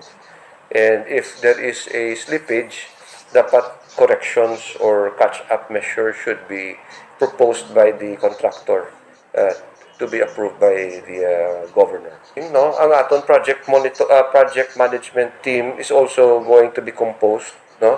I-designate na within this week. May ara kita project management team sa kada dagko nga mga proyekto so that tutukan ang tanan-tanan nga kagay. Bombo Arlene, si Provincial Administrator Tony Refrando Diaz. Sakto na kay kung may mga gamay. Kung may upo na dira sa team ang halin sa neutral balayang opisina, Bombo Dennis. Hindi yung kung na sila nagasako pa sila manamataga sang report.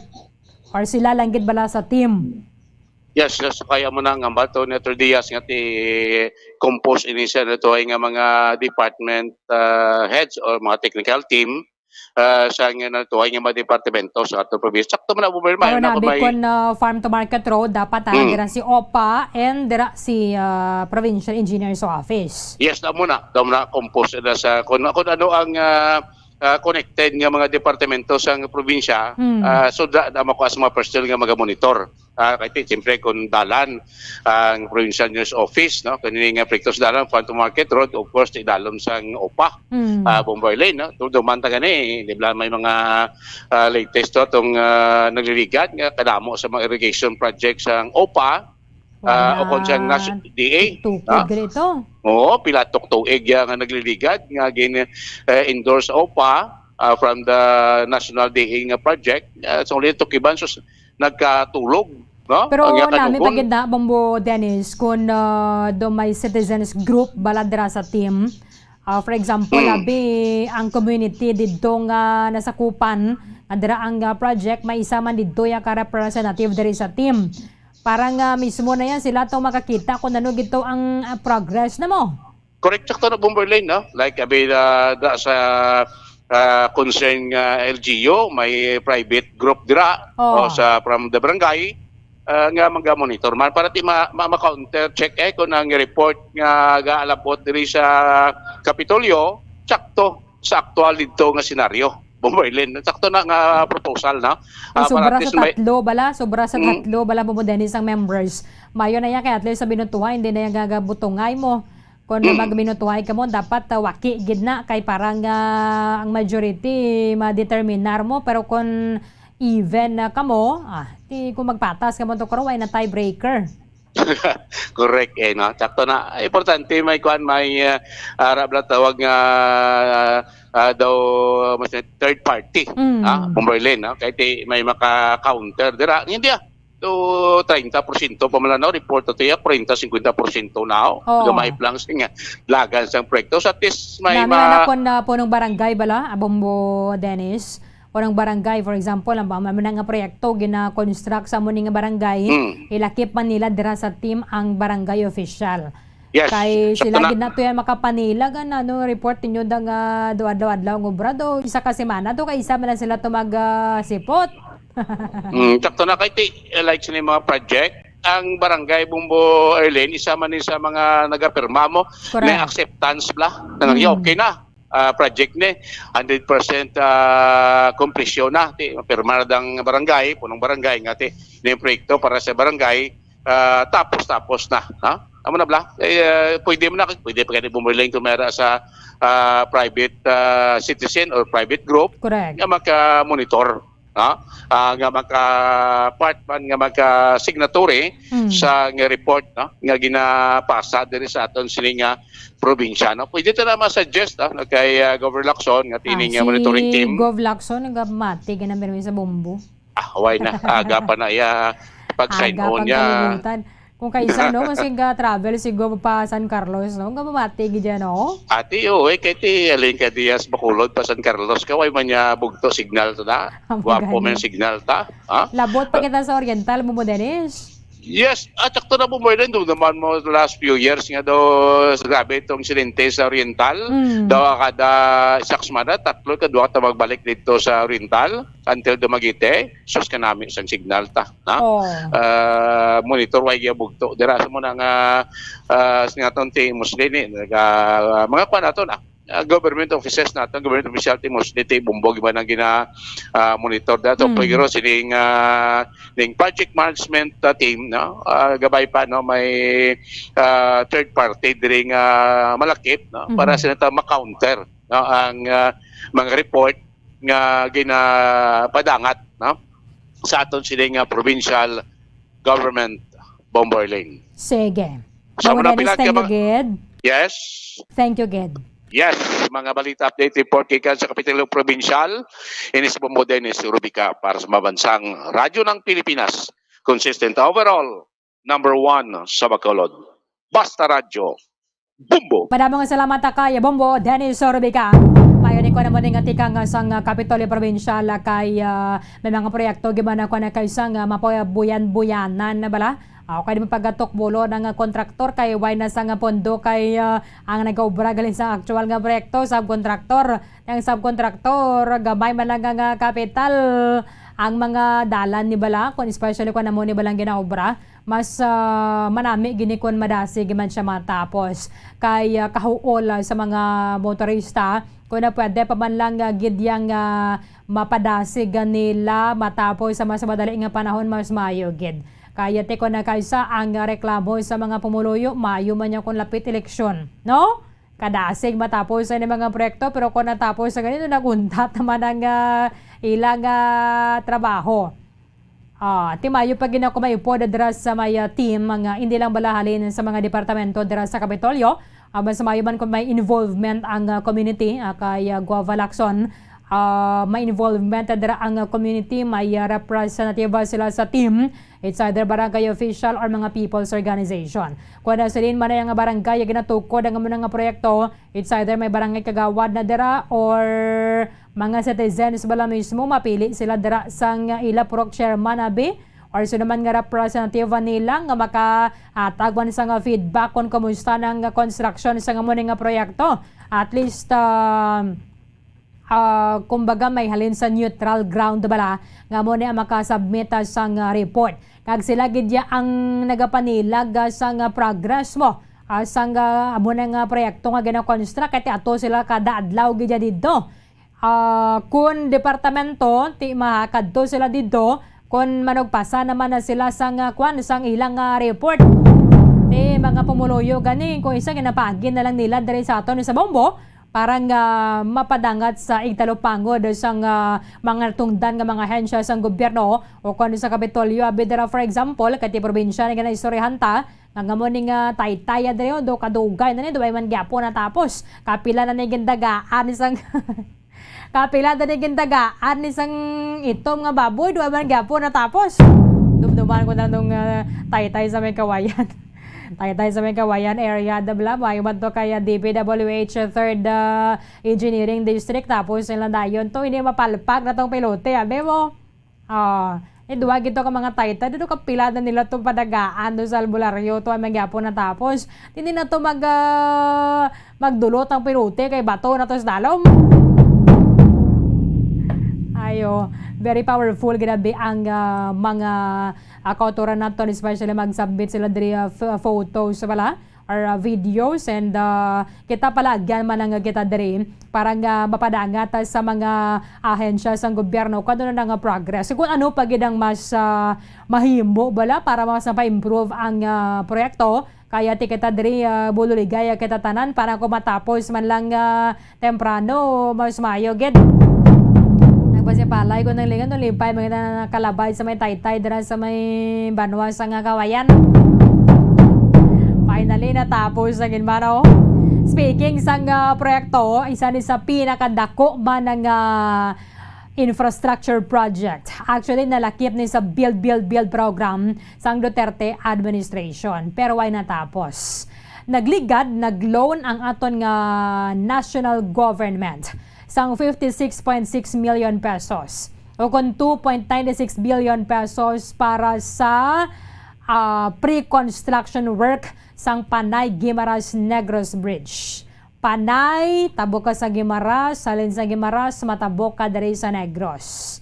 Kay utanggon din naton, nalin sa gobyerno sang Korea, nga mo ni ang maghahatag sang pondo for the construction of Panay Guimaras Negros Bridge. Dako niya binga pondong kinanglandon bala maskin sa may feasibility study may billions of pesos nga kinanglanon. Ang pre-feasibility study taga duha ka tuig pa ang pagpatigayon na sina. Mayo lang man ni kay nagligad ken boy ani President Bongbong Marcos ang pahayag nga padayunon sang Marcos administration ang ining mga big infrastructure projects nga nasugura na. Although ay pagkiniya nasuguran technically ang Panay Guimaras Negros Bridge, pero at least nasugod-sugudan tanan ni bisan pa man lang sa pre-feasibility study. Tidalik na ng adlaw, amo ni ang ginpatawag man ang pagsinapol dito sa may palasyo sa Malacañang, although may pila ka mga opisyales sa aton nga probinsya daw no show ako na dito. Amo ning isa sa mga naistoryahan as confirmed by Bacolod City Mayor Alfredo Benitez. Sa piyakalinya, Bombo Ann Sindol Sorilia sa report. Kamin. Bombo Arlene, ti liwat nga ginabuhi ining sugilanon sa subong naman yang administrasyon sining Negros, no, Panay Negros Bridge, meaning ang Taytay, construction sa Taytay nga magaangot sang Panay Island sa aton riya sa may probinsya sang Negros Occidental. Sa confirmation gani ni Bacolod City Mayor Albi Benitez nga why ina nadula subong sa bilang isaman sa mga priority no sang Marcos administration ni President Bongbong Marcos ining construction sang Panay Negros Bridge kag ginaduso gid na nila siya bilang opisyal sa Bacolod, upod man sa mga opisyales hindi lamang Bombo Arlene sa aton driya sa may probinsya sa Negros Occidental, but lakip na syempreng Panay kay today gani ito bala sa up sa ato niya nga sister station ng Bombo Radio Iloilo yari gid gani diri si Bacolod City or si Iloilo City Mayor Iloilo City Mayor Jerry Trenias Bombo Arlene no mag-meeting sila with Mayor Albi Benitez agud sigulanunan ini kay dugay-dugay na gini debla mayara hambal mo na isang 56.6 million o kung 56.6 million US dollar o kung 2.96 billion loan agreement sa tunga no sang gobyerno sang Government of Korea kag sang Pilipinas para sa pre-construction work sang Panay Guimaras Negros Bridge. Feasibility study lang Bombo Arlene dako naman no? Gituod nga pundo ang imo kinanglanon kay hindi man lahog-lahog taytayan mo no so syempre it entails gidya ang work no puwersa sang Iloilo kag sang Panay kag sang Negros tingbon gid para nga ang ini nga plano dako-dako ni ano ni kumbaga bla suntok sa buwan ni siya Bombo Arlene pero syempre wala man sang imposible especially kung tutukan ini sang subong iyang administrasyon.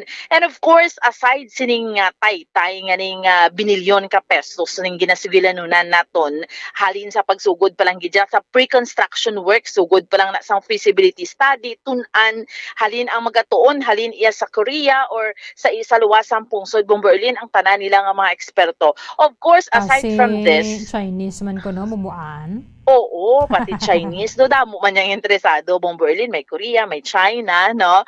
So of course Bombo Arlene, aside from this, bala ang push man naton sang Negros Island sang administrasyon ni former President Noynoy Aquino tani nagbulag na kita to sa Iloilo kay mantiari na kita naga Negros Island region na kita. But during that time sang may mga may mga regional offices na kita nga NIR, but during that time Bombo Arlene sang administration ni President Rodrigo Duterte ang tanan tong ang NIR na bugto to, and then subong ang hambal naman ni speaking sa gyapon kay Mayor Albi Benitez, siya upod ang mga Negros Occidental nga mga solons or mga House of Representatives naton diri, including sa Lone District of Bacolod, Congressman Greg Gasataya, in support gid para sa revival sang Negros Island region, no.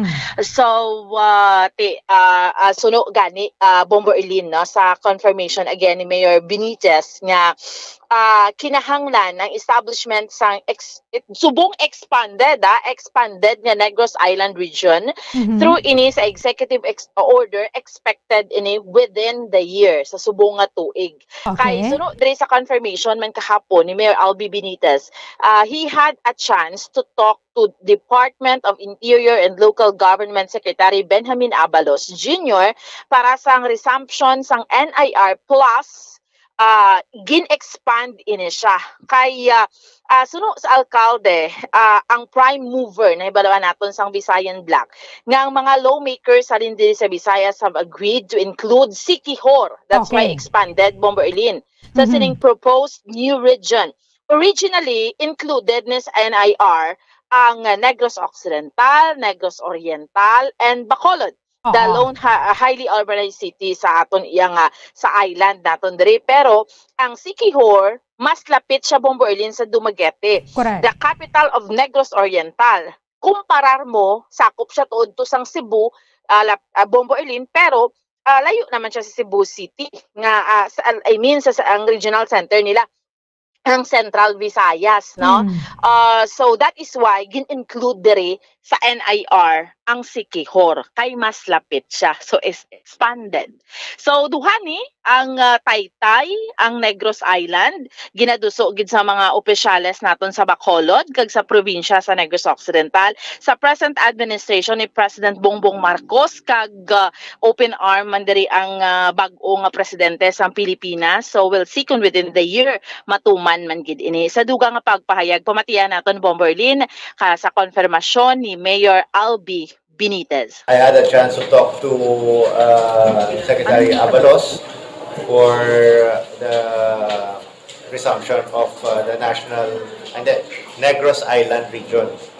Plus, expanded na ang atong isa nga gina-propose during one of the Visayan Bloc meeting with the mga congressmen. It was agreed that Siquijor would be more likely to be part of the NIR rather than mapabilin sila sa Region 7. Kay layo ang Cebu, mas lapit sila sa Dumaguete.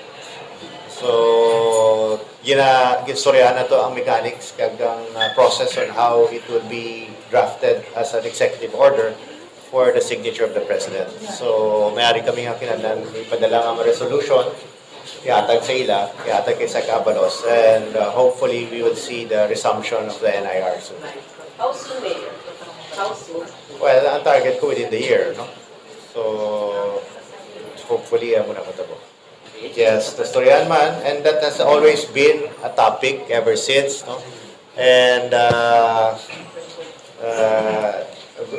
you know, it's been a commitment sa Marcos administration na padayunon ng Negros Panay Bridge. So, Bomber Erlin, may commitment naman ang Marcos administration. So, we'll see within sini nga tuig, no, kung may progress ining duha ka mga dalago nga mga projects, no, ang NIR kag ang ining proyekto gidya ining Negros Panay Bridge, no, nga maga-connect sa aton. So, Bomber Erlin, amo ni so far ang update report. Magapapanaya kaya bamuan, and then malain ba lang tiyempo, may option ka kung may sakyan na kabi ng dira, or base butang man sila ruta na dira. Galing medyo layo-layo ni preparar ka lang sa gas mo kon alin sa Negros tabo ka sa Guimaras Papanay. Oo, may option ka kung sa Lawod ka magi or sa Taytay, no? So, grabe ni siya nga project kung imaginon ta lang. But we'll see, Bomber Erlin, kung matigayon gid ini sa handom. Damo man nalipay, no? Sinobdo nagahandom sining Negros ga-connect sang matukod nga Taytay para ma-connect sang Panay diri sa aton sa probinsya sa Negros Occidental. Okay. Ini si Bombo Ansindol Sorilia para sa Pambansang Radyo ng Pilipinas, consistent overall, number 1 sa Bacolod, basta radyo, Bombo! Maraming salamat kay Bombo Ansindol Sorilia. Isa sa mga commitment naman daw sa Marcos administration ang ining pagpadayon sa mga big infrastructure projects sa ginasuguran sa idalom sa build na programa sa Duterte administration. In fact, dinikada na gid niya nga ginaduso sa previous paganiya nga mga gobernador na tondre sa Negros Occidental tinalikdan to gintalakay naman isang Regional Development Council 6 nga i-endorse bala sa National Economic and Development Authority ang pagpatukod sa ning Taytay. Kung nadamo kita kwarta, okay gini siya, no? Kung nadamo kita kwarta, nadamo kita pondo bala, nga daw siguro medyo gamay-gamay lang utangon naton mas mayo gid. Kung matukod ang ining Taytay, kung gusto mo ya joyride kay may salakyan na kaman, pwede ka man niya makapili. At subong sobra or less than 2 hours, ato ka naman to sa Dumangas gani mo. Rasig man lang yung ang biyahe sang barko Bradgot do Dumangas sa vice versa. Depende na, galing kati syempre mag-aaray man na diri mga shipping companies. However, base kung may mga madihon mamanadarang mga measures ang ato sa ning gobyerno para hindi man ma-hurt ang shipping companies or shipping industry. Kay man subong ang mga goods bala coming from Panay nga nagatabok kadri sa may Bacolod, makomodar gid sila sa mga roro nga nagabiyahe Dumangas, Bacolod, vice versa. Kung mayara sang Taytay o galing tiniban ni matapos overnight lang, actually nasuguran yung pag-istorya sa ni pag sugod man sang termino ni President Rodrigo Duterte.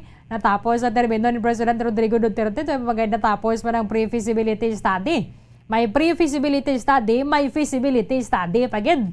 So billions of pesos ang kinanglanon na sinandra kay kalawig ng ran sang Taytay mo. Kagisama na siguro dira sa igaway gid kun kinanglano na giman ang Taytay.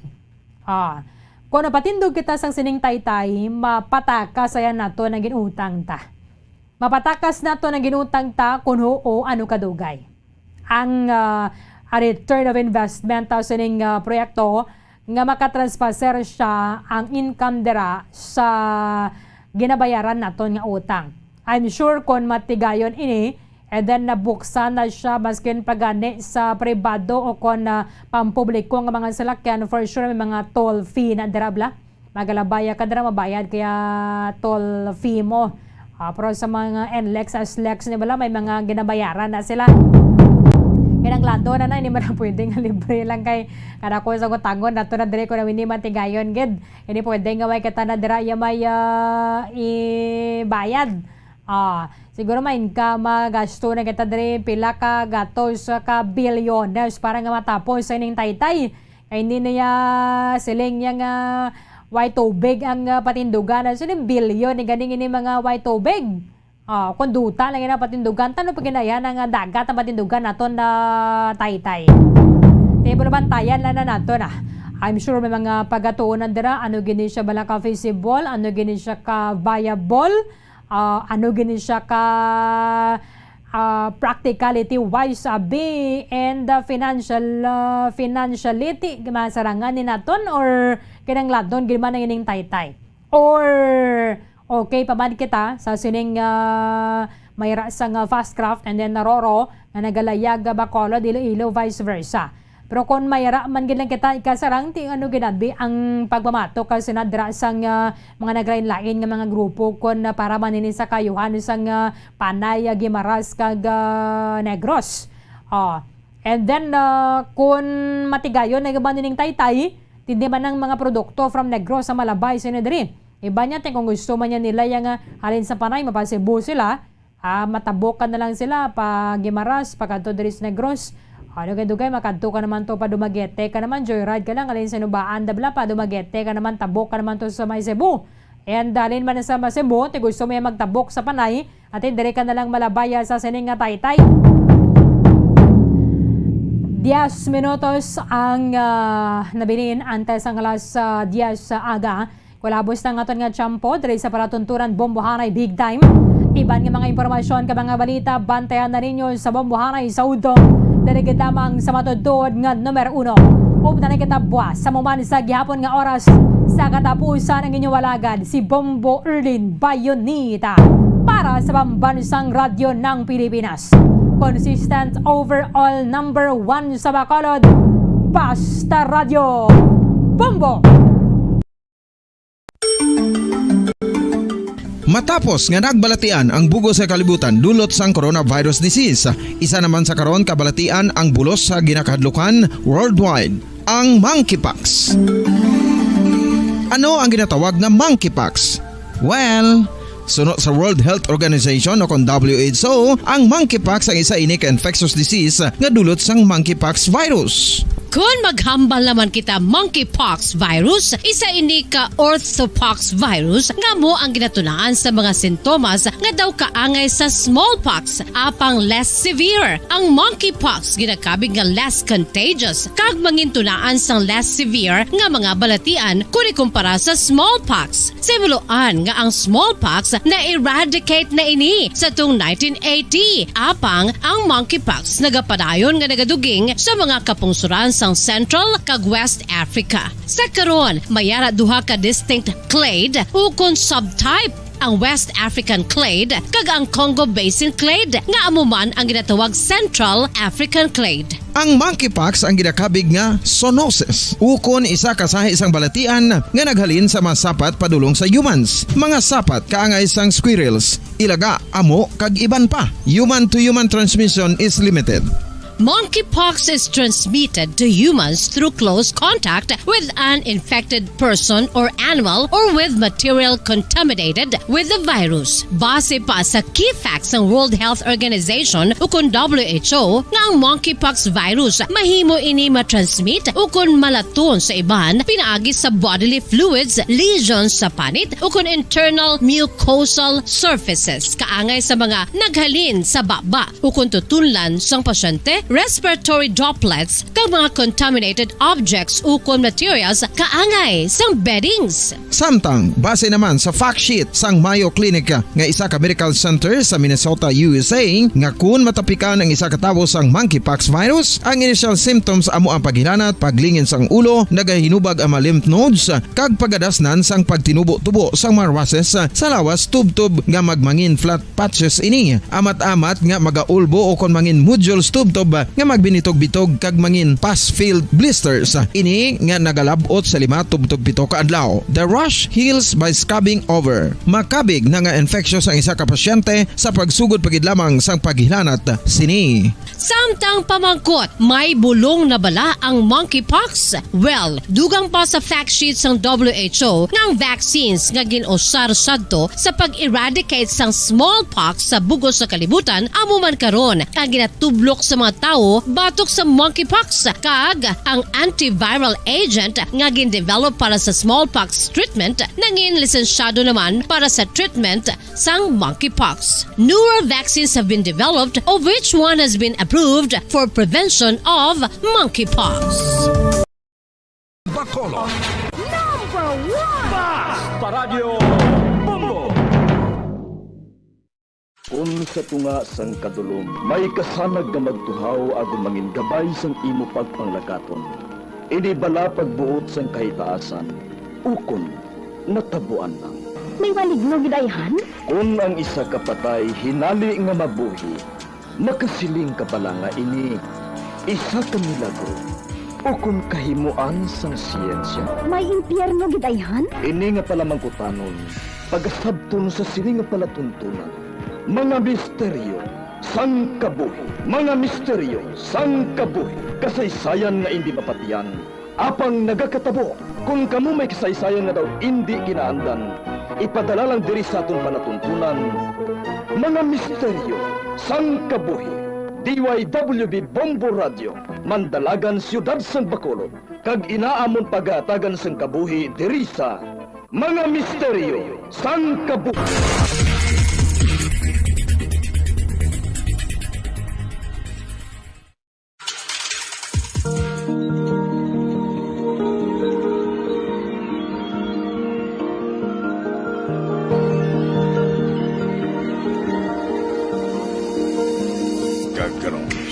saan nga bahin sa aton sugilanon sa aton palatuntunan.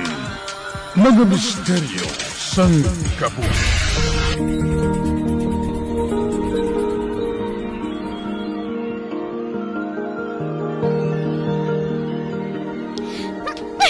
Animal, to hindi ako makapati sini. Sa amo sini ang amon distansya. Napaslawan pa ako nga maigo ang amo nga kuring. Pila ko nakabisi siya na igo ka ina. Samtang nga ara siya sa malayo. Anay pila kadupa na lang ang amon distansya. Wala ko pa siya na igo. Ang akon armas, uyatan ko sang maayo. Masulod man ako diri sa building nga ini.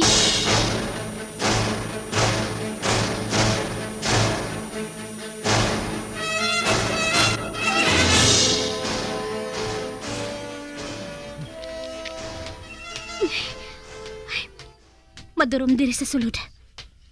Apang paagi sa kasanag sang dala ko nga flashlight. Makita ko ang ginaagyan ko. Kagang ari sa palibot.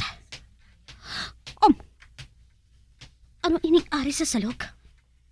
Tinulo sang dugo. Malibot ako. Dito ako malusot sa pihak. Liputon ko siya. Hindi ako mag-untat. Tabtob nga hindi ko siya mapatay. Matabo ng matabo. Bisan nga nagakahulugan pa ini sang akon kamatayon. Tudagid ako sa kuring nga ato.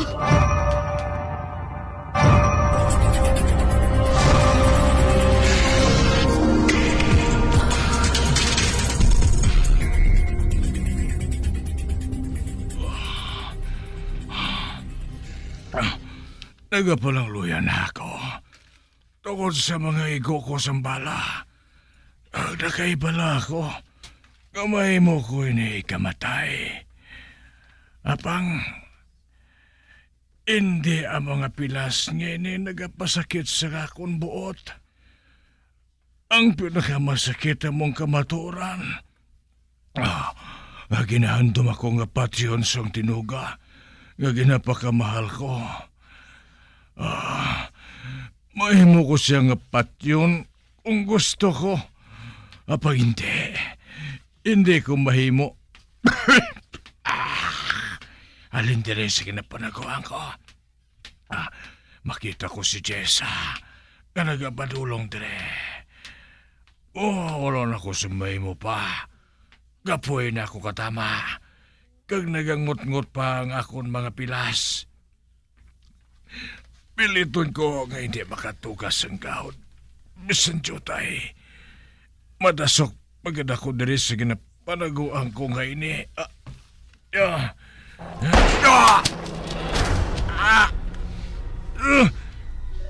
Igo naman ako. Kinahanglan mag-alin ako diri. Kinahanglan makaselo ako sa piyak nga bahin. Sa building nga ini. Malagyo ako. Madalagan ako.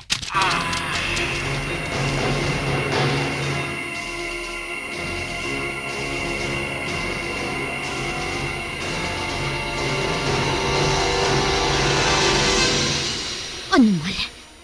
Nagsaylo naman sa piyak nga bahin sang building. Apang nakita ko, nga hindi tuman ang kadasig sang iya pagdalakan. Kag wala na siya sang kapagsik. Sundon ko siya gihapon. Matultulan ko siya. Paagi sa tinulo sang dugo.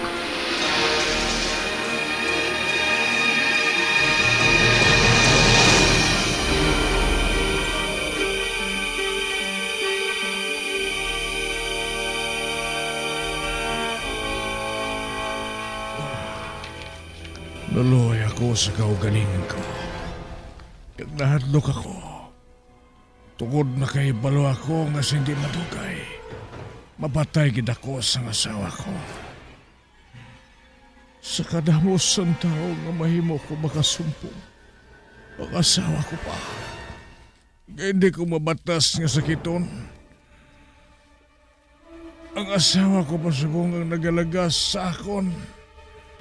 Karon, katapusan mo na! Wala na ako sang bala! Ay, makuha ako sa akong bulsa sang magasin. I-reload ko ini. Lampatan ko siya, ha? Ay! Hindi! Kinsakyan mo ako! Jessa, asawa ko.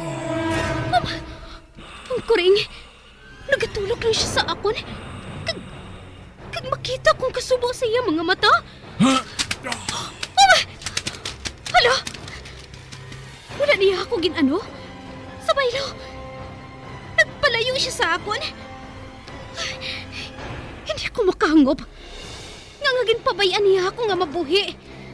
Hindi. Ang akon magasin, i-reload ko ini sa akon armas. Patsyon ko siya. Sundan ko siya.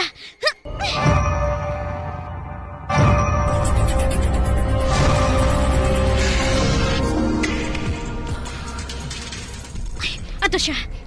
Makita ko nga nagapalayo siya. Apang maigo ko pa siya sa distansya niyang ina. Karon ha? Ato, naigo ko siya. Kag nahulog siya sa ginasakaan niya nga simento. Sundon ko siya. Apang nga mo sa tong nabatian ko. Hindi tingog sang kuring, kundi iya sang tawo.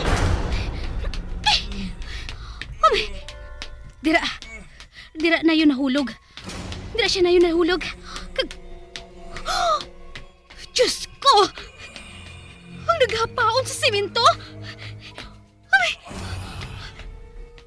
Jessa, asawa ko. Oh, Diyos ko! Carlito!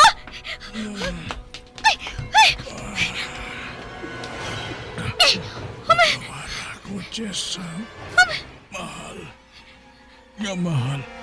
Kungit ikaw. Oh, Diyos ko! Ano hiling gibuhat ko sa imo? Ano, Carlito? Bana ko!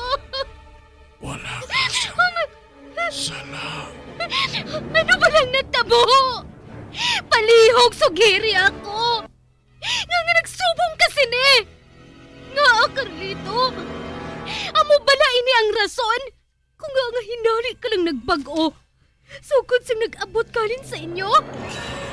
Ano ba lang natabo? Sugiri ako!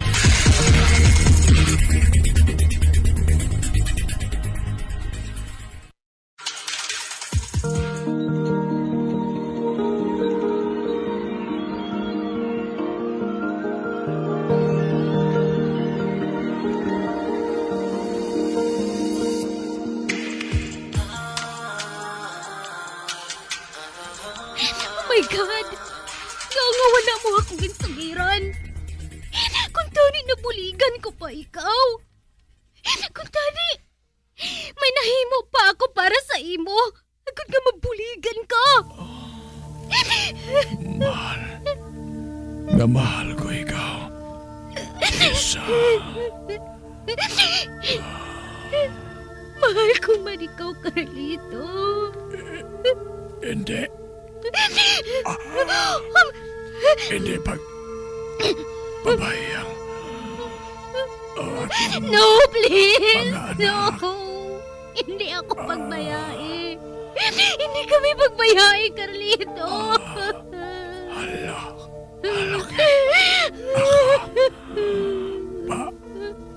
Babalone.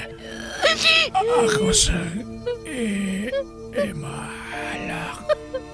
Oh, Diyos ko.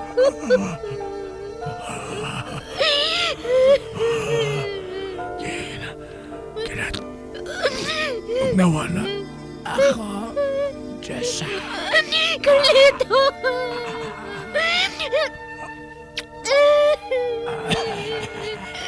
Magpakabakod ka!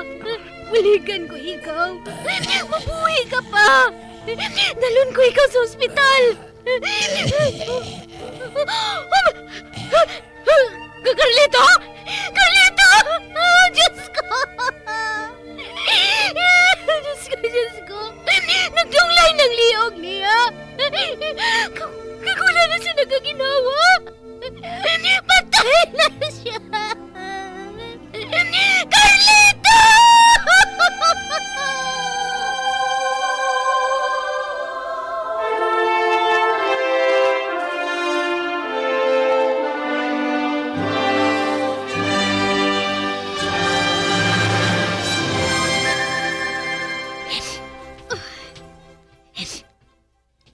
ko diri ang bangkay ni Carlito sa sofa.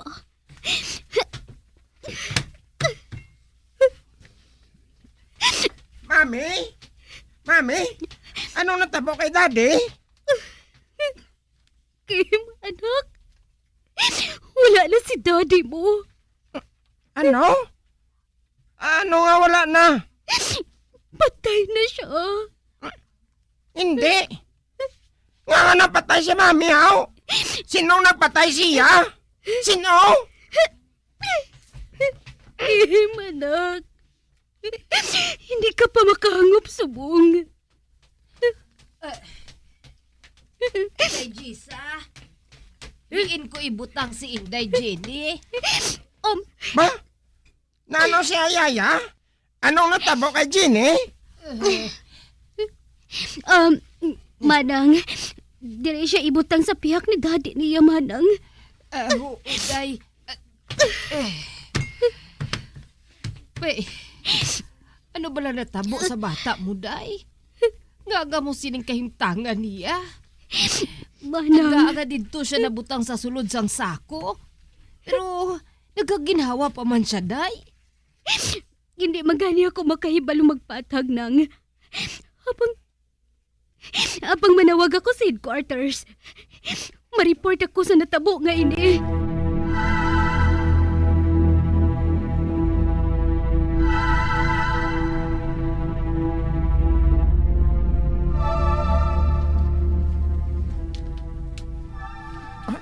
Ala? Nagmuklat ng mga mata ni Jenny? Nakabugtaw na siya? Mami! Yaya! Dali ka mo diri! Dali! Si Jenny! Nakabugtaw na siya! Nagbugtaw na siya, Mami!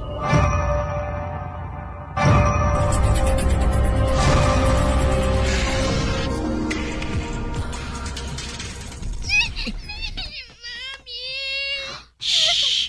Tama na, tama na. Tama na, ha? Wala kasang dapat kahadlukan. Ari si Mami. Jenny! Wala na si Daddy! Patay na siya! Jenny, ang mayo pa. Dito ka sa imong hulot, ha? Magpahuway ka. Hindi! Naadlag ko! Hindi ko pagpayain! Mami! Naluwag ko magtulo kay Daddy. Daddy! Daddy! Ginakonsensya ako. Ginasakitan ako magtulong kay Kim. Nanagako sa iyo, amay. Di! Ako ang nagpatay kay Carlito. Ako!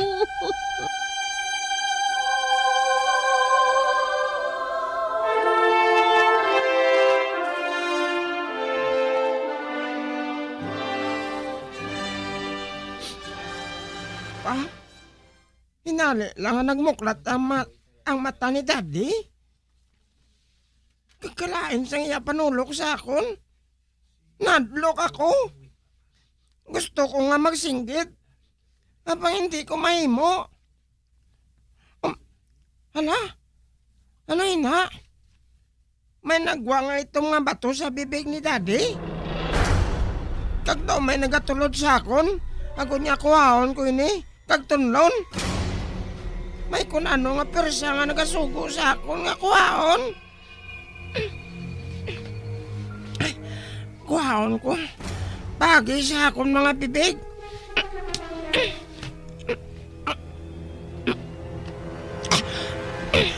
Ay na, natulon ko na. Oh. Ano ini? Hindi ako makangop sa ginabatyag ko. Kalain? Daw inali lang ang nagpalanginit ang akong lawas? Daw gusto ko nga maglupat? Sila ni Mami kag Jenny. Natulugan sila sa ilag na pungkuan. Paano ko sila sugiran sa natabo? Ano ba lang itong nga bato nga gintulon ko? Ano ato?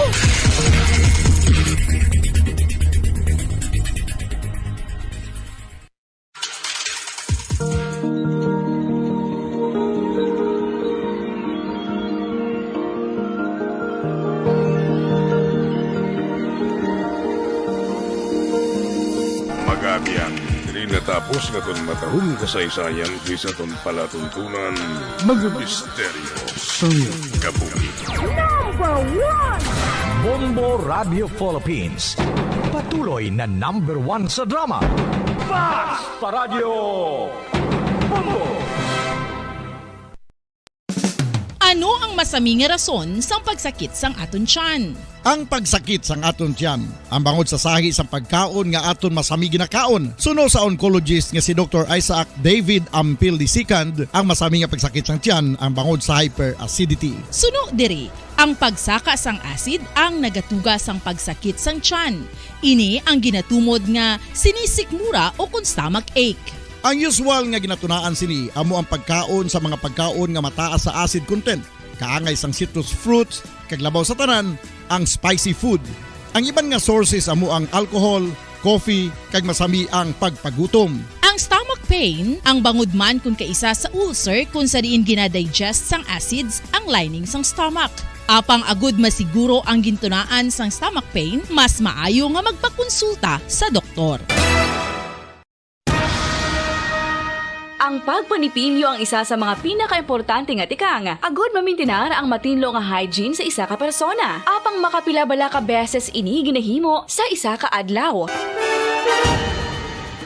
Suno sa American Dental Association, ginarekomendar ang pagpanipilyo sang makaduha ka beses sa isa ka adlaw. Sunod diri, maayo ang pagpanipilyo sa aga kag sa gabi gamit ang isa ka soft brittled brush. Para sa optimum dental health, ginapahayag sang ADA ang pagpanipilyo sang 2 ka minutos kag siguraduhon nga matinluan gid ang kada ngipon. Importante man nga tinluan ang tunga sang ngipon, isa ka beses kada adlaw. Importante man nga tinluan ang gum line, bangod posible ini nga tiniran sang bakterya. Friendly advice from Bombo Radio Bacolod.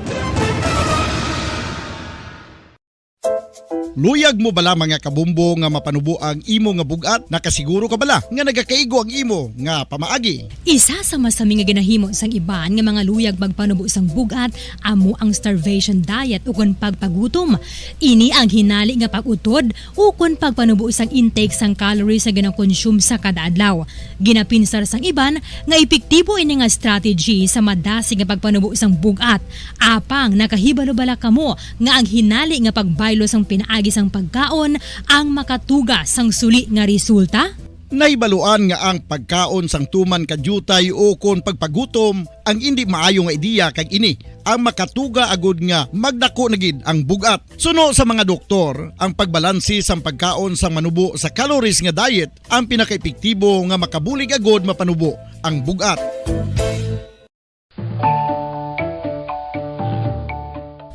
Kabumbo, paborito mo man bala ang tambo? Aton hibaluon kung paano ang nutrisyon nga aton makuha sa paborito naton nga tambo. Ang tambo o kon ang bamboo shoot ang manggaranon sa dietary fiber, manubo ang calories kag puno sang essential nutrients. Suno sa pagtuon sang comprehensive reviews in food science and food safety, ang tambo ang bugana sa protina, carbohydrates, amino acids, minerals, fats, sugars, fibers kag inorganic salts. Santo sa pila ka research, ang phytosterols kag phytonutrients sa tambo ang ideal sa pagtunaw sang harmful LDL cholesterol sa lawas. Ang vitamins kag minerals sa tambo ang ideal man para sa pag-improve sang immune system. Ang antioxidants sa tambo ang importante man para sa pagpabaskog sa sulod kag gwa sang lawas. Santo naman sa research ng Journal of Ethnopharmacology, ang tambo ang mayara sang anti-inflammatory kag analgesic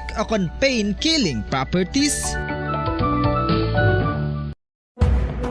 Madamos ang sahi sa pagpamasahe kag isa na diri ang foot massage. Magluwas sa relaxing feeling nga mahatag sini, nakaibalo-bala kamo. Nga madamo man ini sa benepisyo sa lawas. Ang pagmasahe sang tiil ang maka-improve sang blood circulation. Bangod nagabulig ini sa pagtransport sang oxygen sa cell sang lawas. Nagapromote man ini sang mas maayo nga tulog, kag ginabulong ang sakit sa ulo, migraine, sakit sa liog kag likod. Nagapa-improve man ini sang modo kag nagabulig bato sa depresyon. Magluwas diri, ginapabilin sini nga healthy ang tiil kag malayo sa food problems. Bangod gina-stimulate sini ang mga ugat diri kag ginabuhinan ang stiffness kag sakit sa dapa-dapa. Gani mga kabombo, maayo gid sa lawas ang foot massage.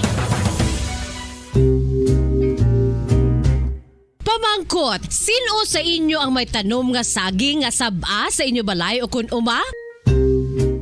Kagkaangay sang halos kalabanan, paborito man bala ninyo ang sab-a nga saging? Nga wala labot pwede makaon kon fresh, luto o kon bisan hilaw, pinaagi sa pagtanok sini. Paborito ini naton nga snacks kun himuon nga banana Q, banana chips, crisp banana fritters o kun turon, namit man ini prituhon, plus ginahimo man ini bilang ketchup, banana ketchup. Kag ang luto nga sab-a, ginalunod ini sa mga potahe kaangay sang pochero.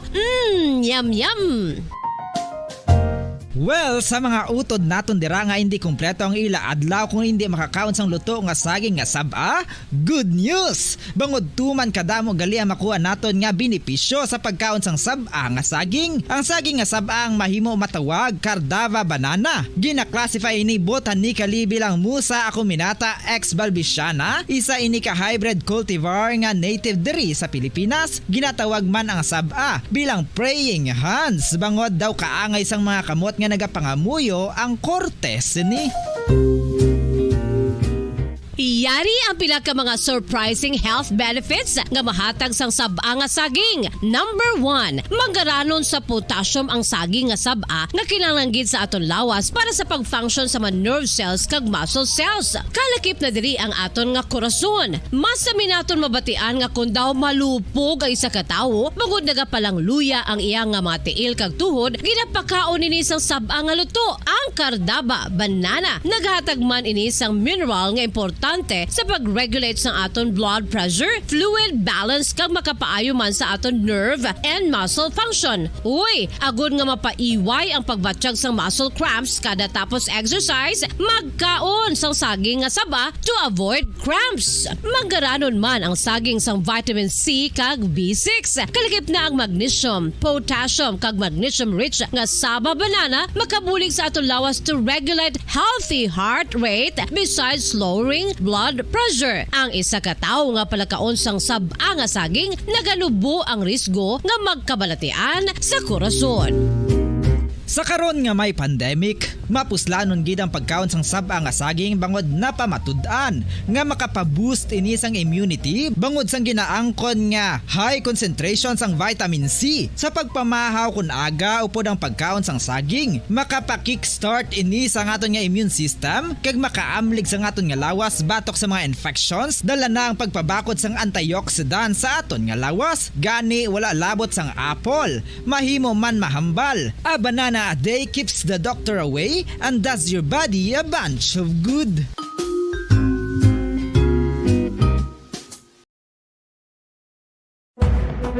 Madamos ang sahi sa pagpamasahe kag isa na diri ang foot massage. Magluwas sa relaxing feeling nga mahatag sini, nakaibalo bala kamo. Nga madamo man ini sa benepisyo sa lawas. Ang pagmassage Color Number 1! Basta Radio Bombo! Patawar ako. Kapag wala ko na ikaw, ginahigog mo. Hindi na pagpadayo na maluoy ka. Tungod ang tag sa katinaga nagapadugang lang sang pila sa akong kasing-kasing. Kinpapati mo ako sa paghigugma nga isa lang gali kapakuno-kuno. Anong sala ko sa imo? Ngagin silutan mo ako sa amo sini. Apang sa gihapon hindi ako makabatas magbalo sa imo sa kasakit. Agud mabatyagan mong nabatyagan ko. Kundiin man ako makaabot, kundiin ka man. Tanday na nga sang makaisa. May isa ka tinugang nga naghigugma sa imo sang tampad. I thought you will forever be the brightest star for me.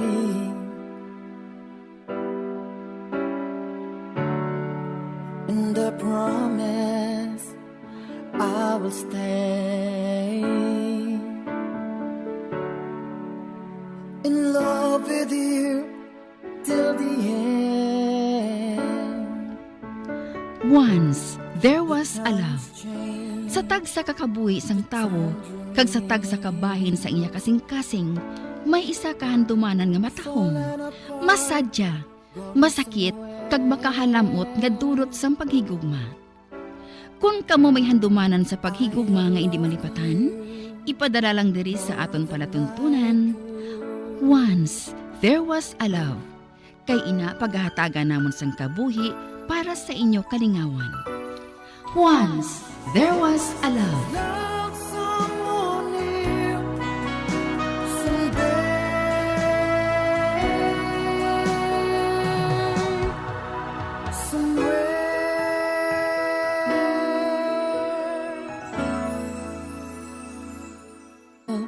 Forever be the brightest star for me.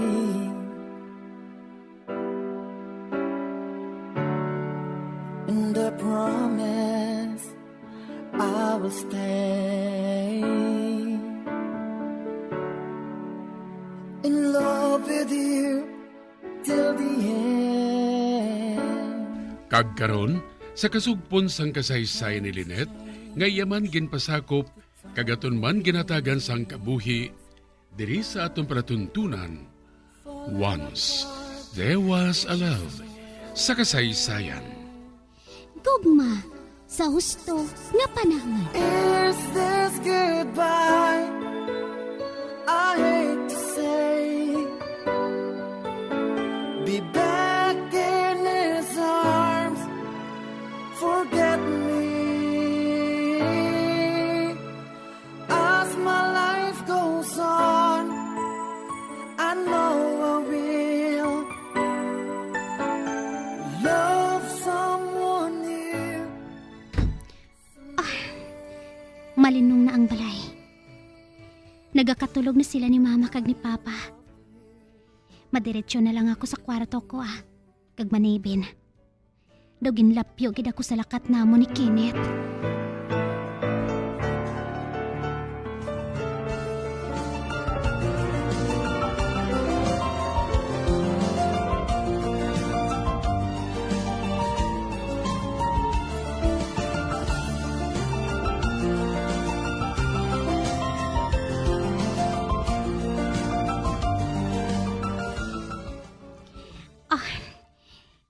Ari na ako sa atubang sang espeho. Aber, hukson kong ako ng tipara.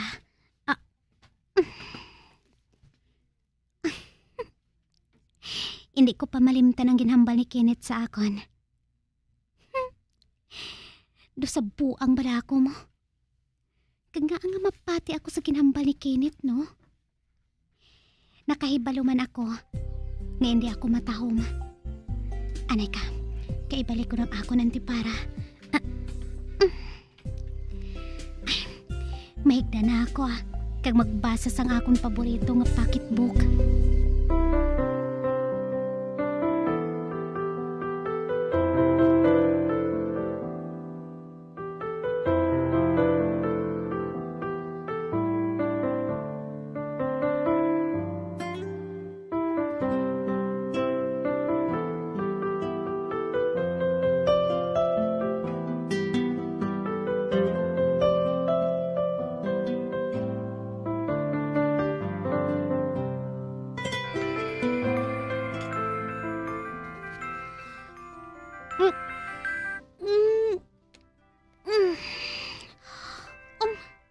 Ba? Aga na gali. Patyon ko ang akon alarm clock. Kay basi bala kung makibot sila ni Mama kag ni Papa.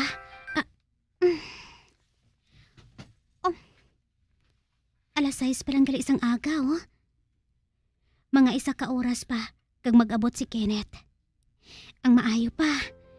Mahimos na lang ako nga daan.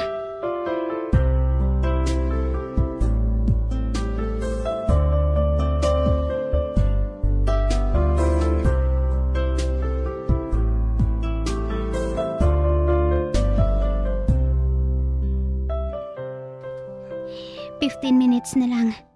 Kag mag alas 7 na. Ay, kabay nga hindi lang malibat si Kenneth pa. Kag samtang nga nagahulat ako sa iya, mabasa na lang anay ako sang akon pocketbook.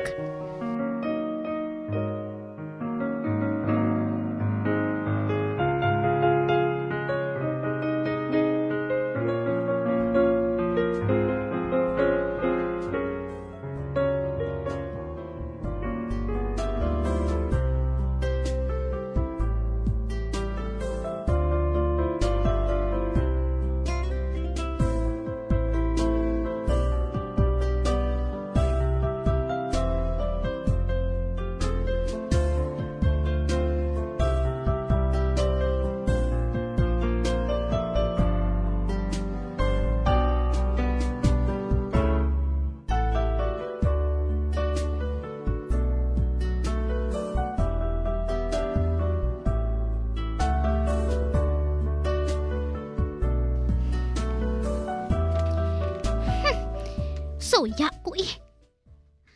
Alas 8 na sang agaw. Wala pagid siya. Nagpamulbos pa nga daan ako. Kang nagbutang sang jutay nga lipstick. Dason, ginpaayawan lang niya ako sang hulat. Ipanulod ko na lang gani niliwat sa karton ang mga materyales nga dapat namon gamiton sa amon mga project. Hey, makaulugot ka kinit Ginpasalig mo lang ako.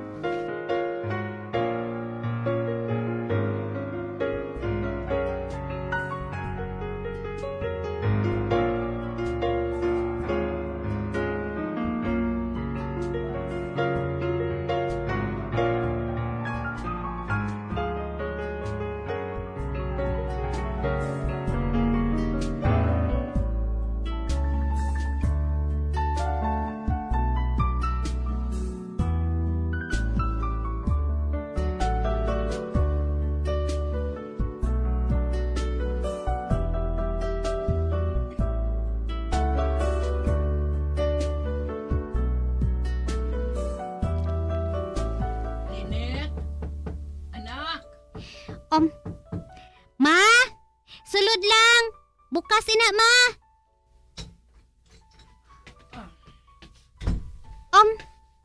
May isugo ka, ma?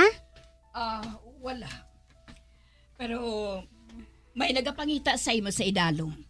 Panaog anay. Sino, ma? Si Kenneth ko na siya. Palihog na lang hambal sa iya, ma. Nga magpauli na lang siya. Ano? Pero gusto ka niya nga mahambal. May sala siya mo. O ti ano? Hambalon ko bala siya nga manaog ka na. Sige ma palihog lang. Sige. Panaog na yun ha? Oo ma, manghusay lang ako.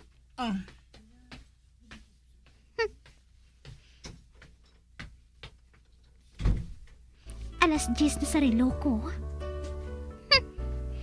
3 ka oras siya nga late ba? May kaisog pa siya nga magpakita sa akon?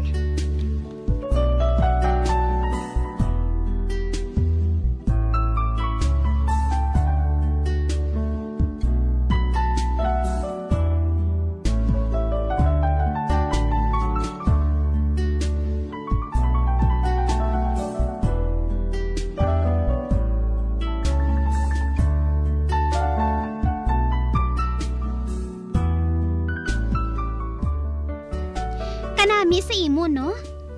Amo ka pa lang yan nagpakita? Huya-huya manabi? Sorry, Gidlin, ha?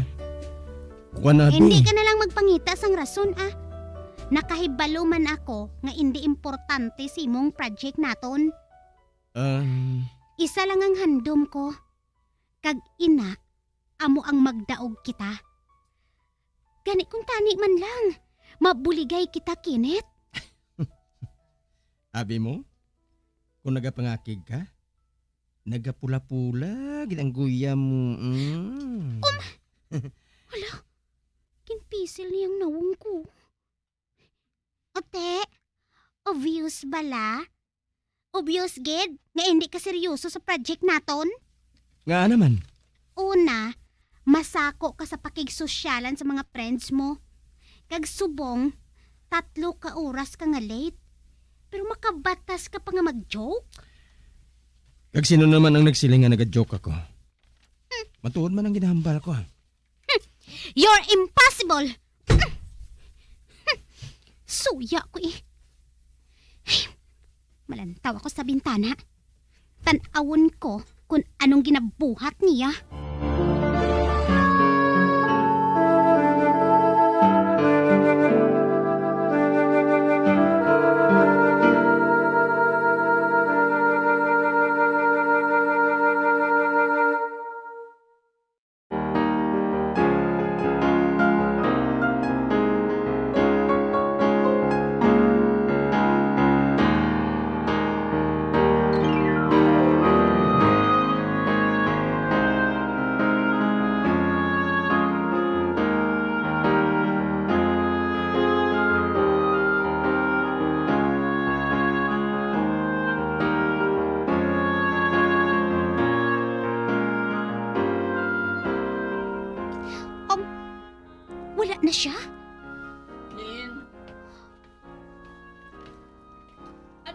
gahod nga nabatian ko. Ano ang natabo? Kwan ma. Wala. Okay lang. Ano gid bala ang natabo? Kwanabi, mamo. May project kami sa science. Kag kami ni Kenneth ang partner. Atong lalaki kay na? Oo, ma. Siya ato. Ang feeling gwapo bala. Gwapo gid man siya matuod Amo gani, ma. Gwapo. Kag feeling sikat. Ote, ano? Masako siya sa pakigsosyalan mo. Gani, ginbaliwala lang niyang project namon. Hindi siya siguro interesado. Tanawa bala kung anong ginhimo niya, ma. Alas 7 ang ginhambala namon. Pero anong oras siya nagpakita? Ginhambal bala niya ang rason? Wala Kag nga Wala man ko namangkot mo. Ano? Tamaran kuya magsigi pangusisa Kay sigurado nga late naman siya sa pagpauli kagabi. Gani na buraw naman siya Gani late siya nga nagpakita diri sa akon. Importante para sa akon ang project namon nga ini, ma. Anak, hindi ka na mangakig sa ihambal ko sa imo, ha? Nga, ama. Ano bala, ina? Hindi bala. Ginareklamo mo sa akon nga ginatawag kanila nga nerd. Tungod wala ka na sang pahuway. Nagatuto ka sa pagtuon mo para nga magtaas ang grades mo. Kon kaisa, kinahanglan mo man nga maglantaw sa imo palibot. Hindi ang tanan nga mga estudyante pareho sang kinaiya sa imo. Kung tani, hindi mo man pagsubungon sina si Kenneth. Wala kita makaibalo. Basi kung na-influensyahan ang siya sang barkada niya. Kag ikaw naman, kaugalingon mo lang ang ginaintindi mo. Okay, nerd ako. Apang siya bobo. Lynette? Kag magkatuhay matuod kami, ma. Tungod ako smart. Siya manhid, kabalan, kag filingero.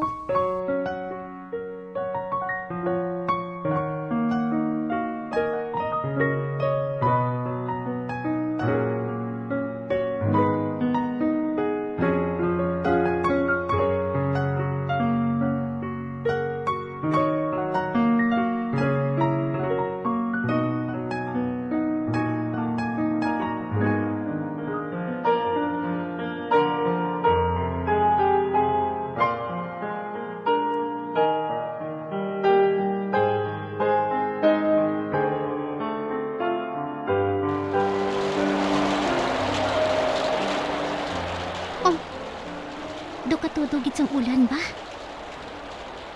Kagdaw katalamad magiho. Ang mayo pa. Mabasa na ako sa akong pocketbook. Bisan isa lang ka chapter. Kag amo ang paghimo sang project ko.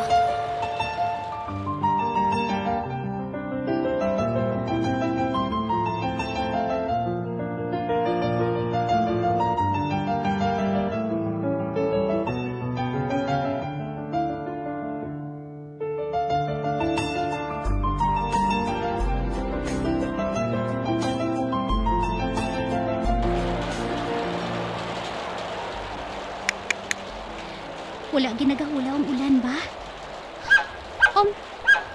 Ang akon ido. May ginataghol siya, Do sa may tao sa ba? Ay, anay kagani. Kay usisaon ko. Buksan ko ang pertahan.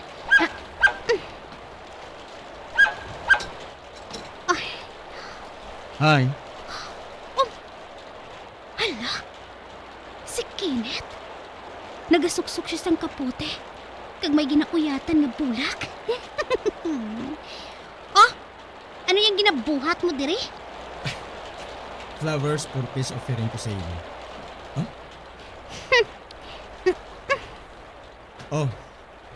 Hindi mo gid bala ko pagpasudlon? Katugnaw bala. Kay kung nag-ubra kita kahapon, Nasugiran ko kung tani ikaw nga maulan subong. Sulod! Salamat. Kanami gali diri sang pisto mo, no? Katawom sining bahay kubo mo? Diri ako nag-aobra sang mga project ko. Oy, kanami sang papi, ho? Kari ka. Hala? Nagpakwa man si Kenji sa iya, ho? Ginkulbaan pa ako kay base bala kung kagto niya si Kenneth. Sino ngalan niya? Si Kenji. Kanami sa ngalan niya, no? Bagay sa iya? Siyempre eh. Ano galing kagto mo dire?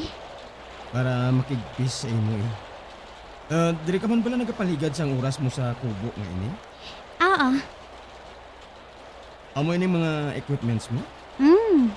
Wow.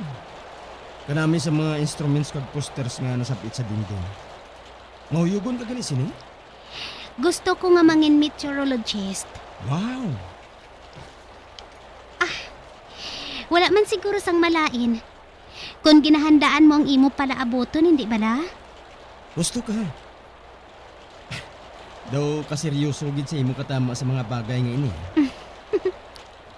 Bata pa lang ako. Mahuyogon na ako sa mga bagay nga ini. Mga instrumento para mamonitor ang lakat sang panahon. Gusto mo nga mangin pareho gali kay Ernie Baron? Mapungko ako diri ha. Ay, hala, sorry Nalipat ako nga magpapungko sa imo. Sige, magpungko ka. Salamat.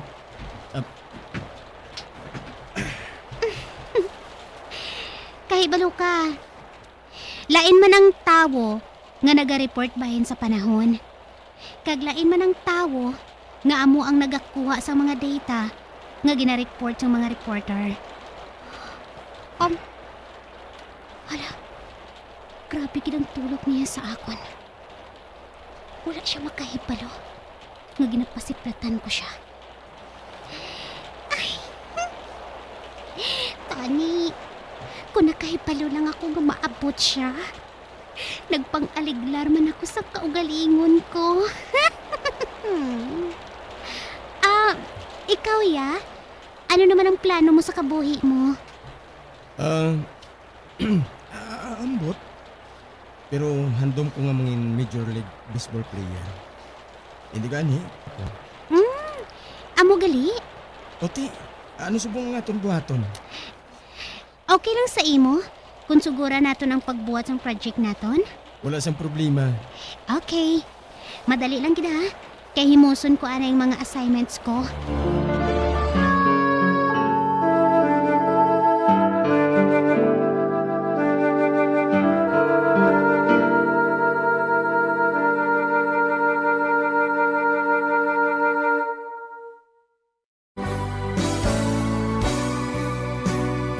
Old flame has to die.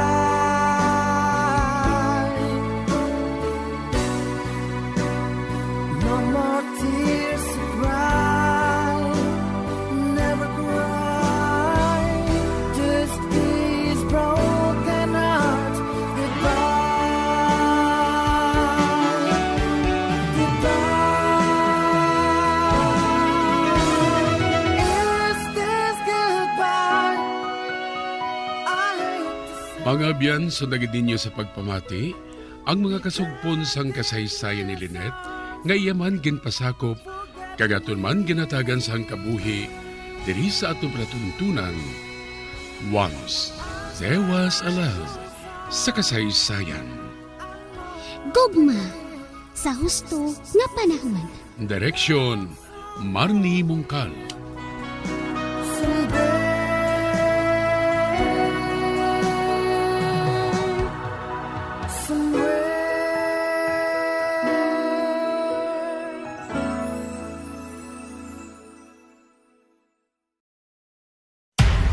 Makapila ka beses kung magpangapisa sa kadlaw, maghinay-hinay lang sa pag-inom sang kape bagod may ara ini sa ini maayo nga epekto sa lawas. Apang paano bala may buwan kung masobrahan na kita sa kape.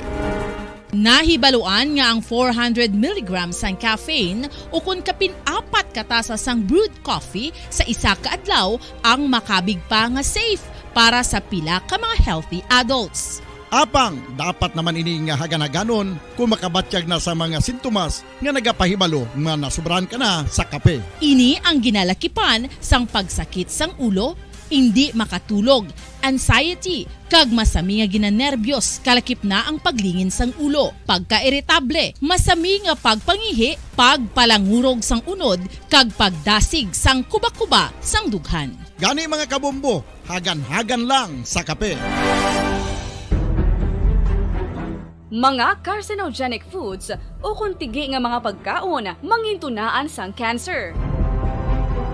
Nakahibalo bala kamo nga ang mga tigi o konsunog nga parte sang pagkaon kaangay sang barbecue kag inasal makabig nga carcinogenic o kon mangintunaan sang pagtubo sang cancer sa aton lawas. Kung naghambal kita carcinogen o kung carcinogenic, amoy ni ang substance, radionuclide o kung radiation nga nagapapromote sang carcinogenesis o kung pagporma sang cancer. Madamo ang mga carcinogenic foods nga nangin paborito naton. Kaangay sa mga processed meat, overcooked foods, kag mga fried foods like french fries. Abaw! Ang paborito ta nga pork barbecue kag chicken inasal. Nga gina-request tagid nga well done ang pagluto o kung ginapatigi-tigi tagid. Makabig nga carcinogenic, processed meat, overcooked foods, and fried foods may increase risk of some types of cancer. Ang mga chemical nga ginausal sa processed kag cured meat, kaangay sang nitrates nga isa ka food preservatives para sa bacon, subong man sausages kag ham, mahimo makaproduce man sang carcinogens. Wala labot sa mga carcinogenic foods, mayara man nga ginatawag non-radioactive carcinogens nga mangintunaan man sang cancer. Kaangay sang paghaklo naton sang asbestos kag aso sang sigarilyo. Gani, likawan gid ang pagkaon sang batok o kon sunog nga pagkaon.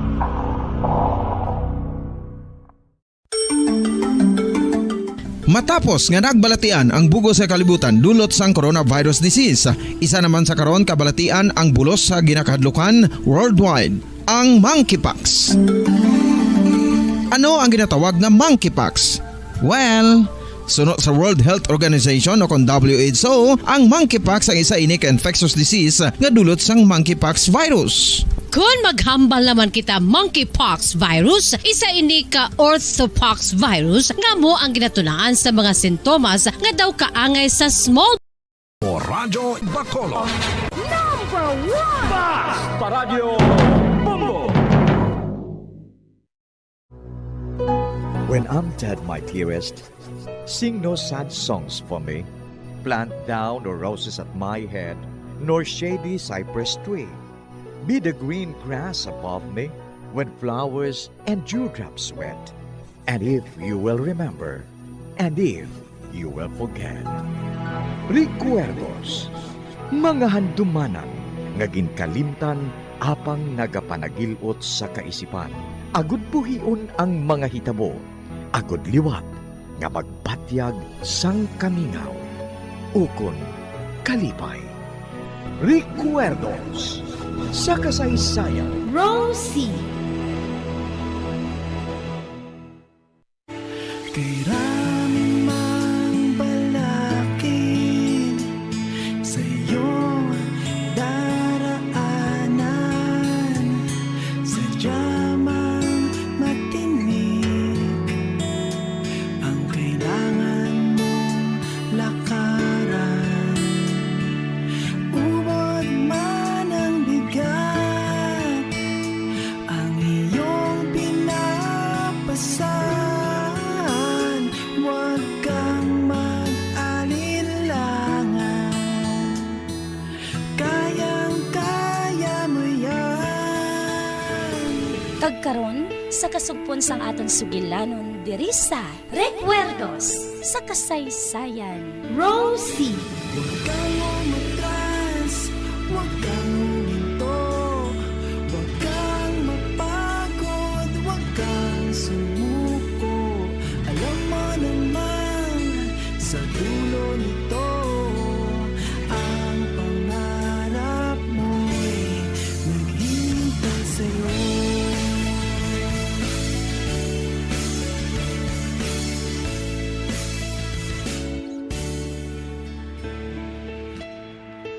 Maabot diri karon ang isa kadako nga van. Kag ang van nga ina, may unod nga mga babae. Babae, bossing? Oh, babae. Kag ikaw ang madrive sang van nga ina. Dito mo dalon ang van sa isa ka pantalan nga malayo sa banwa. Wala sang madamo nga pulis dito. Kag dito sa pantalan, may nagahulat na dito nga sakayan nga among madulong sa ila sa China. Dito sila dalon sa China, busing? Oh. May nagahulat man dito nga Pinoy nga masalo sa ila. Kag kung dito na sila sa China, ibaligya sila sa 6 din. Naga-6 trafficking kapag gali, busing? Kadamo gali sa negosyo mo? Amo gani nga ikaw ang madrive sa ila. Tungod nagasalig ako sa imo. Kinahanglan nga makaabot sila sa husto nga oras. Kinahanglan makaabot ang van sa husto nga oras nga ina. Ate, ubusing nga. Akong bahala. Sige, lakat na. Kaya nagatawag na sa akon si Lynn. Dalon mo pa sa safe house si Usang.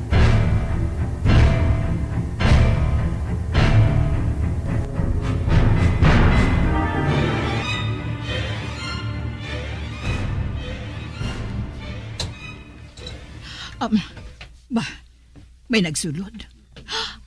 O hindi. Hari? Oh, Ma Veronica. Ay, abaw, Diyos ko. Primo, nagpauli si Hari. Ari na siya. Anak, abi, patanawa ako sa imo. Ay, Diyos ko, nagniwang ka dito. Hindi ako makatulog sa pagpanumdum sa nagakatabo diri, Ma. Hari, wala na kita sa dapat nga dikawan kay Hana.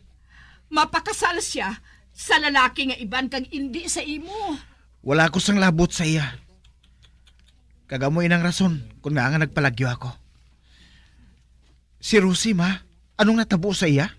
Nagsiling si Muli nga mapauli na din si Rosie Buwas. Salamat naman ko na mo. Hindi ako mapahamtang. Sang nakabati ako sang balita. Gamay na hiluan nga isa ka babae sa hotel. Sang ulihi, naibalaan ko. Nga abyan gali ini ni Rosie. Gani nagpursigi gilayon ako nga makapauli. Kagamoy na kun nga ari ako diri. Ari man diri si Tita Muli? Oo, Hari.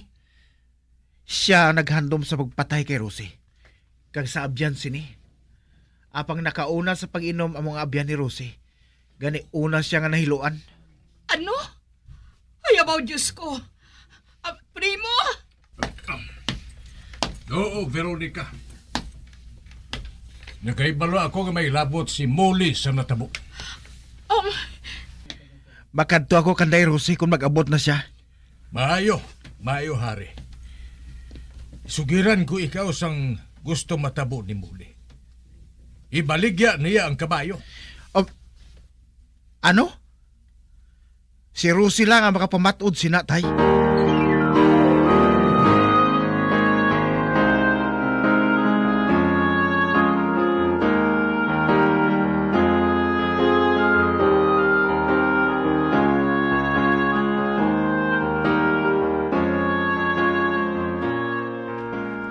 Hello. Ako ini Darrell. Nga wala pagyapon makaabot diri si Baldo. Kinahanglan, madala na si Osang sa safe house. May ginpaubra pa ko sa iya. Kung makabalik siya, pakadtoon ko siya dira sa imo. Importante kay balay nang ginapahimo mo sa iya. Dako nga kwarta ini kung matigayon, Lynn, sweetheart. Gani magulat ka lang sang makadali. Ay sa tiyon nga makaabot na siya, ipakuha ko si Usang. Nadatpan mo gili si Usang, no? Kung matabo, kwarta na ini nga dako, Darrell. Kwarta na ini nga dako para sa aton nga duha.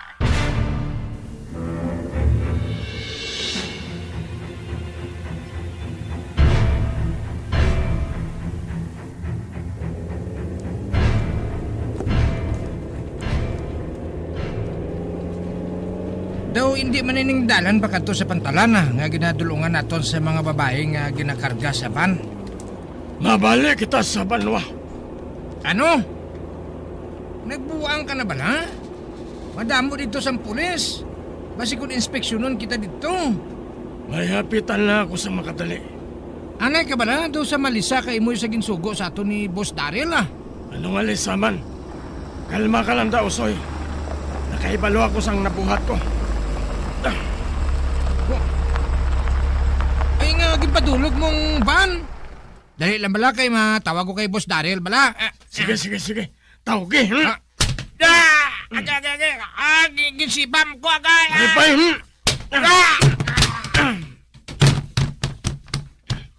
Nalalas ang pertahan. Kag nadala si Usoy sa pagkahulog, lumpatan ko siya.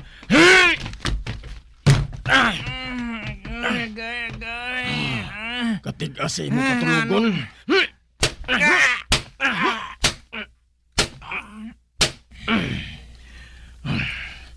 Wala na siya nagapalak. Natulugan na siya. Karon, makapadayon na ako sa akong kalatuan.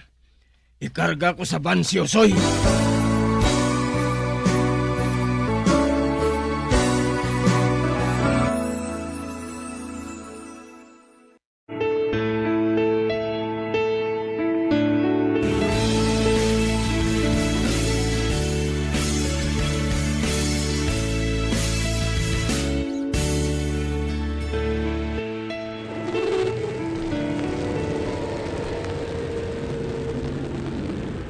Nakaabot na kami. Masulod ako sa presinto ngayon na.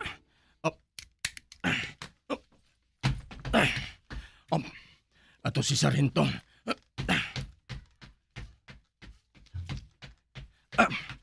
Sargento, maayong hapon. Baldo, sa diin ang pamatuod mo nga si Daryl among utok sa sex trafficking diri. Ato dito Sargento sa van. Puno sang babae nga dalalon sa China. Sige, tanawon ko. Dali ka Sargento.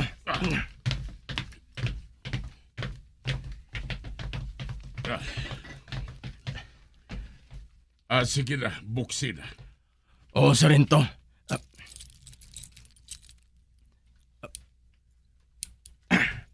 Ara. Bay, kinti. Daw sa sardinas nga nagaginutok ang mga babae sa sunod sang van?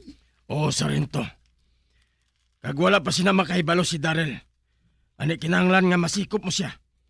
Kay maabtik siya nga makapalagyo. Subunggid, Baldo. Subunggid. Panda! Sir! Tawag ka si Hipe.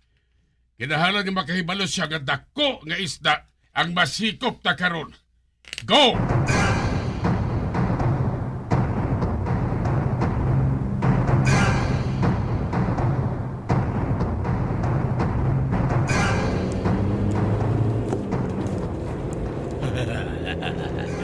Amak mo, ginpahulam pa ako ni Sargento sang salakyan. Wala makaibalo si Migo Tom. Gaginhimo ako nga intel ni Hipe. Agod nga hindi na ako pagdakpon kag ibalik sa presuhan. Pagda sa mabuang si Daryl kung makahibalo siya, nga wala ko gindulong ang van sa pantalan sang banwa nga ini. Dito ko madiretso sa balay nga namtangan ni Usam. Dalon ko siya kuno sa safe house.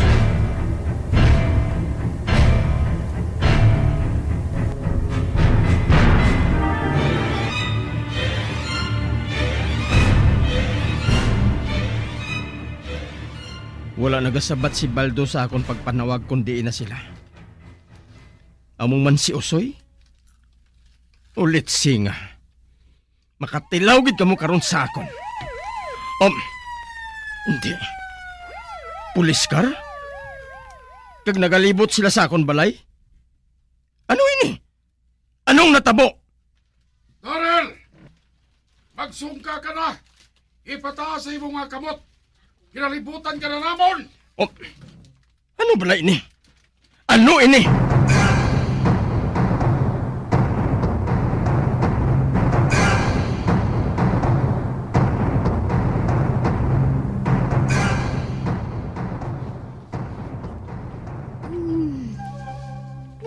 Hipas! Tanawon ko kung anong mahimo mo, Osang. Tanawon ko Kung hasta diin ang kaisog mo. Wala sa mapati sa imo. Wala sa mapati nga ikaw ang iloy ni Rosie. Wala sa mapati sa imo. Tandaan mo na. Mabato ka, Gid? Ha? Mabato ka? Nan. Ha? May kinahanglan pa ako sa imo, Usang. Kay kung wala, ginpatay ko na ikaw. Kag didto ka sa idalom sang duta. Didto mo isinggit na ikaw ang iloy ni Rosie. Apang wala sa makabati sa imo, kundi ang mga lago.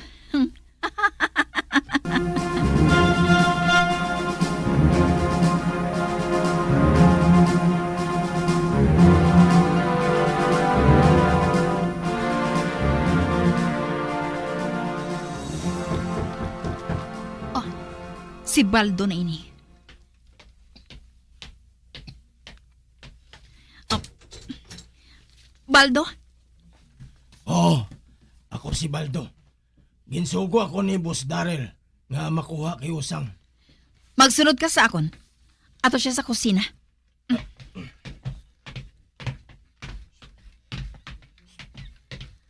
Na, ara siya.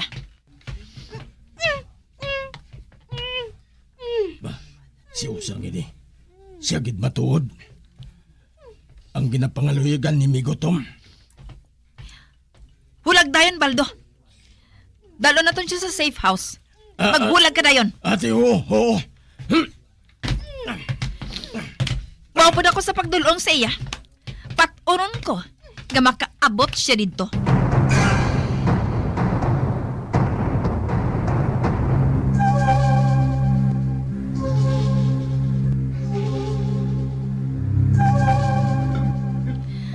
Maayo.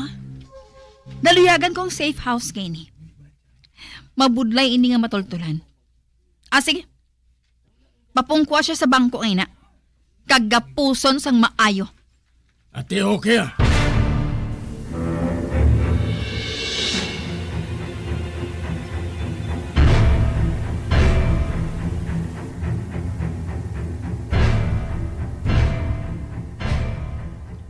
Wala man siya gihapon maampawi. Basi kung patay na siya, ma'am. Buhi, ina. Natamaan na gina sa kastigo. May buhaton pa ako. Bantay siya sang maayo, ha? Hindi gid siya makahalindira. Ate, huubosing nga. Sige.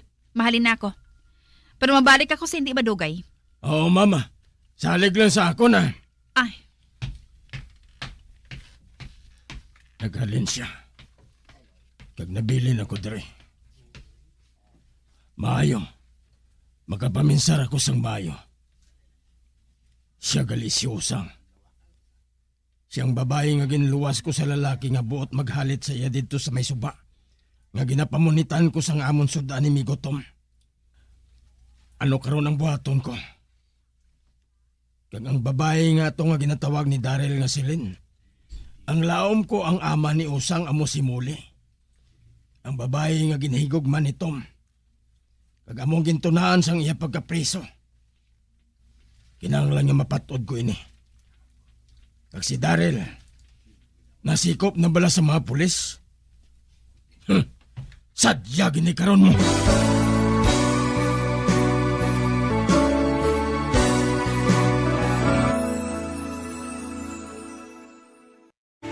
Kay raming mang balakid sa iyong daraanan, sadya mang matinig ang kailangan mong lakaran. Ubod man ang bigat, ang iyong pinapasan. Huwag kang mag-alilangan, kayang-kaya mo yan. Mga abyan, sundan ninyo sa pagpamati ang kasugpon sang aton sugilanon diri sa Recuerdos sa kasaysayan. Rosie, Ginsulat kag sa direksyon ni Elizabeth Batidwan Navarro. Pamatiiman ang matahom nga drama si Marigold kag si Crystal. Mabatian diri lamang sa Bombo Radio. Bombo Radio Philippines. Patuloy na #1 sa drama. Fast Paradyo! Bombo!